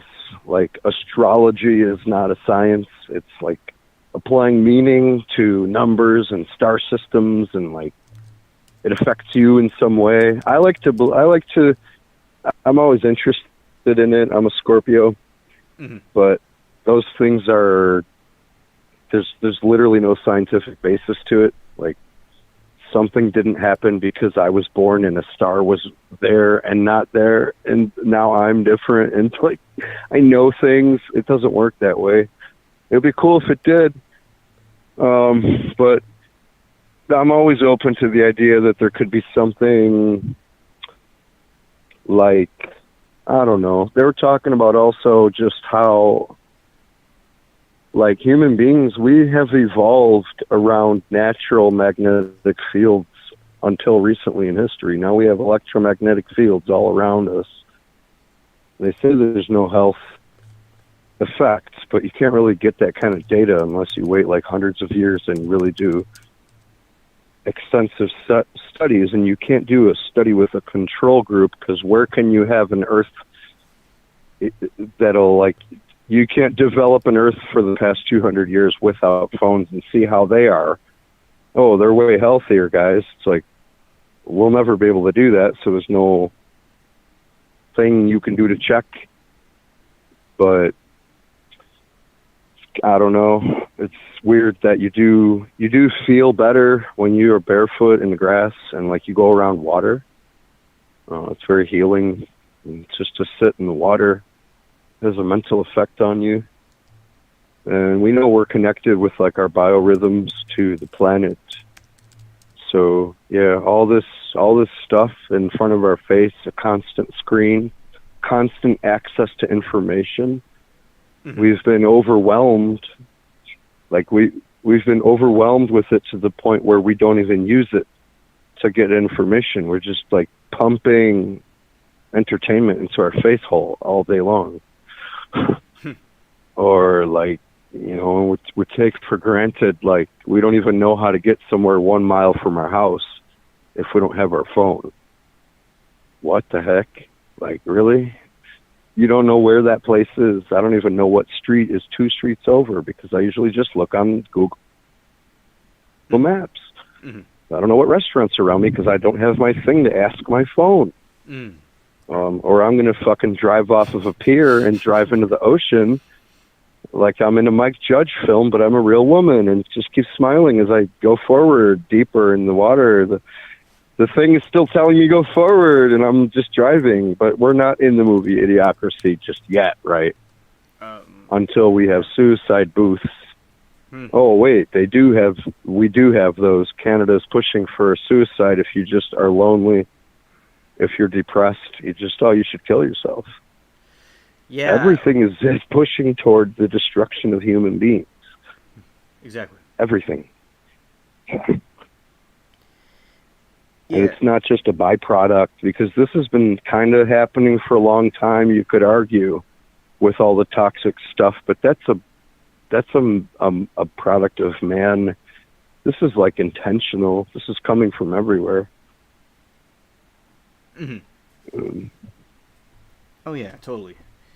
And basically, because there's so much evil going on, and what are your thoughts about, I may have mentioned before, how on these airplanes, these people were seeing fake people, like it was the ETs disguised as people, or something like that. What do you think of that? I just think it's kind of like if I ever saw a YouTube video and it's like, oh, here's a creature, it's a damn chupacabra, and I'm like, oh, okay, let me see. I'm always just like, sure, okay, fucking show me. All right, let's see some fucking aliens. Okay, yeah, got them in the trunk of your car. Okay, here. Oh, you're gonna take me? Like, show me? Okay, here, let me go in there. Show me the aliens. Like, oh, there's nothing in here. Oh, like, oh, totally, darn it. I feel like shit now. It's like, no. Until I see it, it's like, okay, no. But there's these people, like, they're on what I think about it though. Those airplanes, and they had. No, go ahead. Yeah, they're going on an airplane, and they're around these fake people. If they saw a fake person, they were scared off the plane. But hypothetically, let's just say some of these evil beings, they're appearing to people as people. They must give off some creepy vibes, and it just looks like a mannequin. Because have you ever seen? I know you've seen. I'm not talking about the extraterrestrials you've encountered. I'm talking about the other things. Like, have you seen people that give off like a creepy vibe to them? That there's something wrong about them. Well, yeah, that's what I mean. It's like there's like people who have like a weird vibe, and then there's like something that's like in a different category where it's like some paranormal weird shit. And yeah, like that dude was not normal. So it's the weird thing. Like I was saying, like I I want to see, like, okay, show me. So we see the video with the woman, and all we get to see is a dude in a hoodie looking sus. And he's like, he has the eyes, and he's looking around like, oh, shit. Like, if it, if it is an alien, he's like, oh, fuck, they know. Just shut up. He's like getting intel from the ship, and they're like, just shut the fuck up and stay silent. They'll never know. Shut up. And he's like, fuck, I'm just going to tell them. I'm an alien. He's like, no, shut the fuck up, Bob. Like, dude, just sit still, man. She doesn't know. She's crazy. They're going to kick her off the plane. It's fine. Your cover's not blown, dude. And he's like, fuck. He's just sitting there, like, trying not to shapeshift. And he's like, oh, I want to so bad. I want to eat these humans. It's like, no, you got to come back to the ship. Yeah, I mean, why not, dude? Because, okay, if they're out there, they're doing this, they're sitting around. We can't prove it. I can't prove it. That could be him. She could have seen him literally.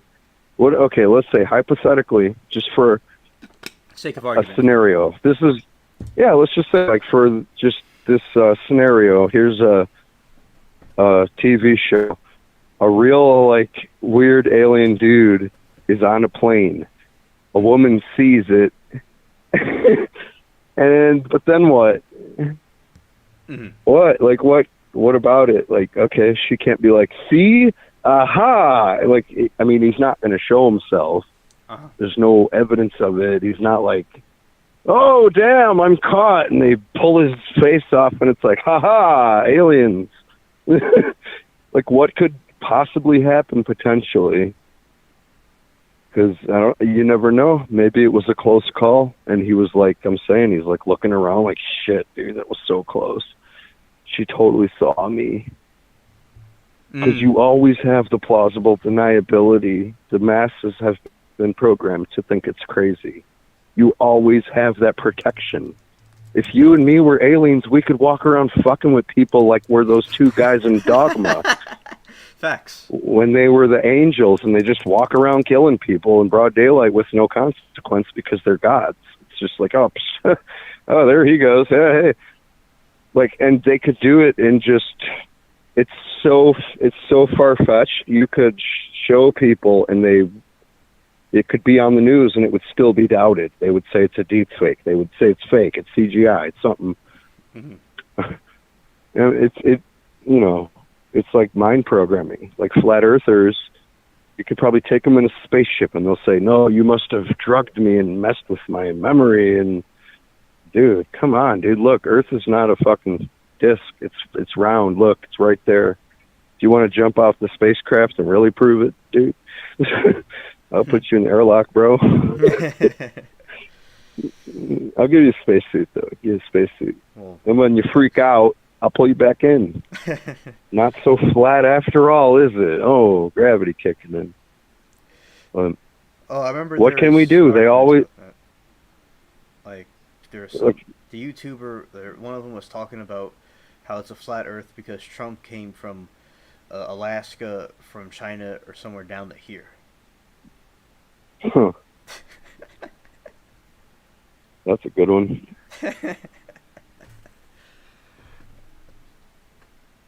I was just wondering, like, I think maybe this is some kind of, I don't know.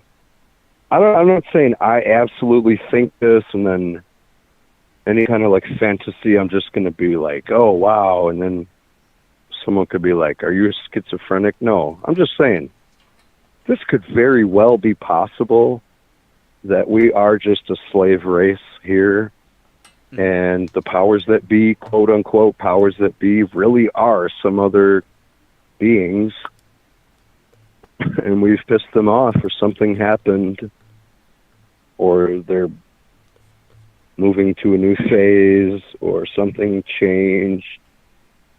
I don't know. Feels like something has interfered with us for like several decades, and then now it's like pissed off. Yeah. Yeah.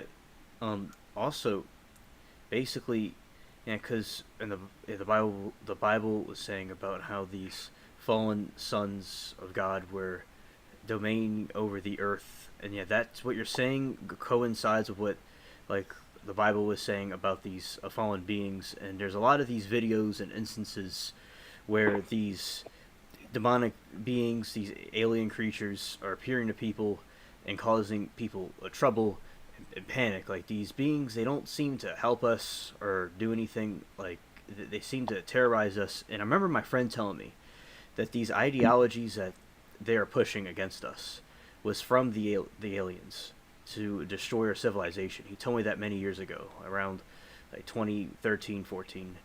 And yeah, it's like what you're saying. Really? Yeah, it's exactly what you're saying. He told me That's about like 10 years ago. That's when I started thinking about it, before any of this woke stuff happened. When we used to say woke, it used to mean that you were like a freedom fighter, like you were into like Alex Jones and like InfoWars, like like you're woke, like you're out of the matrix. But then they changed the fucking meaning of like what woke is. Oh yeah, I remember that. And they appropriated it. Yeah, it's weird. All the people that have never, we have all these like split timelines that we exist in, where a lot of us existed in both, but now the new people are only existing in the forward one. You know, like we're going to have conversations. There could be people in chat who weren't even exposed to the old days when, yeah, that's what, like woke. There was no wokeness. It was just, oh, you're woke. I remember. Like, it meant literally, yeah, like your third eye is open, like awakening and all that came.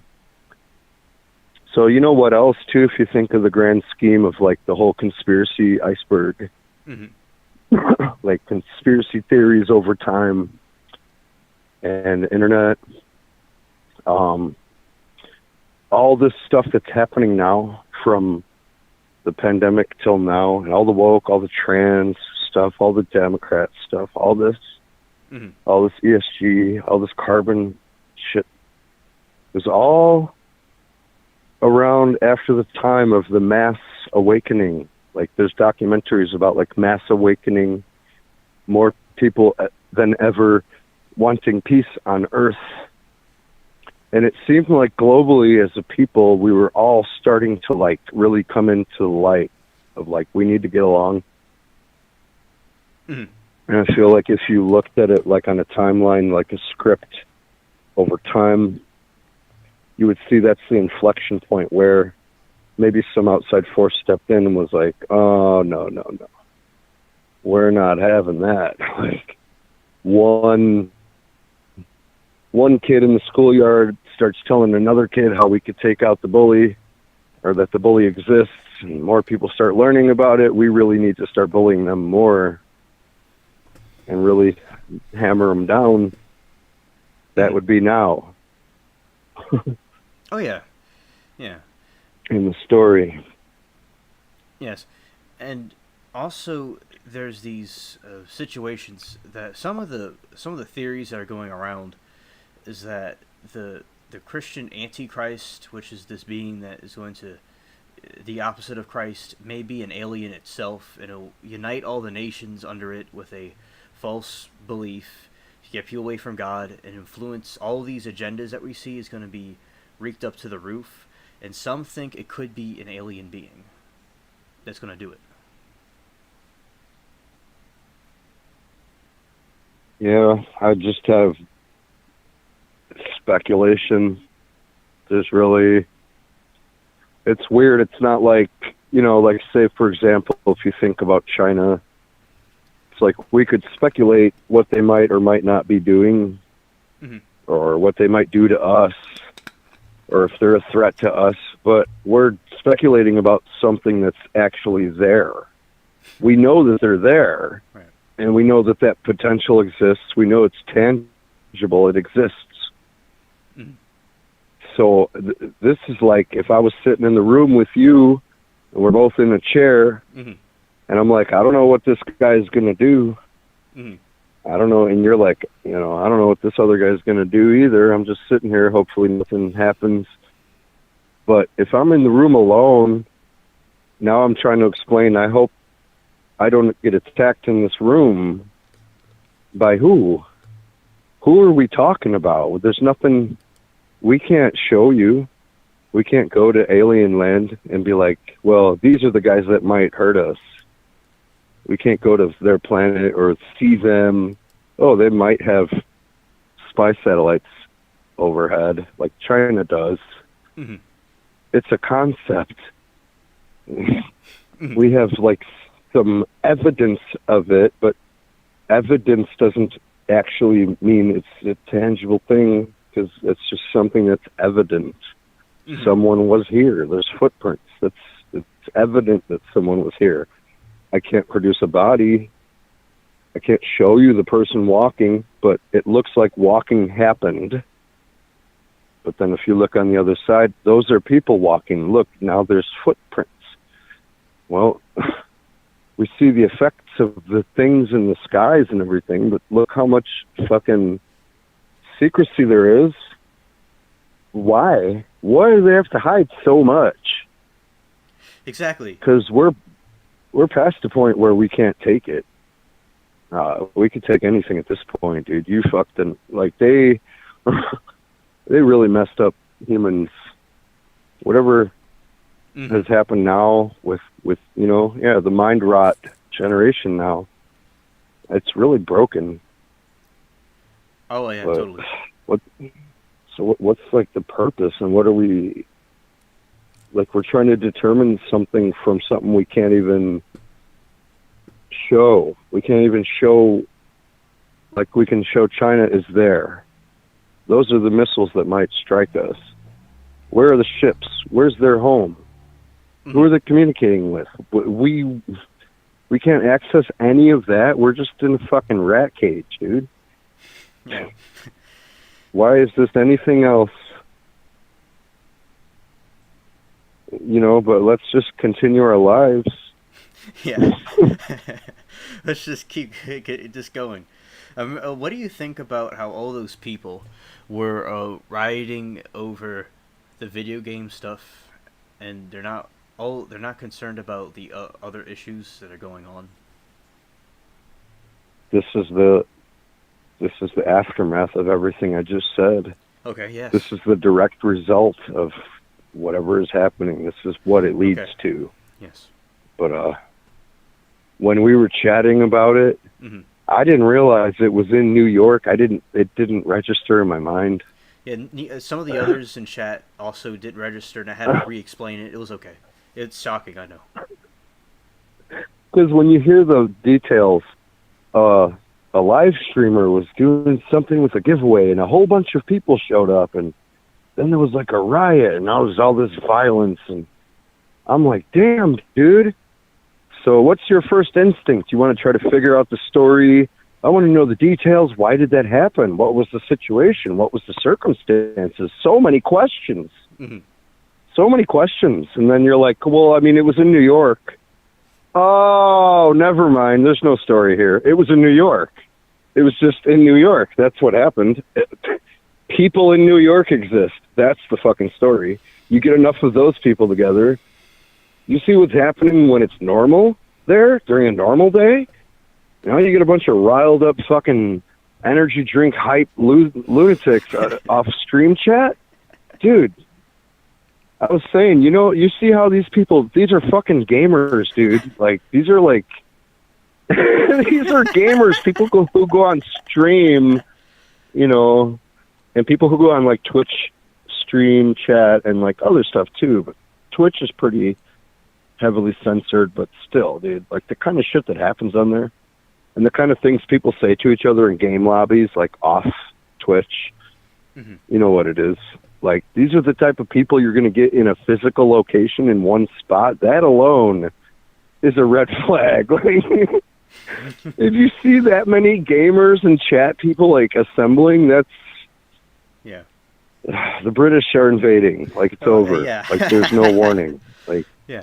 There's going to be a news story. There's going to be crazy shit happening. It's in New York. That place is out of control. This is it's like pure lawlessness. You see these videos with these robberies and these fucking people smashing each other up and just killing people and casually in broad daylight. Mm-hmm. These fucking little drug community things. Oh, now in Oakland, there's like 3 brothels that have popped up in this neighborhood, and they're just going on. Just whorehouses popping up in the USA like it's the 20s and there's no cops. I swear to God, it's lawlessness, dude. These Democrats want to fucking ruin our cities and bring chaos so the government can come in and employ socialism and Marxism. Oh, yeah. And Yeah, because I remember... Like, why? My friend was telling me when we were young... I didn't mean to cut you off. I thought you were done. And basically... Oh, no, that was pretty much it. Okay. And I remember, basically, he told me that the aliens, they like the communism. It's something from them because they're like a beehive. Like, the Greys are like a beehive of people, and they don't have individual thought. Yeah. And there's no private property, or like the Teletubbies. That was a show I watched when I was a kid, but still, that was kind of like the implements of the idea. Yeah, that's something for the aliens. It's like a hive. They want everybody living like a hive. So that's what it comes from. You're affirming what my friend and I discussed like 10 years ago. Yeah. And, dude, like, it just makes me think of this midnight broadcast channel. One of the green text was about abductions. So they read all the stories. Everybody was telling these stories. These are all separate posts, by the way. These aren't like somebody read this story, then it was like a while later and someone is like making up a story. These are like all these different posts that this guy collects all together over like a short period of time, all connecting to each other and replying. And like some people coming forward like, hey, what's up? New first time poster here. But I was scared to post, but I saw so many people were into this, so I didn't think you people would like roast me. And he's like, you know, I felt like an idiot talking about this. I never told my family, but this and this happened to me. And the way they tell these stories, I don't know, man. It's too realistic. It's too, like, I'm not saying, like, suspicious. I'm saying, like, it just seems way too, it's genuine. Like, the way they describe them, they all have these same commonalities, like I was saying, but they're not, like, forced, like, copied. It's not like telling the same story someone else told or changing it a little bit. You just all get the vague similar thing. And you know, like, I realize you could say like, well, yeah, that comes from perception of aliens and Hollywood and this. Well, I don't think so. Because of these specific people telling these specific stories during these specific times. And there's nothing else to average over time with this. And it's coinciding with all these other things. And it would fit right into that whole story. But it's just talking about how, like, there's like a kind of benevolent, taller, white, alien-looking species. Yes, the whites. They take you into a ship. And, yeah, people recall being laid on a bed. They can't move. The classic thing, there's, like, real bright lights. They're describing the walls, how there's no seams in the walls, and you can see the counters and everything, but everything's like rounded with no kind of like screws or rivets, and it's all very neat looking and clean, sterile. Looks like they're doctors. They're trying to perform some operations and do some testing. The tall aliens are very careful with the humans and caring. The gray ones are more like robotic Yes. and emotionless. Yeah. So the gray ones are telepathic, but it's just like they don't want you to read their thoughts, and they won't let you. Right. True. But they'll let you send a thought to them, but they usually disregard it, and you can tell when they do. Okay. And the other ones want to communicate with you, and some people are too overwhelmed, like they can't really do it. Okay. And it takes time. And so they were taking interest in this one guy because he was able to push ideas back to them and he said they were explaining to him, like telepathically, that, well, when they communicate, they don't speak in words or like a voice that you hear in your head. It's more like a feeling, an impression of a situation and an understanding. Mm-hmm. So you're just gaining like an understanding of a situation.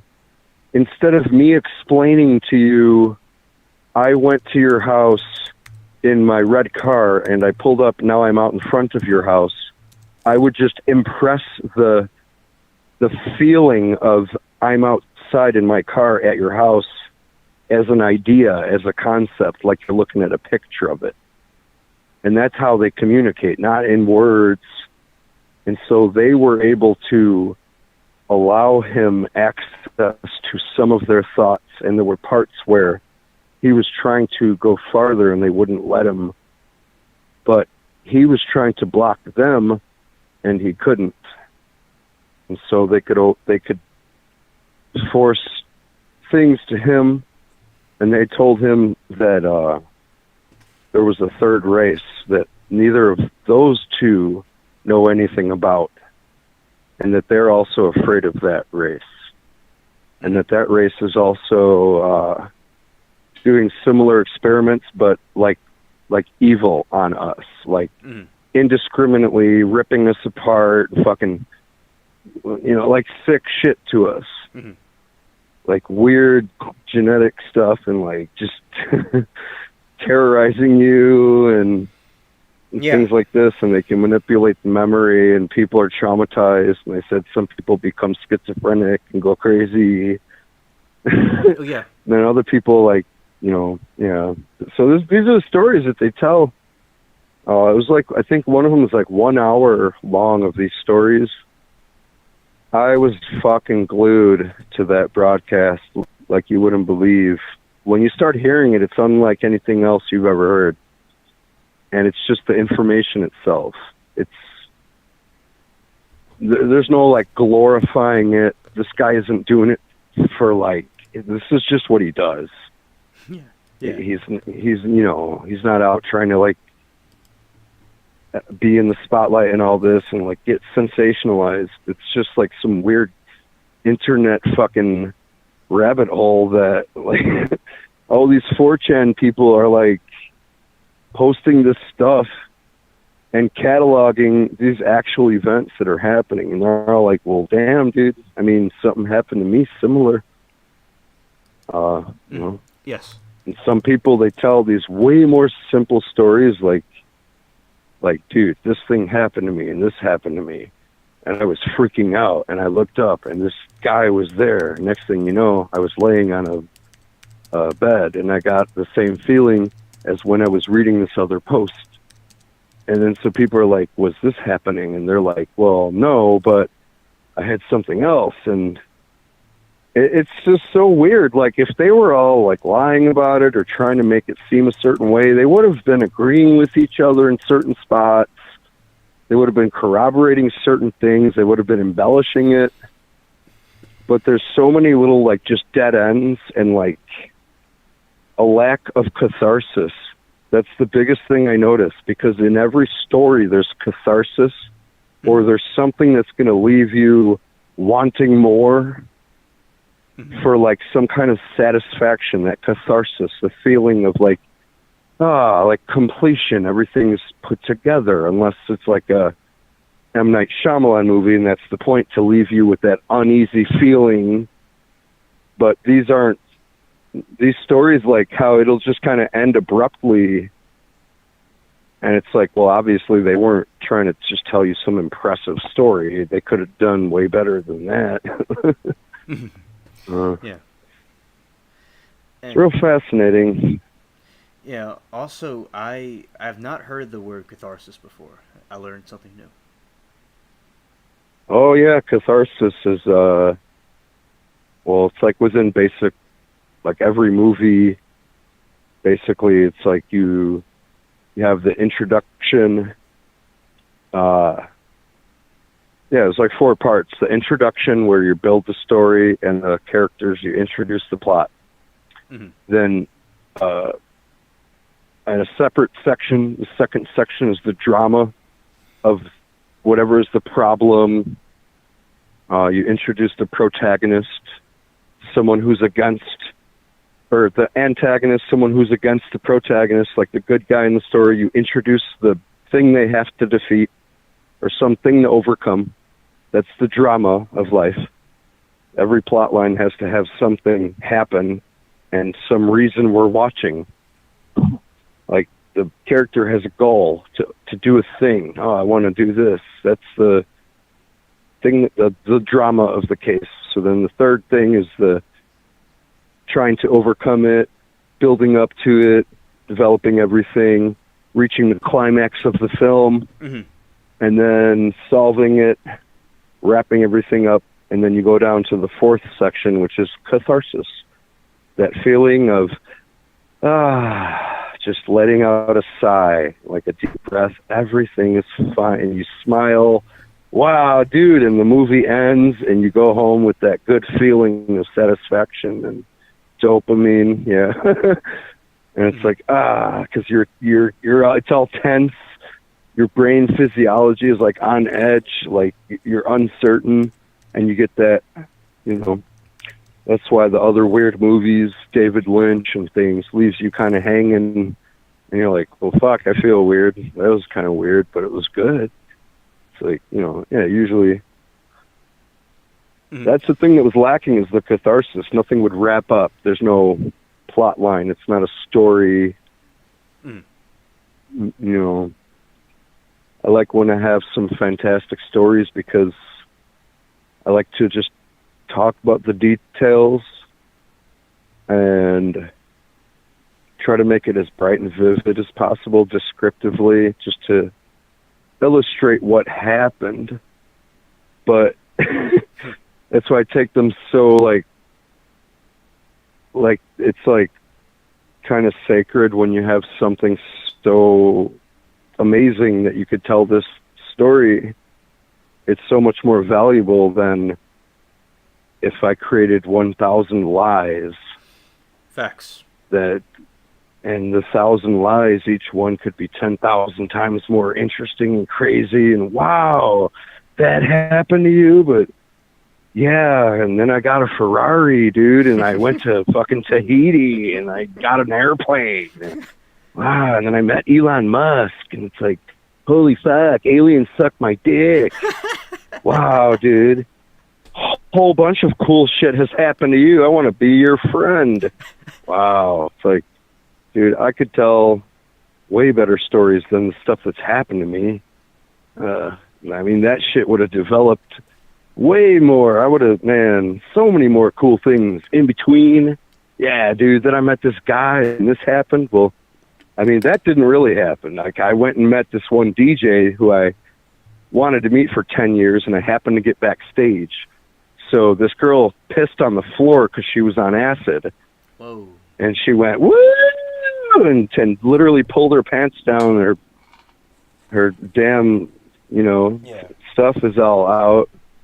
That's some trippy shit to see. I could have made it a whole more wild story. But someone's like, damn, I do feel like I was abducted. And I've had some weird dreams about this. It's like, wow, he wasn't really trying to convince us of anything. He was just telling us some weird shit. Yeah, my dream is strangely similar to your experience. And it's like, Then we get to the plausible deniability of, like, you can't prove a negative. I can't prove it, Well, it's back to speculation. But over time, I don't know. How many people have you heard tell stories about leprechauns, actual leprechauns, running around, climbing trees, and, I saw the pot of gold, and I got it on camera, look. No, that's a fake pot of gold. It's like, no, those are real leprechauns. No, that's just Navy footage of one, and they manipulated it. Well, we don't have anything like that. But we do have that for biological creatures who are probably here on our planet. So it's a lot more realistic to think about it that way. Exactly. How many reports do people make daily about being able to teleport from one location to another spontaneously? Just I can fly up in the air. Mm-hmm. Why isn't that faked anymore? And video fakes of it and all this, like by the millions, like UFOs. Yes, I see. Because the UFO ones are those are actually there. Exactly. That's why. All right, I'm gonna. Why don't we have damn? Round of applause. Round of applause. Yeah. Why don't we have like Santa Claus and Easter Bunny conspiracies and like Alice in Wonderland? Ooh, it's a real place. I ate the pill and I saw the rabbit. No, it was an oak tree. It's like, wow, another YouTube video. Exactly. We have all these weird cryptic monsters and all these other things. And like, yeah, okay. Looks like Bigfoot and fucking Loch Ness Monster. Yeah, I don't know about that. We would have probably seen something or be able to show something.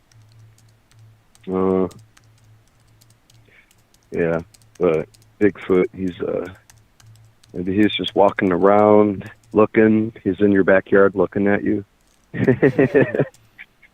Either call 911. There's a Bigfoot. He's looking at me. Looking.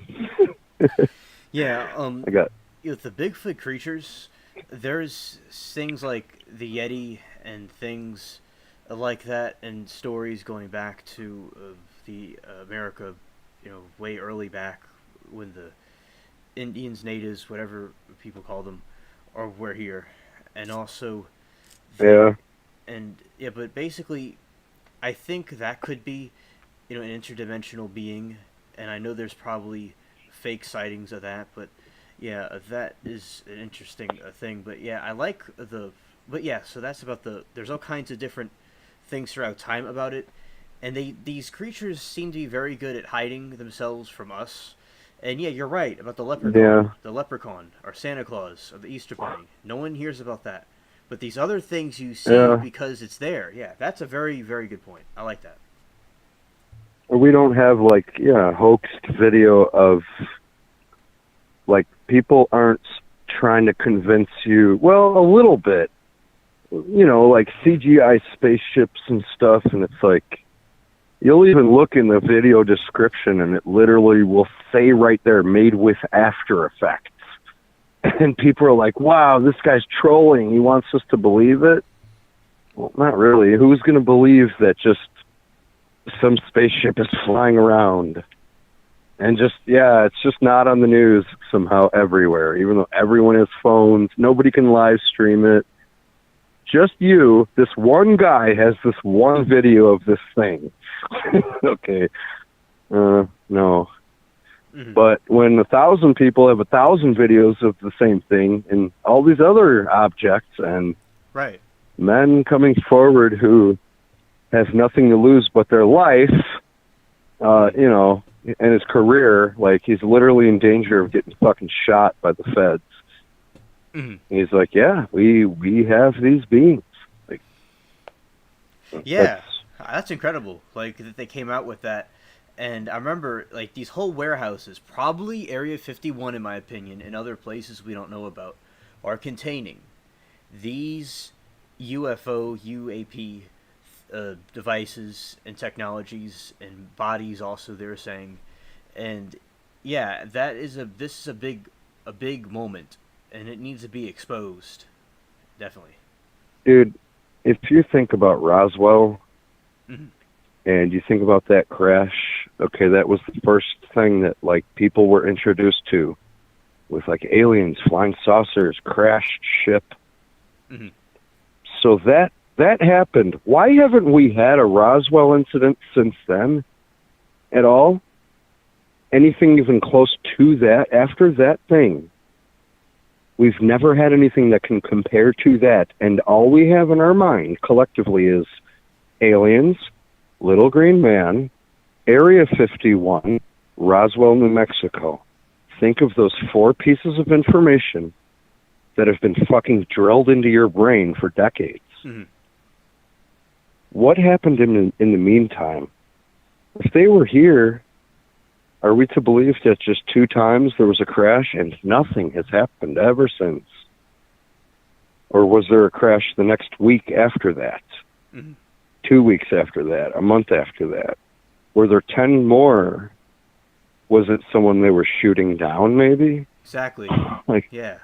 whatever the case, how maybe, okay, if that was the first time, that means the government went into action. We know that they covered it up, so they went into crazy cover-up mode. Well, now we're here, and we're missing that huge piece of time of what happened during all that time.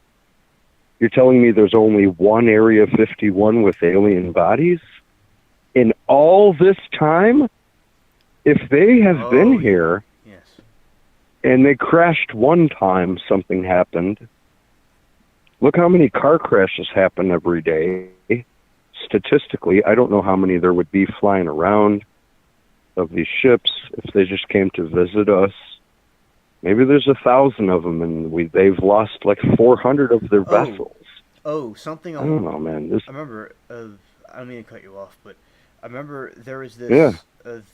I did a video recently that 7 years before the Roswell crash, there was a crash like that in northern Italy during fascist Mussolini, and he had a whole group of people working on it.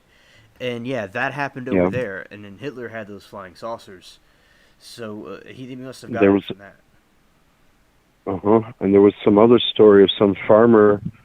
Damn, dude, I get chills thinking about it, because this was before anybody knew what they were. And he said it was like a small man who looked like he had a gray suit, but he looked and it was like his whole body. And his cornfield, they heard something in the cornfield, him and his wife, like out in the country. So he grabbed his shotgun and ran out there, and he saw this like creature, not acting human. So he freaked out and he shot it, and he said he hit it dead on with like buckshot, and it sounded like the bullets were hitting a bucket. It was like thunk, thunk, thunk, thunk, and the creature was still coming at them. Oh wow! And then like some weird shit happened. I think they shot the other one, and I think I don't remember the whole story. I have to look it up, but something like weird paranormal happened with their memory or something. And there was like a crash site, but it was all covered up. That was before Roswell happened. But if this happened, right, so they recover a body, and they're holding it since all the way back then. What year was that? 1947. And now it's I'm going to look it up right now. It was 1940s. This is going to be coming up on, it's coming up on 80 fucking years. I listen to the radio every day, and they talk about this kind of stuff. 80 years. The United States government has been lying to the world about the most important discovery of mankind.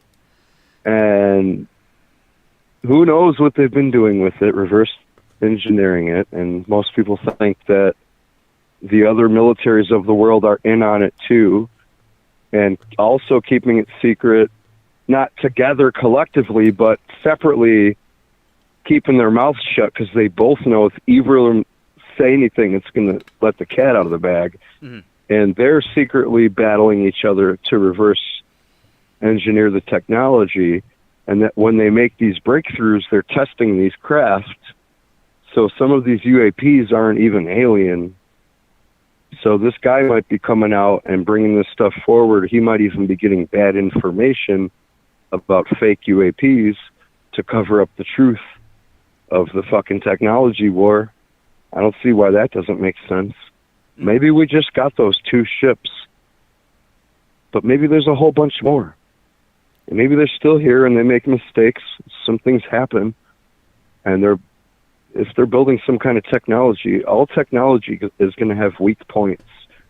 It still has to be manufactured with proper materials that have properties, things that have to be assembled or held together in some way. And things can go wrong. It has to still like be powered by something. This isn't just magic.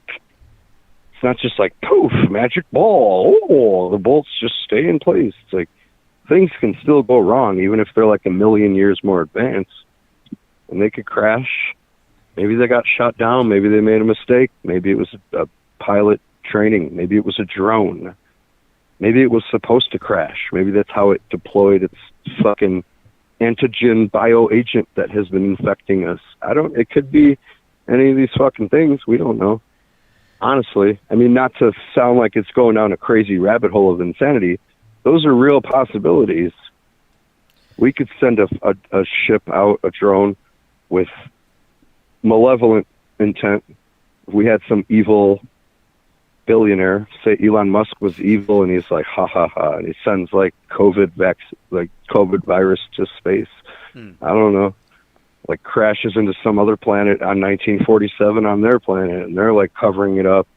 Going to some hypothetical things, but anyway, what if, there was a couple more and a couple more? Well, they have Area 51. That's a lot of fucking areas. I'm sure they got a lot more too. And this dude already said there's biologics being held in all kind of locations and facilities all over. Like, this is a normal thing. They're everywhere. Like, it's soda pop in a warehouse. Yeah, we got them everywhere. Wow, this is I would great. not. Like what you're saying, I'm telling you, dude, I would not be surprised. There was another whistleblower in the 4chan group things talking about how we probably have upwards of 200 biological fucking alien bodies. Of like the same kind of shit keeps happening. They're either fucking up or crashing, or we're shooting them, or something's happening with their field of travel, or we found some vulnerability. Maybe that's where the movie Independence Day comes from. They get that idea. That's why Hollywood is so fucking accurate. Not because it's predicting the future, because it's just telling the story of the past. We just haven't seen the past. So when it comes to revelation in the future, we think they've predicted the future. But it was some fucking asshole who figured this idea out of like, we just shot down these aliens, and it turns out they're real sensitive to this one like bacteria.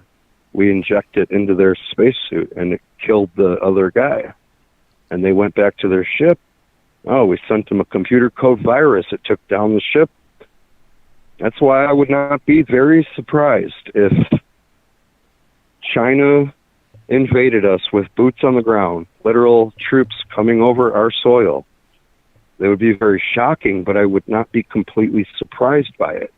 And I would be just as not surprised if alien ships do fall from the sky someday soon in reality, and all of a sudden nothing sounds crazy anymore because they're actually here, and then we can actually see what they really look like. And it'll be humanity 2.0. That would be the official start, where they say, you can't suppress the fact that we're here on your planet.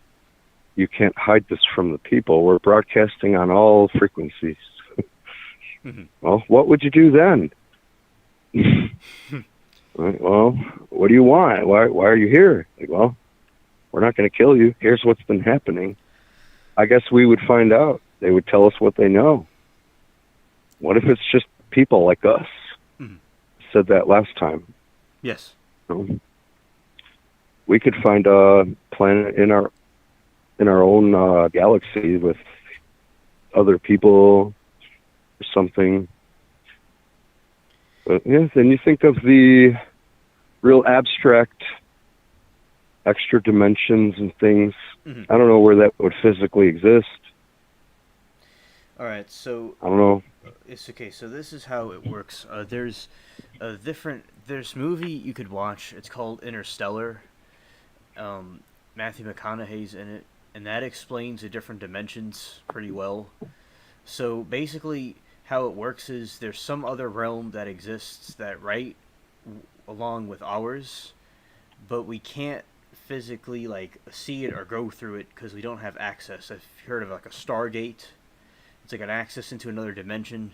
We're not able to go through another dimension and see these things unless we're given, like people that do dark magic and stuff, they're able to access those other realms, and people that are into some occultic practices, like against Christianity and stuff, they were able to communicate with the aliens and or some of these alien beings, and there's like signs and UFOs in the distance, and also there is this thing where the bodies of the Greys, and they just wouldn't fit in with a certain planet, and whatnot. I'm not saying there are aliens out there. I'm saying these particular ones that I'm discussing, they're from these other dimensions, just like with the false gods from the ancient times, that they were there and they came through from the sky. It's the same being, in my opinion. So that's how it works. And you can watch the Interstellar movie to get you a better idea on how these dimensions work. I know it's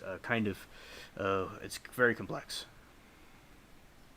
I know how, I think I've been exposed to all the ideas and all the inner workings, and I've studied physics, and I've studied, dimensionality from like mathematical standpoint, from like physics, from like a theoretical viewpoint, from, just reading accounts of just kind of people's fantasy of like fiction. Mm-hmm. I've always watched every fantasy and sci-fi movie I could get my hands on. Yeah. Up until everything went crazy, I stopped watching movies. I just quit. I haven't seen a movie in a long time now, but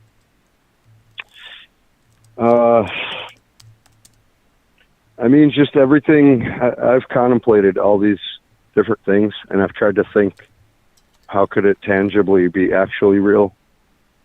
Because where would this physically be located? Because if you're talking about it like it's real, then we're here. Where is that? Because if we are occupying this space, mm-hmm. Mm-hmm. there's some like dimensionality theory that would suggest it's occupying the same space. But then this would be, it's like something that would be, I don't know, if it exists somewhere that we can't detect or measure, and then it can come to here, then that means it can be described by physics and science. Mm-hmm. But the way that it's talked about can't be described. So, mm-hmm. in order for it to be conceptually even possible or approaching real, it has to be able to be described hypothetically. Like even Star Trek had hypothetical ways of describing how the fake stuff would work. Mm-hmm. And they even went so far into it that it's like there's complete manuals and books of like technical information, and like they have the whole storyline of like they have the different ensign pilots talking about neutrinos and shit, and all the cadets have to learn about it, how the antimatter engine works, and all the different ways they fucking like, oh, we can invert the fucking lasers and this will happen. Well, no, that's untrue because of this concept. And it's like, oh yeah, he was head of his class. And like, where the different, like a dimension is, because people talk about it like a place, mm-hmm. like it's just like Switzerland, but Switzerland's not on the map. No one's never seen it, but it's there. So it's another dimension. It's like you walk through a doorway, like it's Narnia. It's a different place you can go. There's other things there that can come to here. Mm-hmm. What would be the doorway? What would physically be the thing?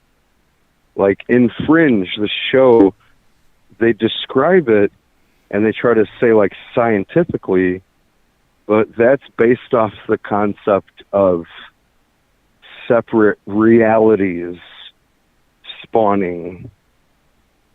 So then that wouldn't work because each reality would have its own storyline, its own dimensions, its own beings that go back and forth, and then some would be different slightly, until you get to infinite differences. Mhm. It's kind of weird to think about. And we can't detect these things or measure them. But if they can exist, we could never prove that they're there then. Or they, it'd be like, when you project a three-dimensional shape on a 2D surface, you can only see a two-dimensional shape. But we're not talking about higher dimensionality, but maybe we are, because these would have to be higher than fourth dimension, because you're not talking about physical space, where we don't look out in a telescope and see the other realm. We see the edge of our observable universe, but that wouldn't be where they are, because then what do they have to travel through bubble all the way to get to the center where we're at? But that's just our observable universe because of our limitation of how far we can see. So there's so many questions. I'm trying to figure out where Right. would it be, because there would have to be a way to describe it with our physics. If it's a place that exists, Okay, so then it would fall under the study of reality. Mhm. And yeah, I understand your point, and I'd feel the same way. And you're right. The way it's being described in this example of this hypothesis of interdimensional beings, I know it's talked about as if it's like going to another place, like you just go walk through the door, and this is a realm that's beyond our understanding. It's something that's there. Yeah, see, like, Right. let me stop you there for a sec, because that's what I was thinking. You could just stifle my whole questioning by saying, well, it's something beyond our comprehension that we'll never be able to understand, and it's always going to be there. And if that's the case, then there's really nothing then it's like a moot point, It's like, oh, well, okay. So, like, we have to start based on that assumption and then say, is there any way we can describe it where it would make sense to us, Yeah. So basically, there's something called the etheric plane. Have you heard of that? Probably, maybe. Right. I'm looking at it now, so I'll read some of it. Is a term introduced by Theopsy by Charles Webster and Anne Besant to represent the substantial part of the lower plane of existence. It represents the fourth and higher subplane in the physical plane, the higher plane, and the lower three being in the states of solid, liquid, and gases and matter. And that's one of the things. But one thing I want to say to you about the interdimensional thing, there's actually is an explanation for it in a way you can understand it in this theory. Now, people that had these near-death experiences describe that they were out of their body and they're looking down on their body, and some people went, they saw heaven or they saw hell, and so this is, if I believe that it was real, but hypothetically, let's just say it's real. So their body goes, their spirit goes to this other place. And also another thing with these aliens that people see, that they're coming from these other dimensions. So they are able to have access to their dimension from our dimension. And another thing to your other question about how do we access that dimension.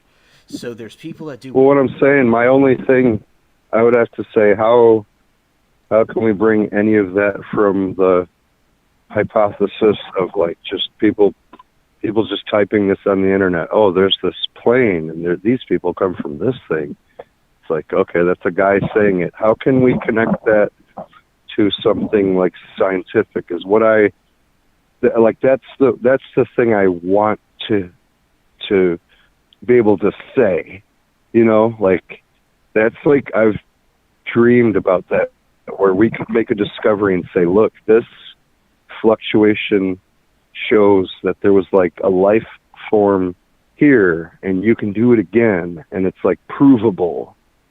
I mean, like we did like a Ouija board stuff, and we've had other like spiritual encounters that I can't explain with science. Mm-hmm. I think there could be something there, But I want to take it from, well, there is another dimension. Where is it? Like, where physically is it? New Jersey? It's like, is it above the earth? Is it around us? It's not is it within? It's not like that. Like, you're thinking it's in a place. It's not. It's something that like coexists alongside where we are. It's not like a physical like place. I know it's very complicated. So basically, there's where we But are. how we exist. could it, if it's not, physical means it exists. Like, it's Yes. physical. Like, it's of existence. How could something not exist? Is my thing. Like, it just seems like too conceptual. Otherwise, it's so far beyond our understanding that And I think it's something approaching like a god. Like, it could be. I think if there's that kind of a god force in the universe, I don't think it has any rules or limitations. I don't think it would impart a human like good or evil mindset. I think it would just be like existing and just doing, and it wouldn't have like a supernova is not an evil event. Even if it kills a planet of people, that wasn't an evil thing that happened. It was just a thing that happened. If those people weren't there, it's the same event took place. Now it's not an evil event. It has to be one or the other. Well, no, it just happens. But it's always, I'm always searching for more of like a grounded footing of like, where could dimensions, different alternate realities. I think about this too, also. I had the same thoughts about the dimensions. I do think about that as well. And also, like we're talking about cages, like say the animals in a cage, and they're like people on TikTok, they're stuck in a realm and they don't know how to get out, and they just exist in that realm. That's all they can see. And we're thinking about this. You and I are both thinking about this because I'm human like you. We both have the same type of way of thinking, and we both are confused by this. Sure. But we're thinking of this sure about that?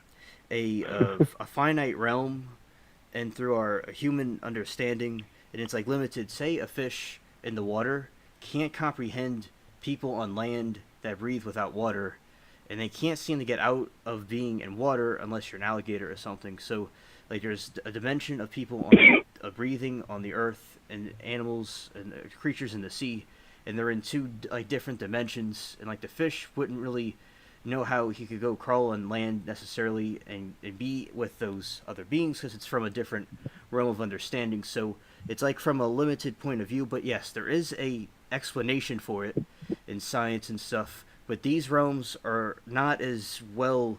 It's like an undiscovered territory, and we're just starting to like learn more about them. But from the false, like the gods, the aliens, and these things, there's something else there, and things that you saw.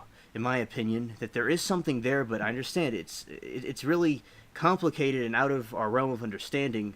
If in my opinion, it's there, but how it's how it exists and how we access it. No, I understand. It's even if something beyond like our own existence, if like this physical reality, even if it was there and it came here, we should be able to see some effect, like, because it's existing, it's here. Unless it's beyond our instruments, I guess. But like, maybe it's not the best example you gave. Maybe I'm just nitpicking the example, but the fish could still see the humans visually, and a fish will react to you, still not understanding. These fish, they don't understand that I'm a person. I go to work, I make money, I buy food, and I sometimes throw some of that food in the water. But these little assholes sit there and steal all my turtle food all day. They just sit there, and now they won't leave because their stupid fish brain has the instinct of, this is where the food was. I remember this spot. Exactly. They're not thinking that in their mind. They're just looking, but they could accidentally hop out of the water into like my Yeah, that's exactly what I dimension mean. of understanding, but Yes, that's what but I our mean. two things are physically in the same like Yep. location though. Like Exactly. Yep. so we could never That's exactly what I mean. travel to this Okay. spot, you know, where like if they had a way to take me there, what me would go there? Like this is turning into a Vsauce video. Hi, Michael Meta Sauce here. Which you would go there? Your cells, your atoms, Yes. the fluctuations, like those fluctuations are what makes you you and holds your matter together. It could be like Meme Guy when he goes through the meme universe and he's just a floating head. And he's like, I have thirst. And like a big soda cup floats over And and they go to some other dimension. and to explain that, like say for example, basically you have like the fish in the water and they could interact with the people on land and they could go through there and here. Yes. And basically people that do like witchcraft and things can receive favors from these things in these other realms and they can come over through here. Or if you know about ghosts and spirits and stuff, how these ghost sightings, how they could just pass through here and do different things and they could go. And also the fish, say, they could go on land, or they could be abducted and taken away to another dimension. And you see, there are some people that can physically go to these other realms. They can, but usually it seems, depending on the situation, like with death, we die and the spirit goes to the other realm. Like you need a vehicle to travel there. Like you need something, like you go with a car to work. You have something physical to travel there. But with the fish, yes, they can interact with each other, like the aliens coming from one dimension to the other, like the humans going in a scuba diving suit and going underwater and seeing the fish, and a fish can be taken back on land. And there's people that had these testimonies of these things. But ghosts are a very good example of how these phenomenons that happen where they have these ghost sightings, and it just that they're there invisibly doing things, and people have seen these apparitions move around. So there is something. I know it's very off the wall, and there seems like there is something there, in my opinion. I have never seen anything convincing yet about ghosts, and I've only seen a flood of like unconvincing things, more and more and more and more. So like I used to be super curious. I still like to think about it as being possible. I'm not just going to say like, oh, right, I saw all this misinformation, therefore it's untrue. That's ridiculous, because you could tell me all day about a thing being fake, and then I discover it. Doesn't mean it wasn't there, or just because I don't find it, like, well, it must not be there. Like, it's like, right. You know, you're looking for your car keys and you don't find them, so that you conclude that they're not in the house. How do you know that? You didn't search every spot. Well, I looked. It's like, well, I don't know. But I still don't know. How can I say, like, where is that? Like, these things Right, exist. because through our realm of where? understanding, that's how we think. That's what I mean. We humans have a very simplistic. You and me are both human.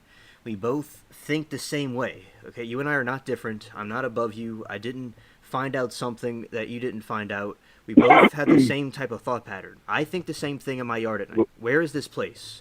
Where can I physically go to it? Like, where is it located? You know, and it's like a look up. Yeah, but we're in a shared reality. We're in a shared, tangible reality. You could tell me about your fence in your backyard, and then I could go there and see that same thing. Right. And it's not hearsay. It's like it's actually there, and we have a 3D reality. We can look at it and interact with it. It feels tangible to us. And this is physically here. Like, these are atoms that I can knock on the desk. I can pick up an object. We understand the forces around us. And we have an observable universe where we're looking at stuff on a microscopic scale, all the way down to electrons, all the way up to massive stars that we can see. hundreds of millions of light years away. Mm-hmm. So we're looking at what is physically like actually real, not just conceptual. Mm-hmm. Where would this realm be in there? Mm-hmm. Like, it has to be in existence to exist. I'm trying to pinpoint what. Right, exactly. Like, right. Yeah, go on. I don't get it. Are they subatomic? Like, they're if they can exist here, we can describe it with physics. Right. Or else they can't exist here. Anything that can come or exist here came from somewhere. That somewhere can be described by physics, regardless if it's beyond our brain. And it has to exist somewhere. Right. It can't just be a concept that's just, well, it's in a different realm. Where is that? Is it New Jersey? I just keep coming back to, like, how it Right. has to be somewhere. Where is it? Like, where actually is it? Because people talk about it conceptually, like, well, it's a different where. Where is that, though? Because we all are from, we were programmed, or we were created to have this certain type of realm, of like this mindset in this realm that we're in. And when we got this knowledge that we maybe have not been necessarily built to have, and we had access to knowing these other things, like, we both are human. Like, and I will say that when I was young, talking to people about religion, I didn't do this enough. That I am always religious, but I can understand how this stuff is confusing because we're both human. Like, and I could say, like, yeah, the physical place where it is, like, people, they have these near-death experiences, and they're looking down at their bodies. They could just go out of nowhere and just look at their bodies. These aliens, if they're coming from another planet, maybe they're from another planet. Okay, that's what I thought when I was a young teenager. I thought we thought they're from another planet, and they're evil, and they're coming here. The interdimensional thing was introduced to me later, and the theory of that. So yeah, I mean, wherever they're from, it's like, especially with ghosts and things, the people I've seen, like, videos of that. Some of them are fake. I believe some of them are real. It's like, yeah, like, how are they coming in and out, and we're not able to access that? Now, in the Bible, it says that these beings, the sons of God, are given these abilities that we can't have anymore, and we don't have access to or know how to get them. But there's a scientific way of, in this theory, if it's true, like, how they're physically existing and going back and forth, and we can't easily. I'm going to ask you a question about, like, just any ghosts of history. Okay. If they were out there. Okay.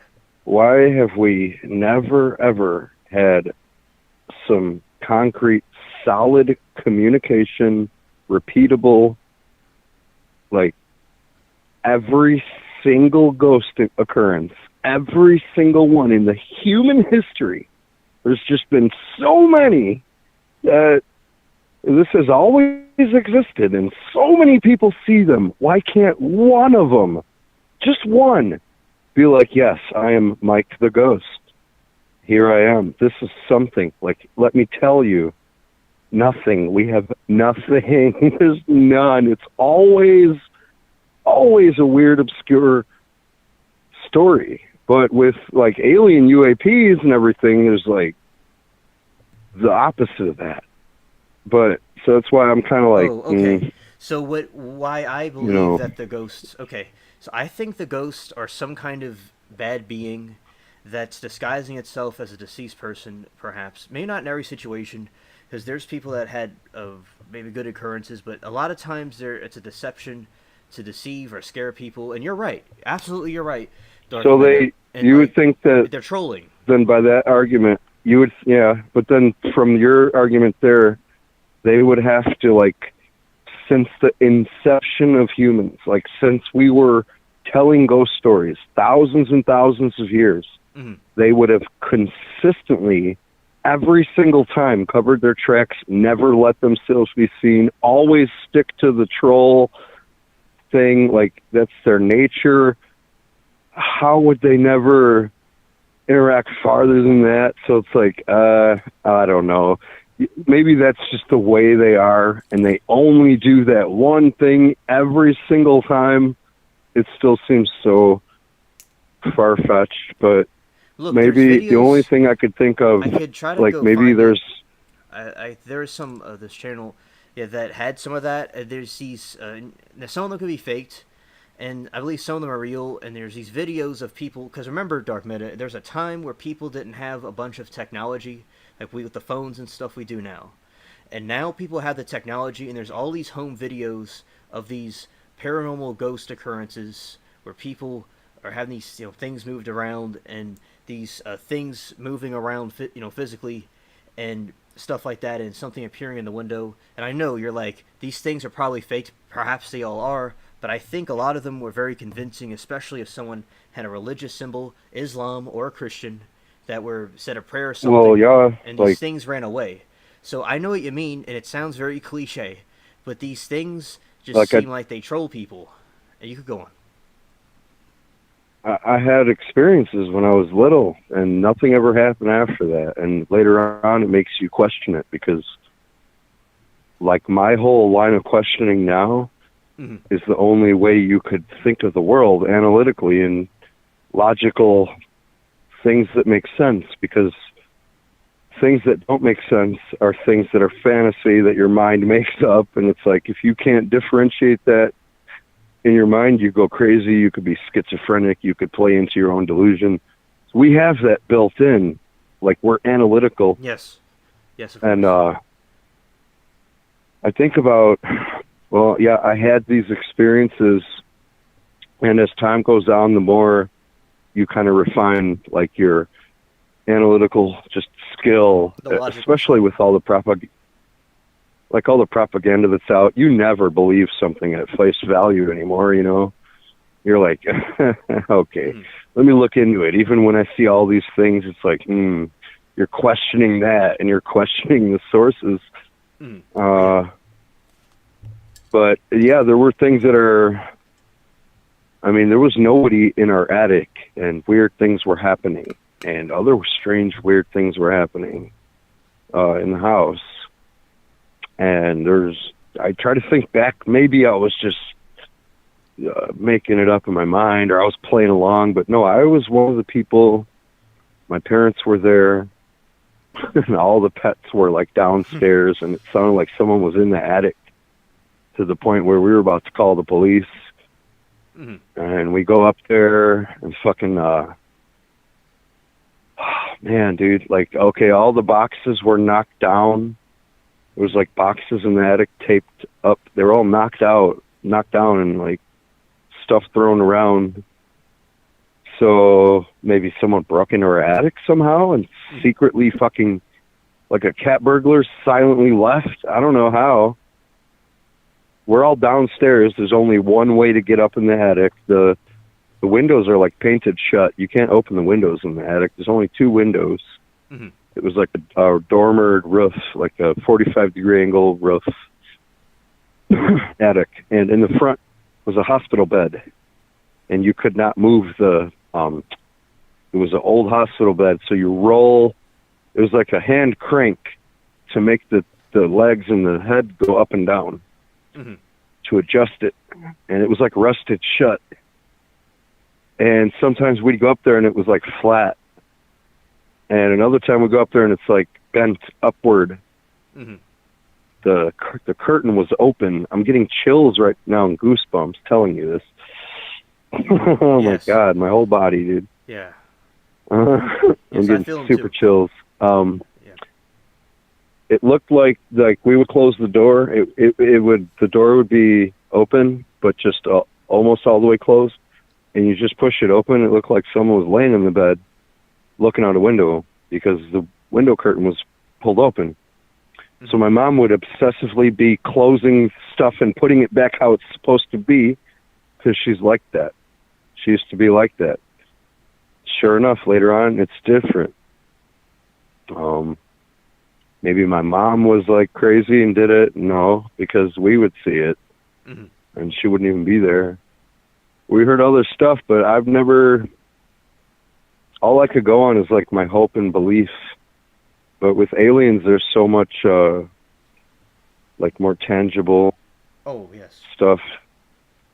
I'm thinking maybe the other, like a realm or a dimension, is just another way to say a layer of physical reality that we can't detect or interact with, at least not now.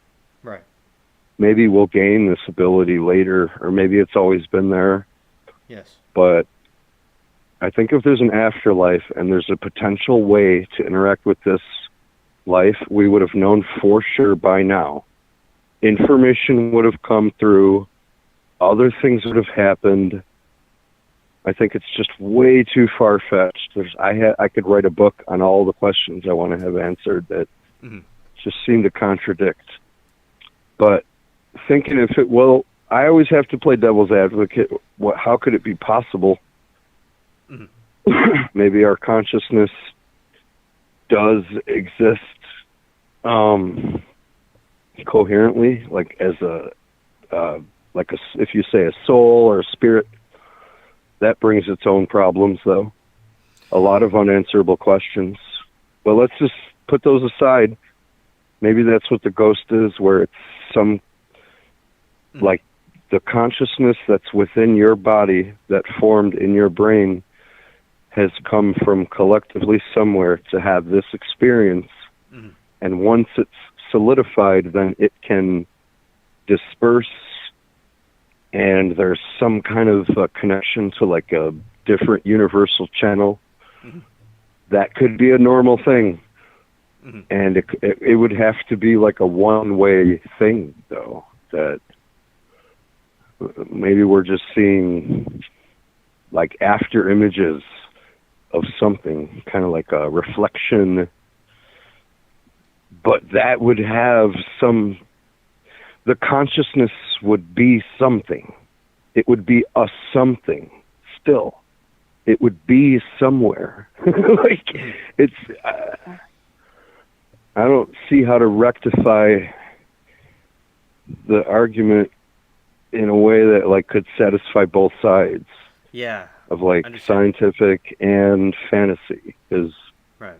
It can only be either fantasy or scientific. It's like either it's there or it's not there. You know? Yeah. Now, New Orleans, where I am, it's a very cool city, but there's a dark side to it. There's some people that were interested in witchcraft and voodoo. The Africans brought it from Africa, and it's called voodoo. It was some other way of saying it. It's like voodoo or something. And they did this dark magic stuff and down here, and there's a lot of ghost sightings and stuff down here. I remember, like, sometimes in the house, like, there'll be something there on the shelf. It'll fly off the shelf across the room, like something threw it off the shelf. I mean, there's no, like, possible way it just did that on its own. It can't be a fantasy. And I'm an adult, like, it's like to see it with my own two eyes. Yeah. And also that there's these other videos that I could cover in other streams of the voodoo. There's this dude on YouTube that he was a voodoo doctor, and he talked about the demons he used to talk to and do witchcraft with, and through these other dimensions they would walk around his room and stuff, and I could show it at another time, and he converted to Christianity. And this other lady that Rebels sent me, she went over down there to Haiti, and there's this voodoo stuff that was going on, and she saw it. It's like these people, like, you physically see these things, and there is a scientific explanation. Either the scientists may know about it and they're purposely hiding stuff from us, or we haven't discovered the additional information yet. But in my opinion, I'm convinced, and I'm skeptical like you, that there's something there.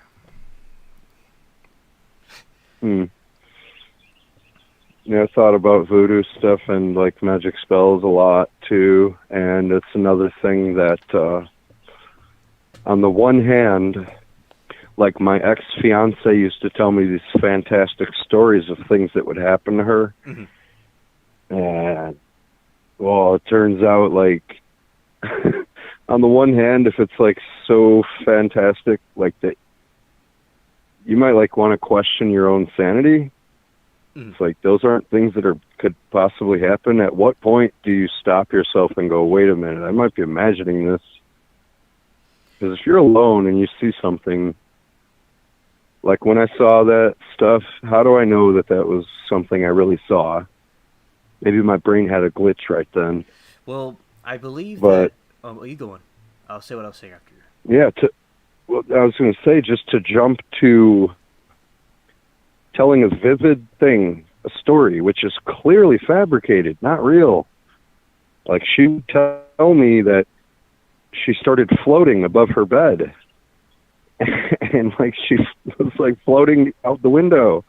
And I'm like, how am I supposed to believe that this is real? But as her story develops, she's telling me about these things. These are things that are delusions, and like, well, she's schizophrenic, and she has like paranoid delusions, and she takes medication for it. And so she has conversations with people that aren't there in the room, like people who are for sure not alive or even exist. And so she'll tell you these things are like, well, they're there. So if she doesn't take her medications and stuff, she starts seeing it more. I'm like, yeah, there's some things that didn't happen. She said I came to her house and I was like doing this stuff, and like she kept asking me how I got there. I live in Chicago. She was in Iowa. I'm like, I for sure did not come to your house tonight. It's physically impossible. She's like, no, you were here. She was saying something like, I'm like, dude, no.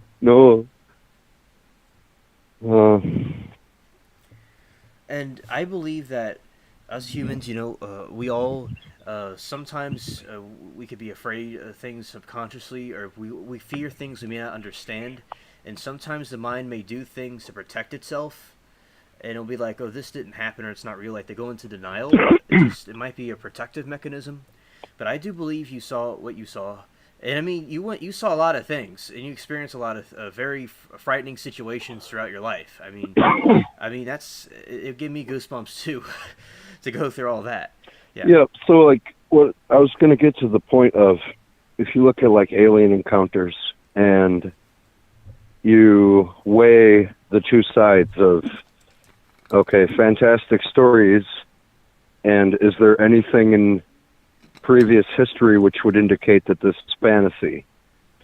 Is this U.S. like general telling you this story, or is this like a crazy person who's clinically insane, locked up for life, who has conversations with birds and like thinks they're real and tells you it's his Uncle Mike? Clearly that's not his Uncle Mike.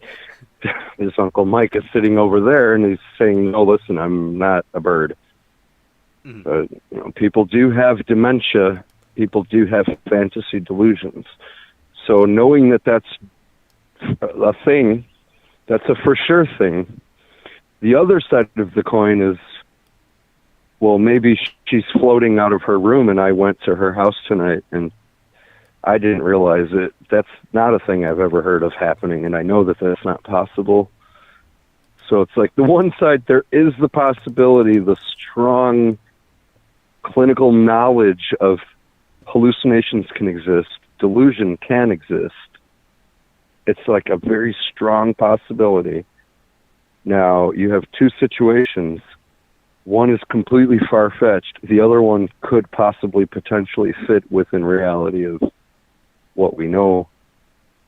Like ghosts and other realities doesn't have anything to corroborate it that I could cite as an example besides people's stories.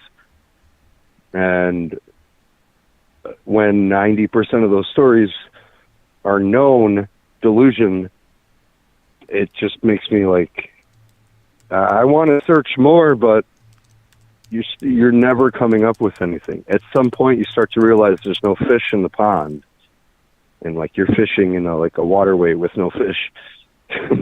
But if you go to this other spot, you get real bad luck with the fish, but you catch a couple, and you can see that there were fish here before. Mm-hmm. Even if you don't catch any, you could tell, well, there used to be fish here. We've seen them before. We know how that side works. We have no information on the other side.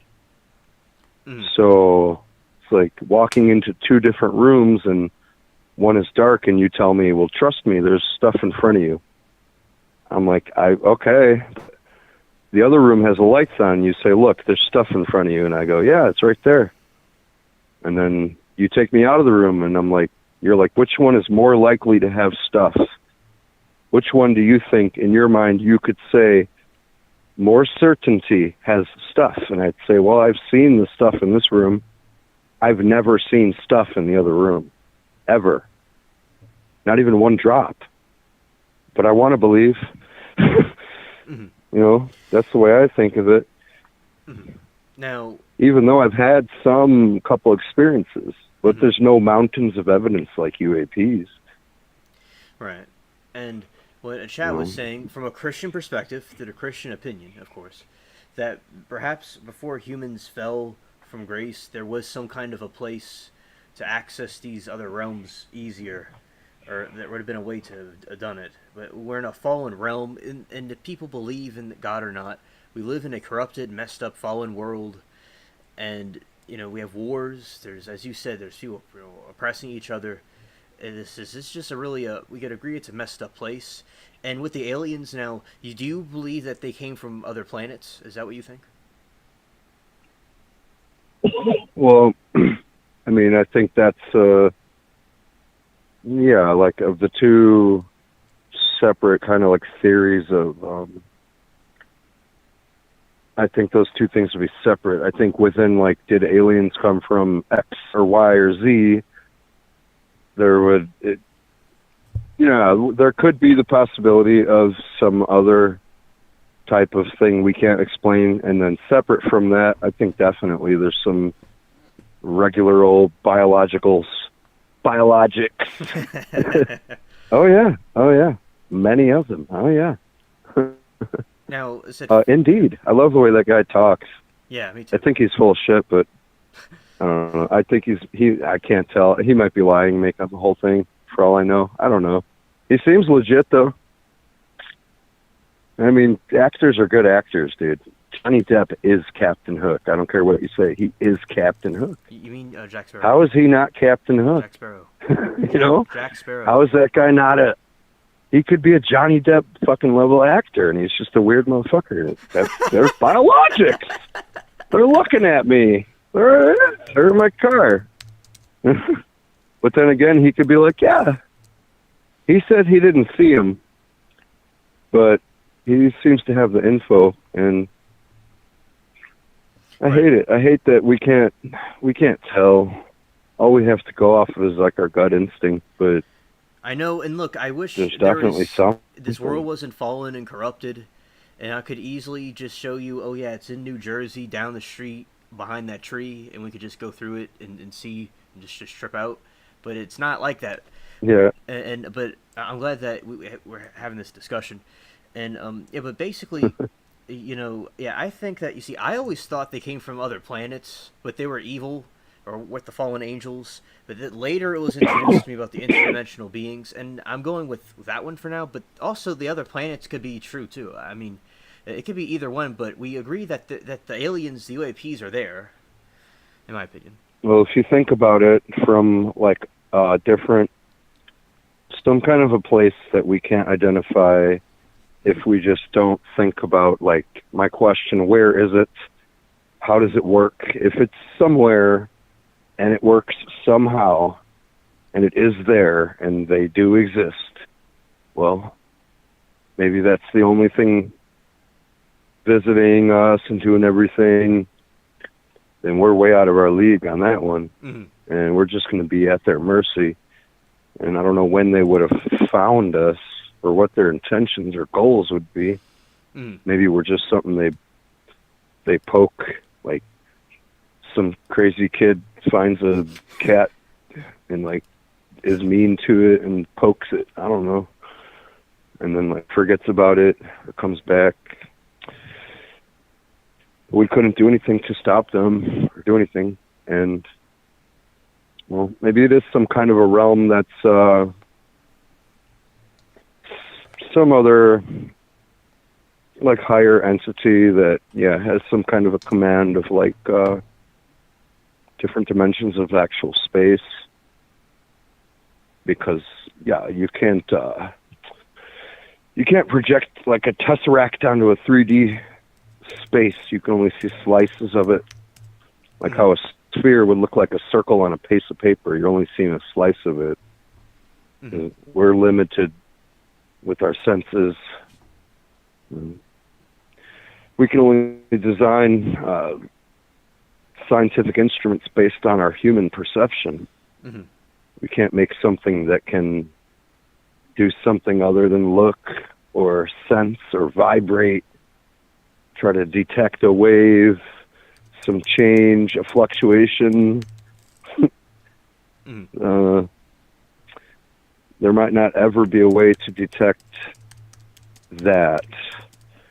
That's a little scary because Right. you think of like Mars Volta, they were talking about octahedron, and like that was around the time of 2012 with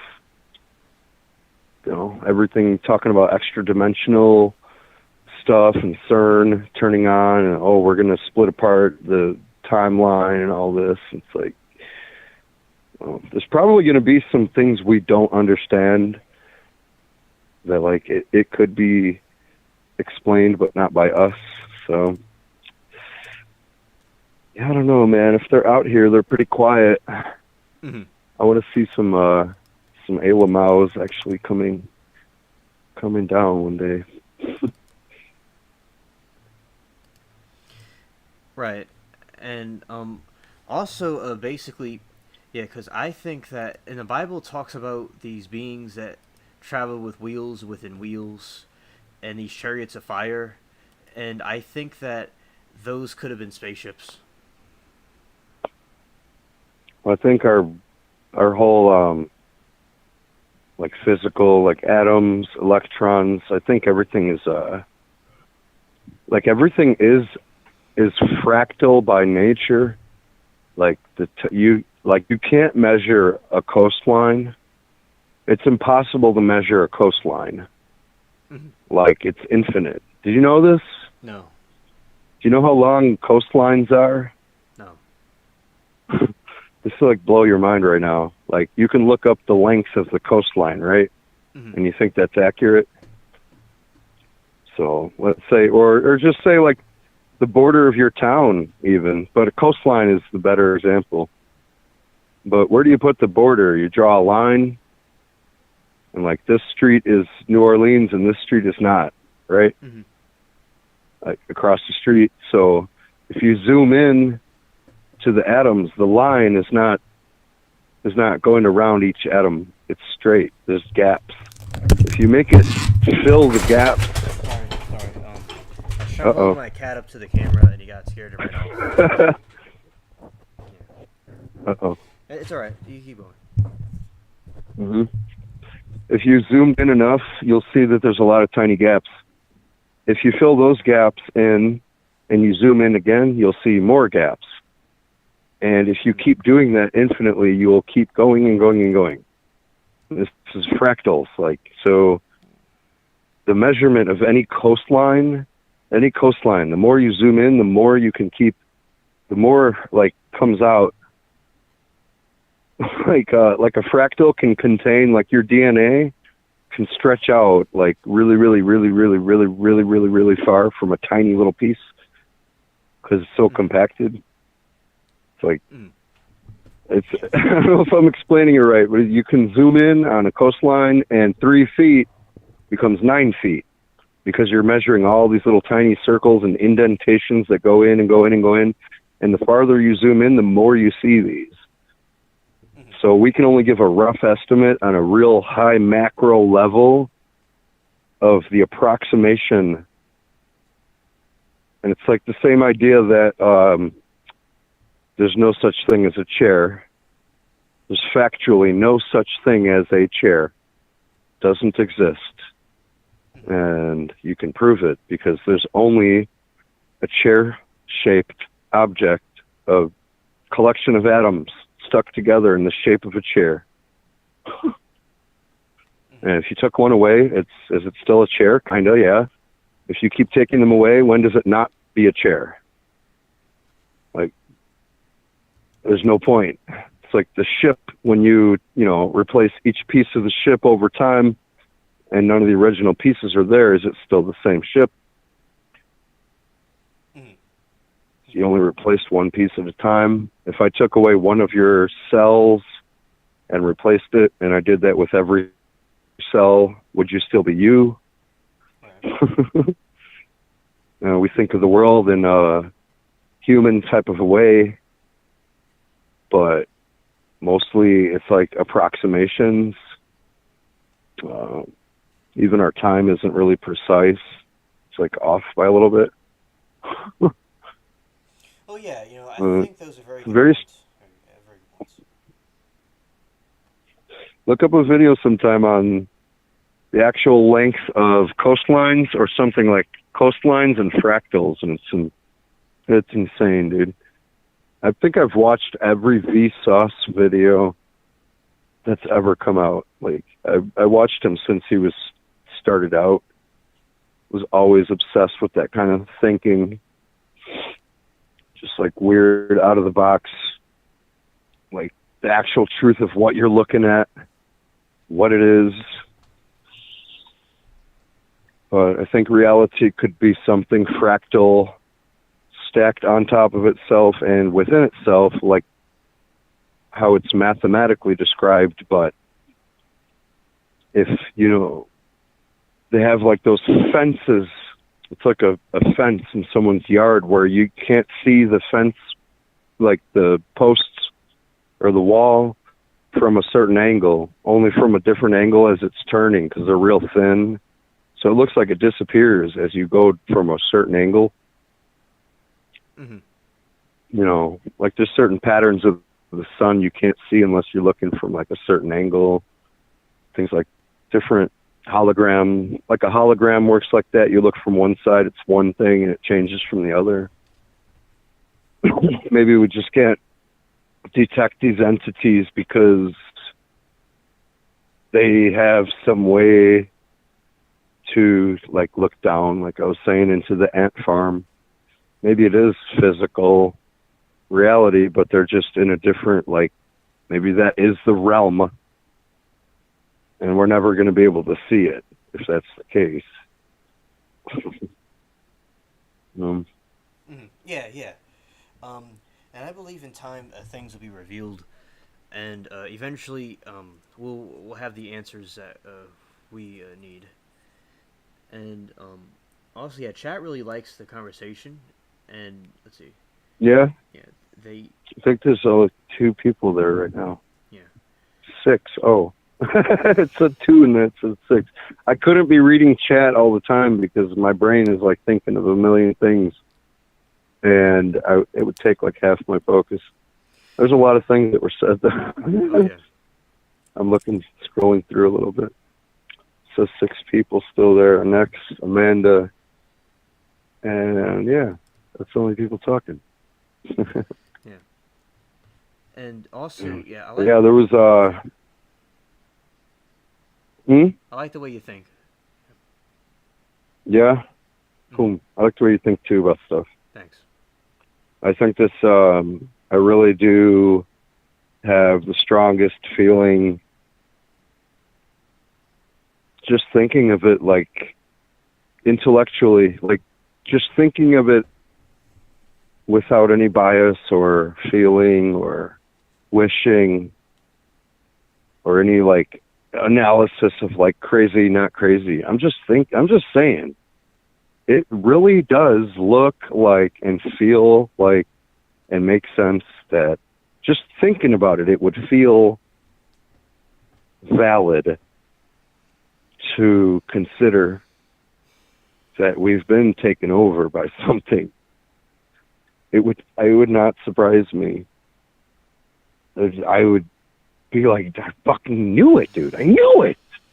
Right. Knew it. Just that strongest feeling. It totally makes sense the whole time when it all comes together and you're like, yeah, that was the guy that did it. I totally knew it. Remember, I told you. And like, I saw him and this happened and he was by the thing. I knew it was him. I couldn't prove it, but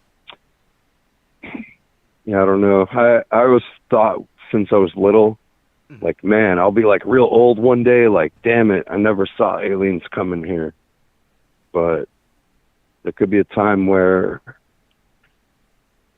could be like a scene from Star Wars becomes reality. Because everything was strange before it happened. It was like inconceivable.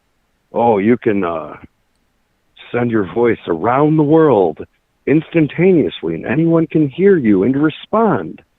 Like, are you crazy? You know you can't. You throw you in an asylum. It's like, oh, in 300 years, they'll have phones. Okay, he's definitely crazy. They'll burn you.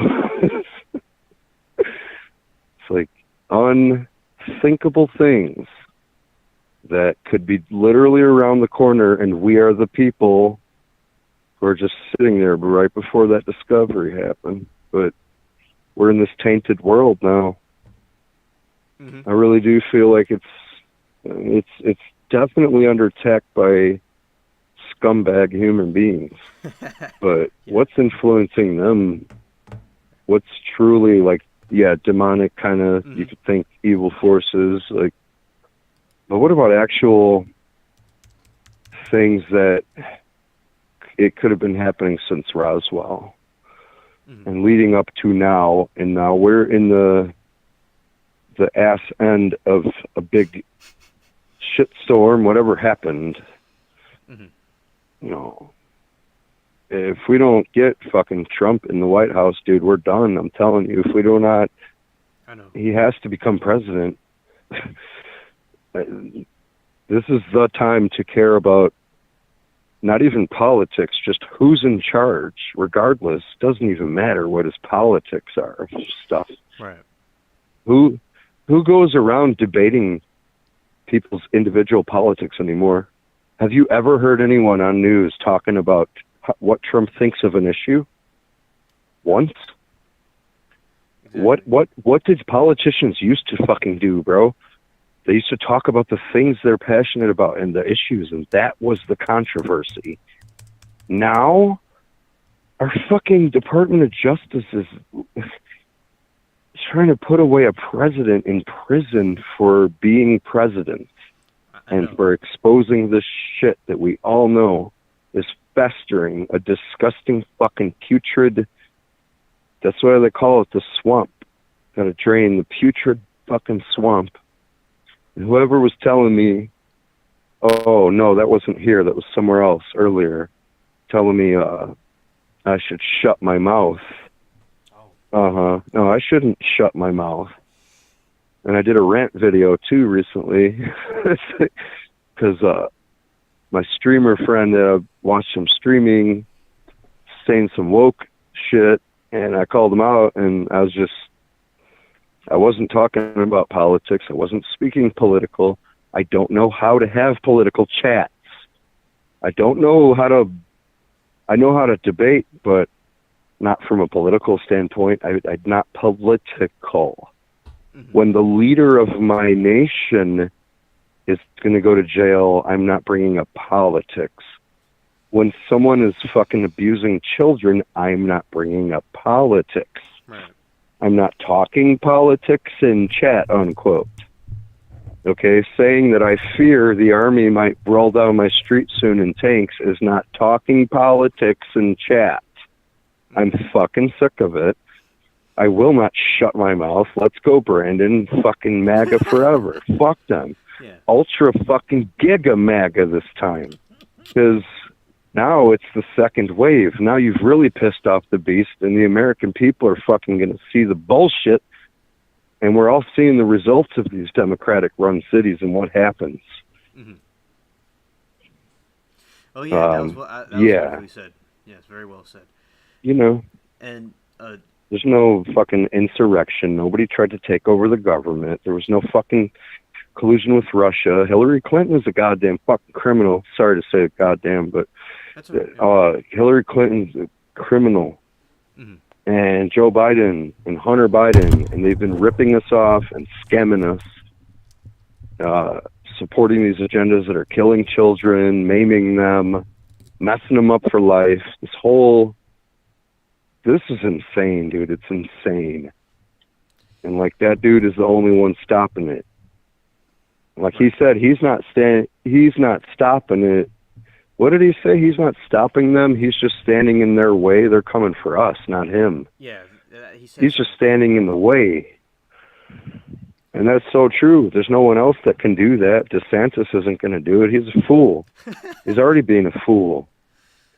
You know, he could have just been governor and kept his mouth shut and stayed there and support Trump. And he would have like won the next time if he would have ran. Now you can't go against. Dude, what are you doing, dude? You're like a guppy fish in a fucking tidal wave with sharks. You're gonna get eaten, spit out. It's a joke. They keep indicting Trump over and over. A new thing drops about the Bidens. Oh, everybody's calling it. Watch, tomorrow more indictments will come. I promise you. Bam, on schedule. More indictments. Oh, wow.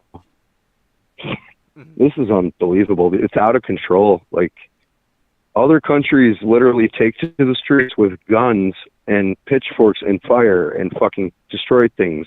Not like Antifa did with the damn Black Lives Matter scam, which dissolved and just stole $30 million plus more and more and more in houses and multi-$100 million houses. Ran off with the money, not accountable. All these same people pushing the same fucking agenda from different angles all leads to the same people at the top. And yeah, that's why they canceled. I said this last time. They canceled Alex Jones. That's why they fucking fired Tucker Carlson now. Now he's, I got to do my Tucker. Yeah. Yeah. So I love when he laughs. yeah. He's exposing everything now too, and they can't stop him either. They've unleashed like a beast. Yes, I agree. You know, mess around and find out, as they say. And Sarah in chat, she wants to know, what do you think of cryptocurrency? What do I think of it, like in general? Yeah, so she says, does Meta think digital currency? Like, what do you think of digital currency? It's kind of like inherently flawed because it's not tangible. There's nothing to back it up. This is kind of why we settled on physical, like paper money, and everything isn't electronic because it wouldn't be like tangible, something you could hold in your hands and have. Because you can't get your money. If it's crypto coin, it's digital. You can't get your money. I want to go get my money. You have to sell it. It is a cool idea. I've always loved like cryptocurrency. I started doing a little bit of crypto mining, and I got like 0.00000 something 0001 Bitcoin. Oh, nice. I was like, oh, cool. I need to do that a million more times, and I was a penny. Yeah, it's pretty fascinating, the extensive rigs that people have created, but it's had a bad impact on the planet for sure. And it's using up like ridiculous amounts of power. Causes a lot of damage. It takes a lot of energy to like, it takes a ridiculous amount of energy to create a crypto blockchain, like the way it works. It has to have constant like computation. That's like physical hard drives and GPUs running somewhere. There's a whole like bunch of videos that explains it all. But I think it's a good idea if we could have it like so it's simple and secure. I just feel like if it was something that everybody could just hop on board with, it would have happened already. but we have a crypto coin, a Bitcoin brand ATM machine for only Bitcoin. Like you go there, you enter your wallet thing, and you can put cash in it or get cash out. That sounds fucking amazing to me. I've never done that. The idea that I could go on the internet and digitally do some stuff, like even complete a task, not just the computations, but just to complete a task for someone, like fill out this report. I don't want to do it right now. I'm late and I have to go to work. I'll give you $20. Like, okay, Bitcoin. And then I can just do that. And now I have that. I don't have to go anywhere. I don't have to trust anyone. I don't have to be like guarding my money. It's safe in there, as long as it would be safe from hackers. And then I could take that and do other things, and we could invest like in our own markets. But we have all the crypto scammers and all that side to it. But if I could just do something is so fascinating that I could go and digitally create something from nothing virtually that'll have like tangible results. Oh yeah. I don't think I don't see how it could take over completely. Like we're always going to need like pencil and paper. We're always going to need like rubber tires. Like even if we had flying cars, we would still need, we'll still have cars with like rubber tires. It's never going to go away. It's still going to be useful. Right. Like a garden hose. Like there's no other way to do that. That's just the way to do it. I think it'll have to like integrate within the whole ecosystem. And I don't know how that's possible because it's decentralized and it can't truly be like controlled. And well, now they're trying to pass laws and all this and tax it. How are you going to tax some fucking kids online of some untraceable currency, dude? Yeah. These people are so dumb. They think you can track Bitcoin. They're like, oh, it's untraceable. Well, technically not really, because this one guy you can do this and trace the wallet transactions. It's like, yeah, if you're a fucking idiot. And yeah, because no one has ever thought of that before. It's not like these kids sit around like criminally fucking conspiring to come up with the most brilliant plots. Oh wait, that's all they do. Yeah, like 200 alt accounts in like one day. But they're not doing any. They'll never figure out how to like anonymously do it. Meanwhile, I got benchos in India calling me about Medicare. If you want a phone number, these guys are like the most amateur scammers. They were calling me yesterday. They can't block your number, and they have to answer the phone. So they're super bootleg in their operations. Probably some dude in his apartment with a laptop or something, like low-level scammers. Because I kept spam calling them over and over and over and over. I kept telling them, I think it's like 65 outgoing calls from my phone today to that number, like within like 12 minutes. I just kept calling over and over, and a new person answers. And I just kept saying, I'm Jim Browning. They know who that is. They're scared because he gets those call centers raided. And I was like, yeah, we're in your CCTV cameras. We got your files. This is Jim Browning. And they hang up. Yeah, man. Yeah. Crypto coin is, I think it's like a double-edged sword. Now, do you think it could be used by the government as like, should she saying, like a social credit score? Possibly. Never thought of that. Okay. Yeah. I think they're implementing that somehow anyway. Aren't they already starting that? Yeah. Like China. Probably here too. Yeah. And now we have, not to go off topic there, but I mean, it does tie into it. We have freaking non-national citizens as police in our country. We have police officers who are other country citizens, aren't even American, operating in our land now. Telling you, dude, the ship is sinking, dude. This is crazy. China already has police stations here, like illegal police stations. You ever watched, I meant to ask you about that. It's where I get a lot of information is, I mean, you can look it up yourself. It's all factual. But China Uncensored channel. China Uncensored, no. Yeah, Chris. Yeah, dude, he works hard on this. He's on it all the time. They're just showing that sun bear. It looks like a human being in a suit. And there's all like the collusion of like, oh, that's how sun bears act and that's how they stand. Yeah, but that looks like a human in a fucking suit. And China has already deployed all these fake things. They're painting the grass and the trees green, painting them like bright green, just painting it with spray paint. Have you not seen these videos?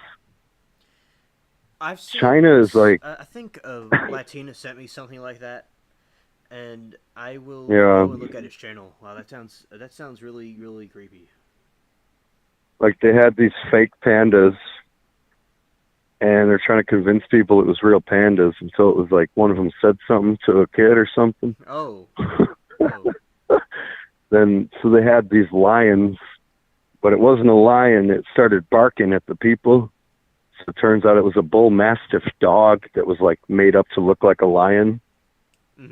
Like, China is falling apart. It has been falling apart for a very long time, and they're barely holding it together. That's why they want to attack soon.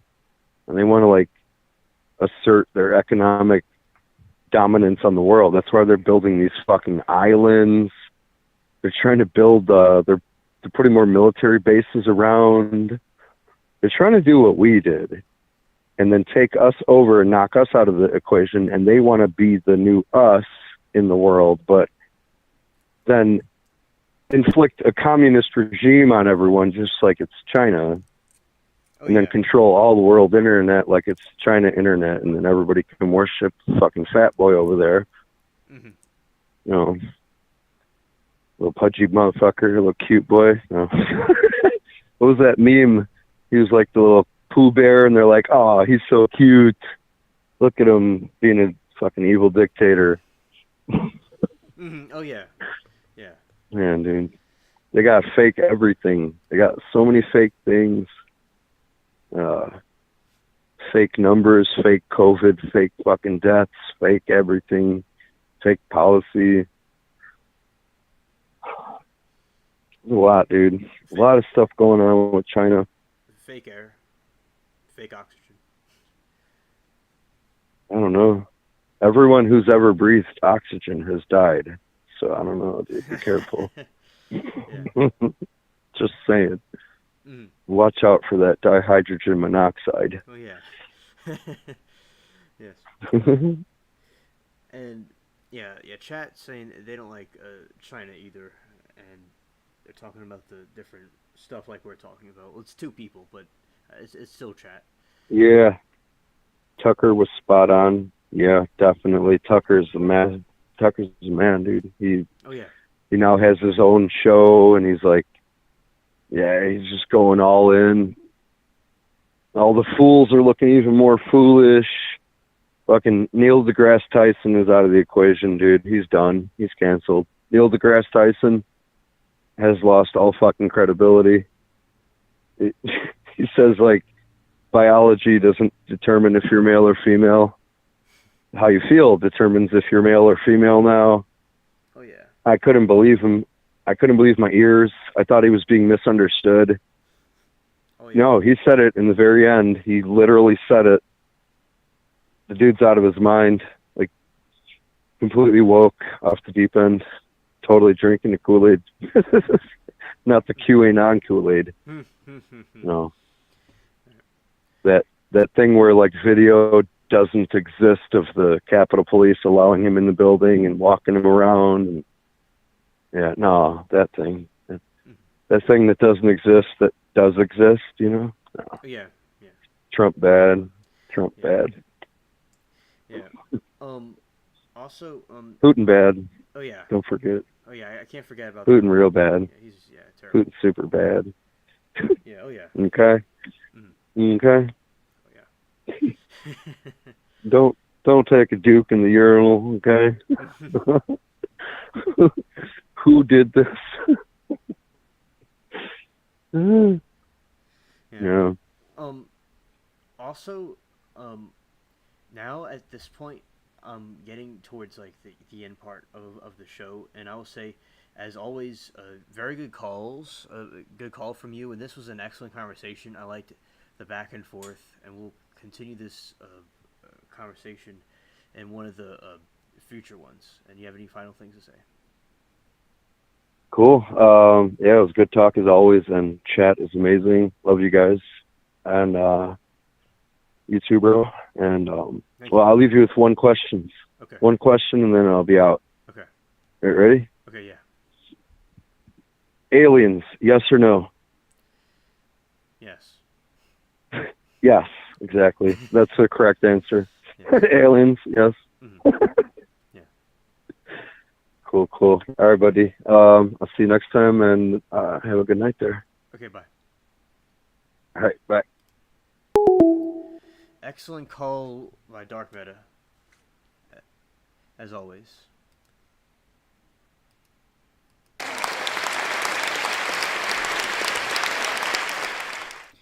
All right, and I'm letting everybody know that I'm going to be shutting it down.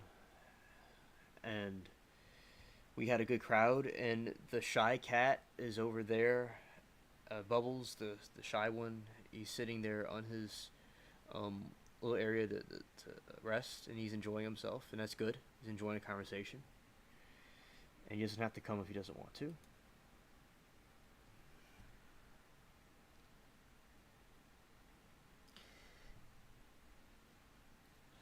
And also, this was a very good conversation about the different ideas with the aliens and things like that, and very good insight, good back and forth, very good. Yeah, thank you guys and gals, of course. And now, this was a very good stream, 6 hours, and we talked about all the news that's going on that you need for a whole week, and came to the right place. And those that are watching the rerun or hearing it through a podcast, this is the end, and nice to have you all listening.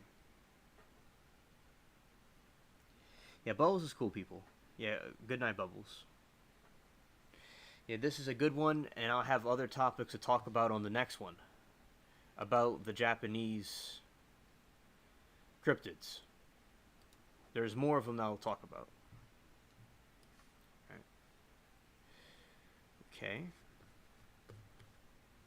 Thanks, Amanda. Glad that y'all liked the live. Alright. Now, okay, now it's going to be ending. Alright.